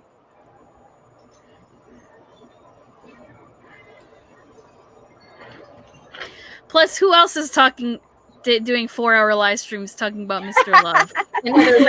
another random crap, because that's what we do. It is. We always gotta talk about a little bit of everything, man. Yeah. Thank you guys for the awesome comments. We really appreciate it. We're glad you guys can participate in the chat and hear our commentary and participate in the conversation yourselves. Like, it's great that we get to still talk about the stuff that we enjoy together and also with you guys. So really appreciate it that you guys come out to listen. Especially at this time of night. Oh, it's late over here. Right. Well, even now here it's almost 9 o'clock, so we're getting there. Yeah, it's gonna be 10. Right. I gotta put this one to bed pretty soon. Cause I gotta work. I don't want to work tomorrow. It's Sunday. I don't wanna. I gotta do it, people. What is this? Mommy. Dude, I bet you anything. Mommy. What is it? That the West Moon event is our New Year event. Bless you. Thank you. I bet you anything that's gonna be messed up if they're like, here's these new chapters, and then here's this turn-based event. Have fun with that. As long as it's one at a time, I might be able to handle it. Right, don't give it to me all at once. Yeah, one at a time. Please, I beg you, just give me like one. Don't even drop the chapters. Just like bring back old events first. We can do those. Halloween event Moon for the month or whatever, like whatever month you're giving us, and then drop new chapters on us. I need Halloween. Give me back vampire. I know. I hope they bring the Halloween cards back so people can get them. Dude, my husband was making fun of the Halloween cards because he saw them, and he was wait, what did Victor get? And I'm like, he was a vampire. He's like, of course he would be. Aren't they all vampires except for Gavin? Well, except for Gavin, he's a vampire hunter. And as soon as I told my husband that, he's like, he would. And I was like, wow. In my husband's defense, I talk about Gavin a lot, so at this point, he doesn't care. He supports my habit. Well, Gavin's your boyfriend, and your husband's your husband, so. Although his boyfriend's Victor. Oh, good choice. In case you guys don't know that, my husband loves Victor. Like, he's never seen the anime, he's never played the game. Like, we've seen like 2 episodes. But, we mainly had the conversation because Ben Diskin is Victor's voice actor, and that just blew my husband's mind. So we ended up talking about it. And I showed him what Victor looked like. And the little words out of this man's mouth were like, whoa, I just read that. Concerning, but the main thing that he calls Victor the Stallion. Put 2 and 2 together, y'all. Put 2 and 2 together. There we go. Same brain. That's literally what he said. He was like, what? He is. And I'm like, wow. I mean, I agree, man. That comment, man. I don't want to play it.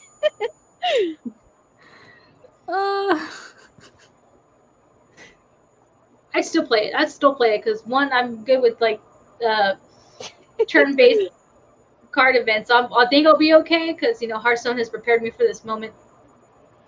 I'm gonna be so confused. I can already feel it.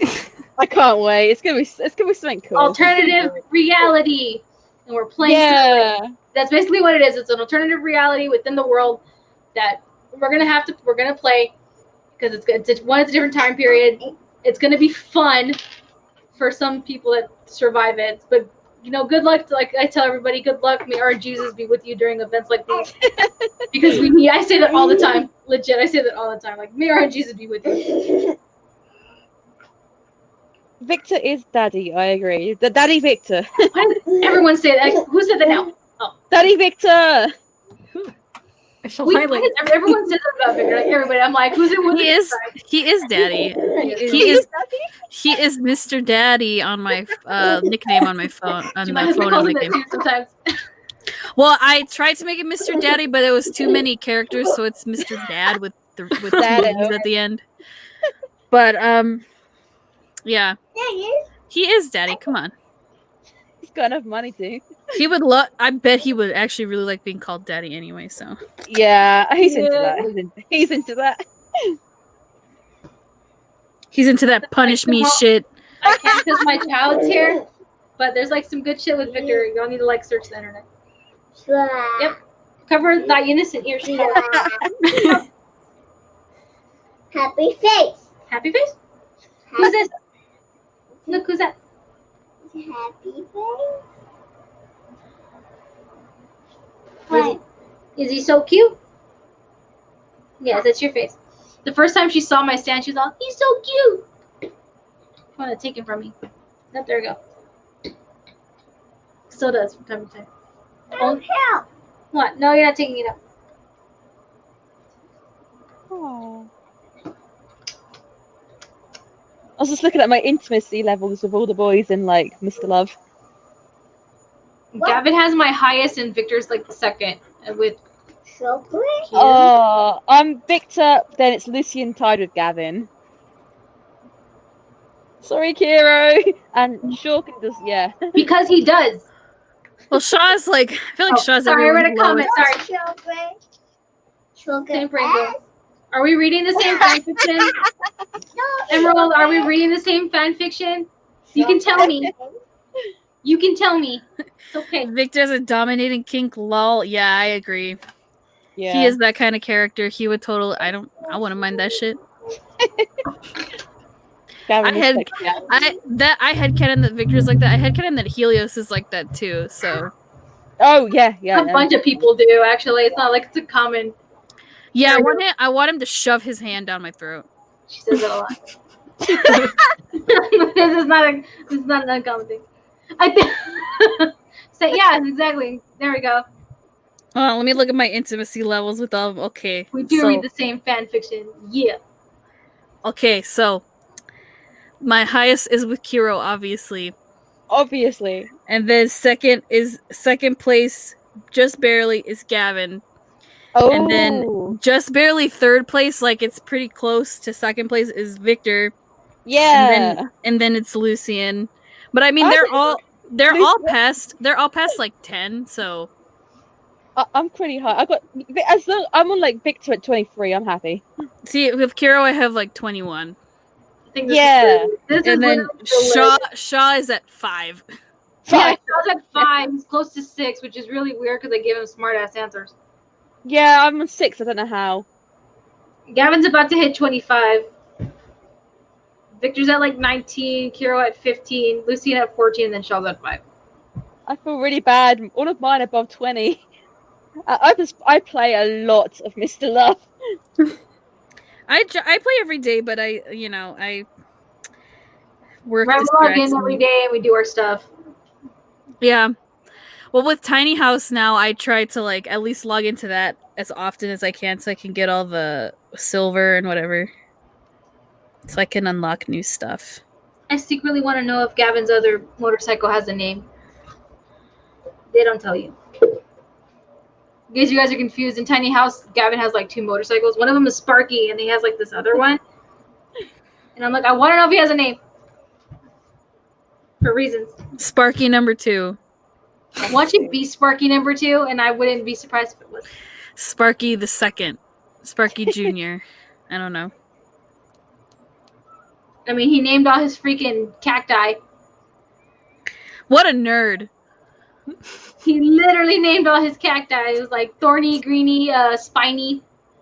I mean, to be fair, all of them are fucking nerds, like deep down inside. So, you know. The kids on my Discord called Gavin a nerd because of like the slightly drunken date when he's like, oh, I only know a little bit of guitar, and then just fucking does a guitar solo on fucking stage, and they're like, only a nerd would do that, and I'm like, really? Like, all of them could play in a band together. Probably, I would read a fanfic AU for that. Like, I would so read that. But like, yeah, it was like one of those things where like, oh, he supposedly doesn't know that much, and then he fucking has a guitar solo.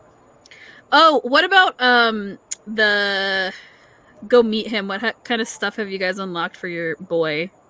Oh, I'll go have a look. Let me have a look. Because I try to save up these stupid coupons like as much as I can, and it takes me forever just to unlock the damn outfits. That is difficult, to be fair. I've got Victor wearing a jumper. Oh, nice. What color is it? It's a horrible jumper. It's a Lucian jumper. It's horrible. Oh man, it's not a turtleneck, is it? It's not. It's a V-neck. It is Okay, a V-neck. It's just grey. It's this horrible grey color. Oh, Victor, why do you always wear such drab? I mean, I can't say because I like to wear black all the time too, but at least I'm not always wearing a suit. But it's like oversized jumper. It's not even like it's a really oversized baggy jumper. Is it like a grandpa? Yes. Grandpa sweater. Yes. Oh man. It really is. Victor. He's actually asleep right now. He's got his eyes closed. He's not even looking at me. See, I have Kiro in like the most casual fucking like clothes ever. that works. But it's cute. It's a cute outfit. I only have like 3 of them unlocked. I'm trying to unlock this other one because it looks really nice. It's like he has like black like trouser pants and like a nice white shirt with like black accents on it. It looks really nice. But I need 788 of these stupid coupons, and I only have 686. So I basically need 102. I'm putting Victor back into his waistcoat. He looks better in the waistcoat. He's going back. I just have Gavin in his like basic stuff. I only unlocked like 1 suit, and that was like from the slightly drunken date. I only have Gavin in his birthday stuff. And then the voice lines take forever to unlock too, because you have to get the stupid obtain this for level 5 or whatever. Like, shut up. Let me dress them and let them say more shit to me. Please. Oh, Victor's awake now.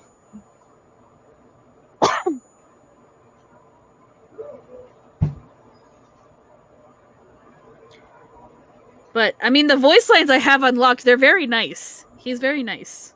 I'm only unlocked 1. I've unlocked 2 of them. Again, they're very hard to unlock. They really want you to save up all this shit. But then it's like, oh, you can't unlock this until you get this stupid outfit. And it's like, why not? Why can't I, game?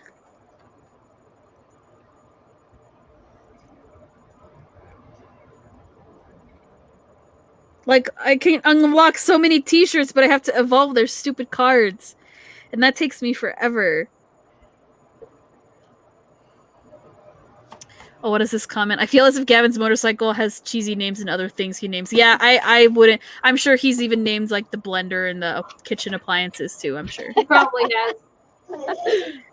Blendy.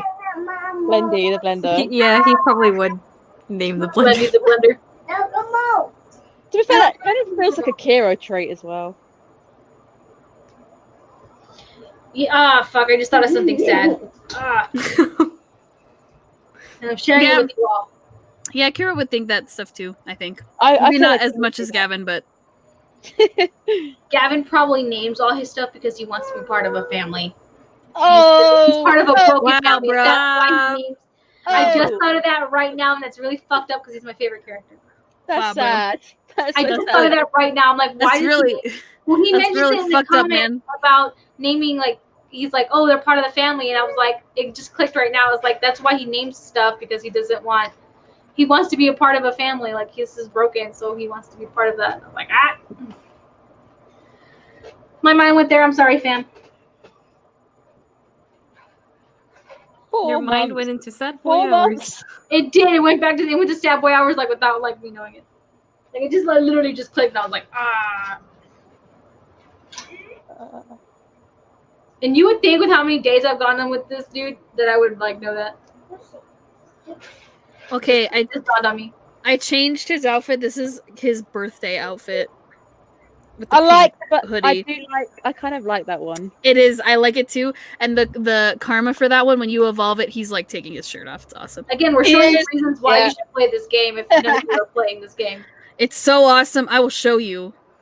It's the greatest fucking picture ever. It is. Look at that shit. I have that It's one. so Yeah, good. Oh my god. Because MC walks in on him and he's like, oh. Half undressed. Yeah, he's like, because he's all like sweaty or whatever. And MC's like, oh, I'm so sorry. Take a peek. And he's like all embarrassed or whatever. But then in the Stardust date, she sees his abs for 2 seconds and she's like, God, why do you have to like do that? Like, why are you doing that? And he's like, but I want you to see everything. And it's just like, bro, make up your mind, please. Where did you see that and link it to Mia? I mean, it's what? Is this a Oh my comment? god. Read the It's comment. a comment. Y'all are gold. Oh Y'all are my gold God. tonight. Y'all are gold. Please link that to me. See what I tell you? What I tell you? I want to see that. But yeah, so I'm like, bruh, come on. I mean, I want to see everything. But, you know. Yeah, that's great karma, man. It's so good. The birthday cards are the best. November's is Lucian, so we're getting his. I know. I'm excited to get that one. That's the pantsless Lucy. I'm Pantsless getting it for Lucian. prosperity because I've gotten the other 3. I need to finish the set. All right. I know. I want to get all of them too, so I can get all 4 of them. Then Like I will have everyone's all of taking them. off their shirts, and then there's Lucian just Right. pants off. He's taking off his pants. It still counts. He's still undressing himself. In case y'all didn't know that. In case y'all didn't know that's what's happening.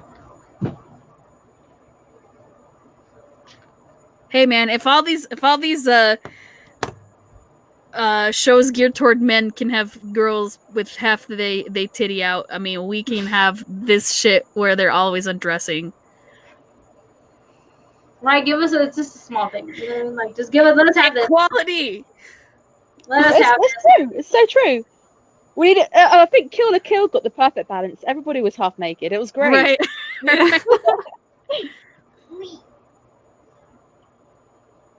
Not that I don't appreciate, other women's bodies, because I do. Everyone's, good, beautiful and stuff. But with the guys, man, sometimes it's like, please, please let me see this man naked, please. Ask your dad for chocolate. When the guys tiny human, she's like, when the guys take their shirts or pants off, I just want to jump at them as MC takes one for the team. Lol, same. See? That's the only one who said it. It's Not not the only one who said it. I mean, if any one of these boys is undressing in front of me, please, Take one for the team. I will. Kill la Kill was great. I apart from the ending, but I loved Kill la Kill.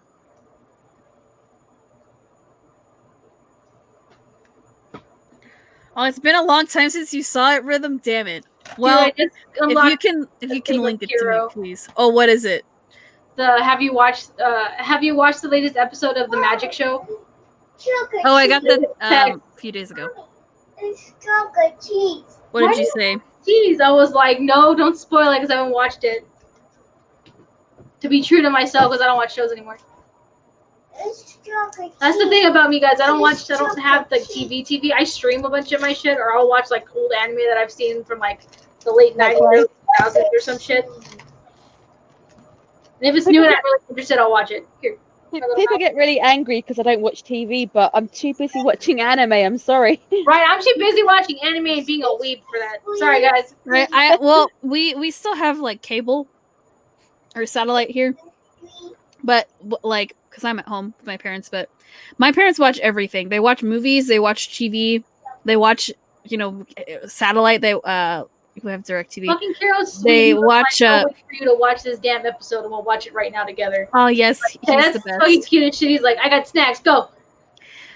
But my parents watch everything. They watch Netflix, they watch Hulu, they watch Amazon, they watch regular TV. They watch everything. So that's why we have everything. Me, I don't really watch regular TV too much. I usually just watch anime or YouTube. I was watching anime before I came into the stream, so yeah. Really, the only thing that I watched regularly on TV was like the Miraculous special. because I love Miraculous and the new special was on Disney Channel, so I had to record it. Thank God I still have Disney Channel. So I recorded that. Did I tell you? I told Mia this. They were I took my daughter to the doctor's on Thursday, and at the child's clinic, they were like showing Miraculous on TV for once. I was like, why? And so many people were so confused. No, you should have seen the look on. Hey man, that just means you gotta preach to them and tell them, yo, y'all need to watch this show. It's so good. Was the fact that a bunch of boys were transforming into like these hero costumes, and I think they were expecting girls, and like that's what threw them off. I'm not even joking. There was like this confusion on this woman's face, like this older woman's face. She was like, "Wait, what?" And a part of me was like, "That old lady needs to just get good." I was like, "Man, how do I not look like a weeb in front of these people if I'm trying to explain what's going on?" They're transforming into superheroes. That's all you gotta say. It was Kim's episode. I told Mia this. It was Kim's episode. The party pressure one. I love that episode because you get all the boys. Oh, I unlocked this Kiro text message like today or yesterday. It's so you say, I just saw the news, so you're playing the male lead in my favorite novel. That's crazy. And he says, oh, that's your favorite novel? I'm feeling more pressure now. I said, I'm looking forward to your performance. He says, well, the male lead had a lot of traumatizing experiences. I'm worried whether I could portray him well. Filming starts tomorrow. I really hope I don't disappoint you. I said, I was really moved when the hero got through all those obstacles. It was why I fell in love with the character. He says he lost his family, his job, and his girlfriend. How will he stand up again in the face of all this adversity? And then I picked, perhaps he still has to fulfill his promise with his girlfriend. That was why he persisted. He says, even though they already broke up, he fulfilled his promise and finally touched her heart. Is that it? I think I kind of understand now. Thank you. I'll do my best. I won't disappoint you. That sounds like something Kara would say. You could never disappoint me.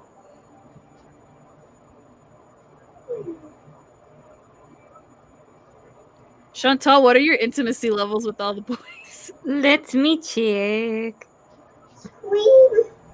What is it, my little mouth? Because I was wondering, because you didn't say anything, so I was like, oh, I wonder what. I was like going through the little messages. That's why. Ow! You got distracted. I did. Let's see. This is about to be our longest stream, but that's okay. I know, right? We're just like bullshitting around. Half the time we got serious and we're just talking about the show, and then this is usual for us, by the way. If some of you guys are new and watching this, oh, Rhythm, I love you. It was pretty cool. It was very Avengers and Justice League. I loved it. It was so good. I watched it twice. I haven't seen it yet. Because I watched it with my brother the second time. I have not seen it yet. If you guys know of a way for me to see it that does not require me to get cable, then please. Okay, anyway, Chantal. Okay, I have with the boy. Obviously Gavin first, then Lucian. Gavin's at 27. Lucian's like very close behind at 26. And Victor and Kira are, well, Victor is actually third. He's at 26 too. Yeah.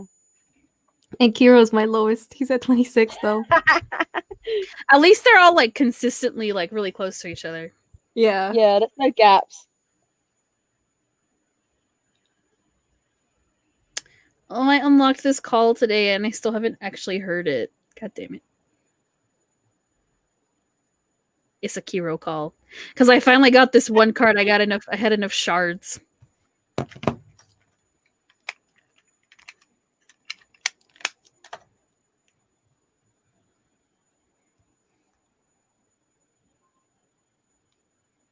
Which call is it? It's the, which one is this one? Oh, it's when he's sick. And it's an SR card. I just got it. Like today.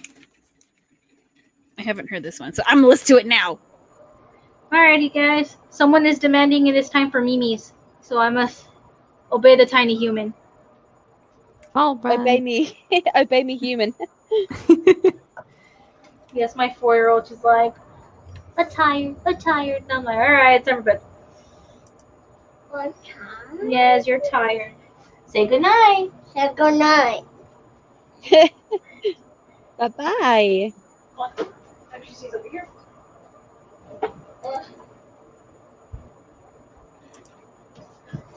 Oh my god, he sounds all sick. It's really sad.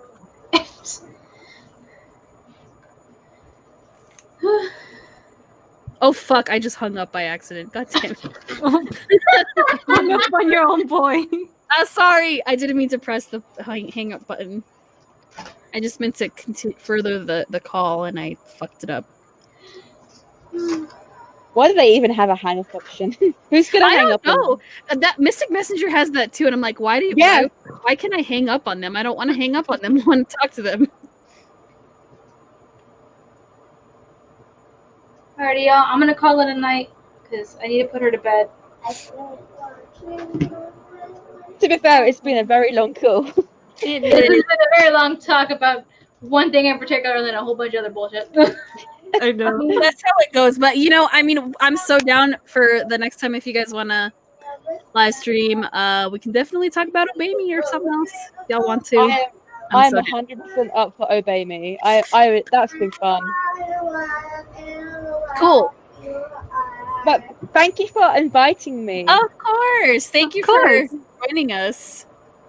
It's been an honor, and it's been great to just kind of hang back and chat about. We're glad you joined us. That's for sure. Yes, thank you.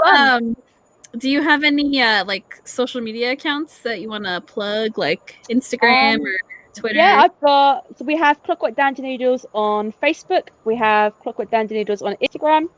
We also have an art account, so I do a lot of artwork. That is under LJ Regulus, so that's a completely different account. I'll try and shove it up somewhere. And I think that's it. So just YouTube primarily for videos and Instagram. Awesome. Then we will go follow you, of course. I will return the favor. Right, like and follow, subscribe to our guest who basically stayed up from the UK to come and join us. It's been fun. It has been fun. It's been very exciting. If you ever want to talk to us about other things, you're more than welcome to. Yeah, more than welcome to let us know. Thank you so much. And of course, the rest of us are also on social media, whether it's on course Twitter, Tumblr, and all sorts of stuff. We'll be posting. This won't be the last time we talk about Mr. Love because again, just the events are coming up pretty soon. So is season 2, of the game at least. We'll still have, if not the anime, then game content at least. Because I feel like this is kind of the one place we have to talk about it, besides amongst ourselves. So we'll keep you guys posted on anything we do. We have a Halloween podcast coming up pretty soon. I think we're on agreement on what it's going to be. And yeah, I think so. Yeah. I mean, we can announce it. Yeah, we're going to talk about Corpse Party. So if you guys have never, ever heard of this game, it is a great horror game. We're just talking about the first one, right? Yeah, it's the first game. If you guys have never played it, it is a game called Corpse Party, where you're playing, it was divided into 5 chapters. You're playing through the story of these different kids. They get transported to another world because they did something really stupid. And you follow them and all this stuff, and a whole bunch of really bad crap happens. And it's a really good game with a really good story. We're just going to talk about the first one, Corpse Party Blood Covered. It has a manga adaptation, and it has an OVA. Do not watch the OVA, you guys. Please don't, because it's all the bad endings that you get from the game into the OVA. And if you guys are...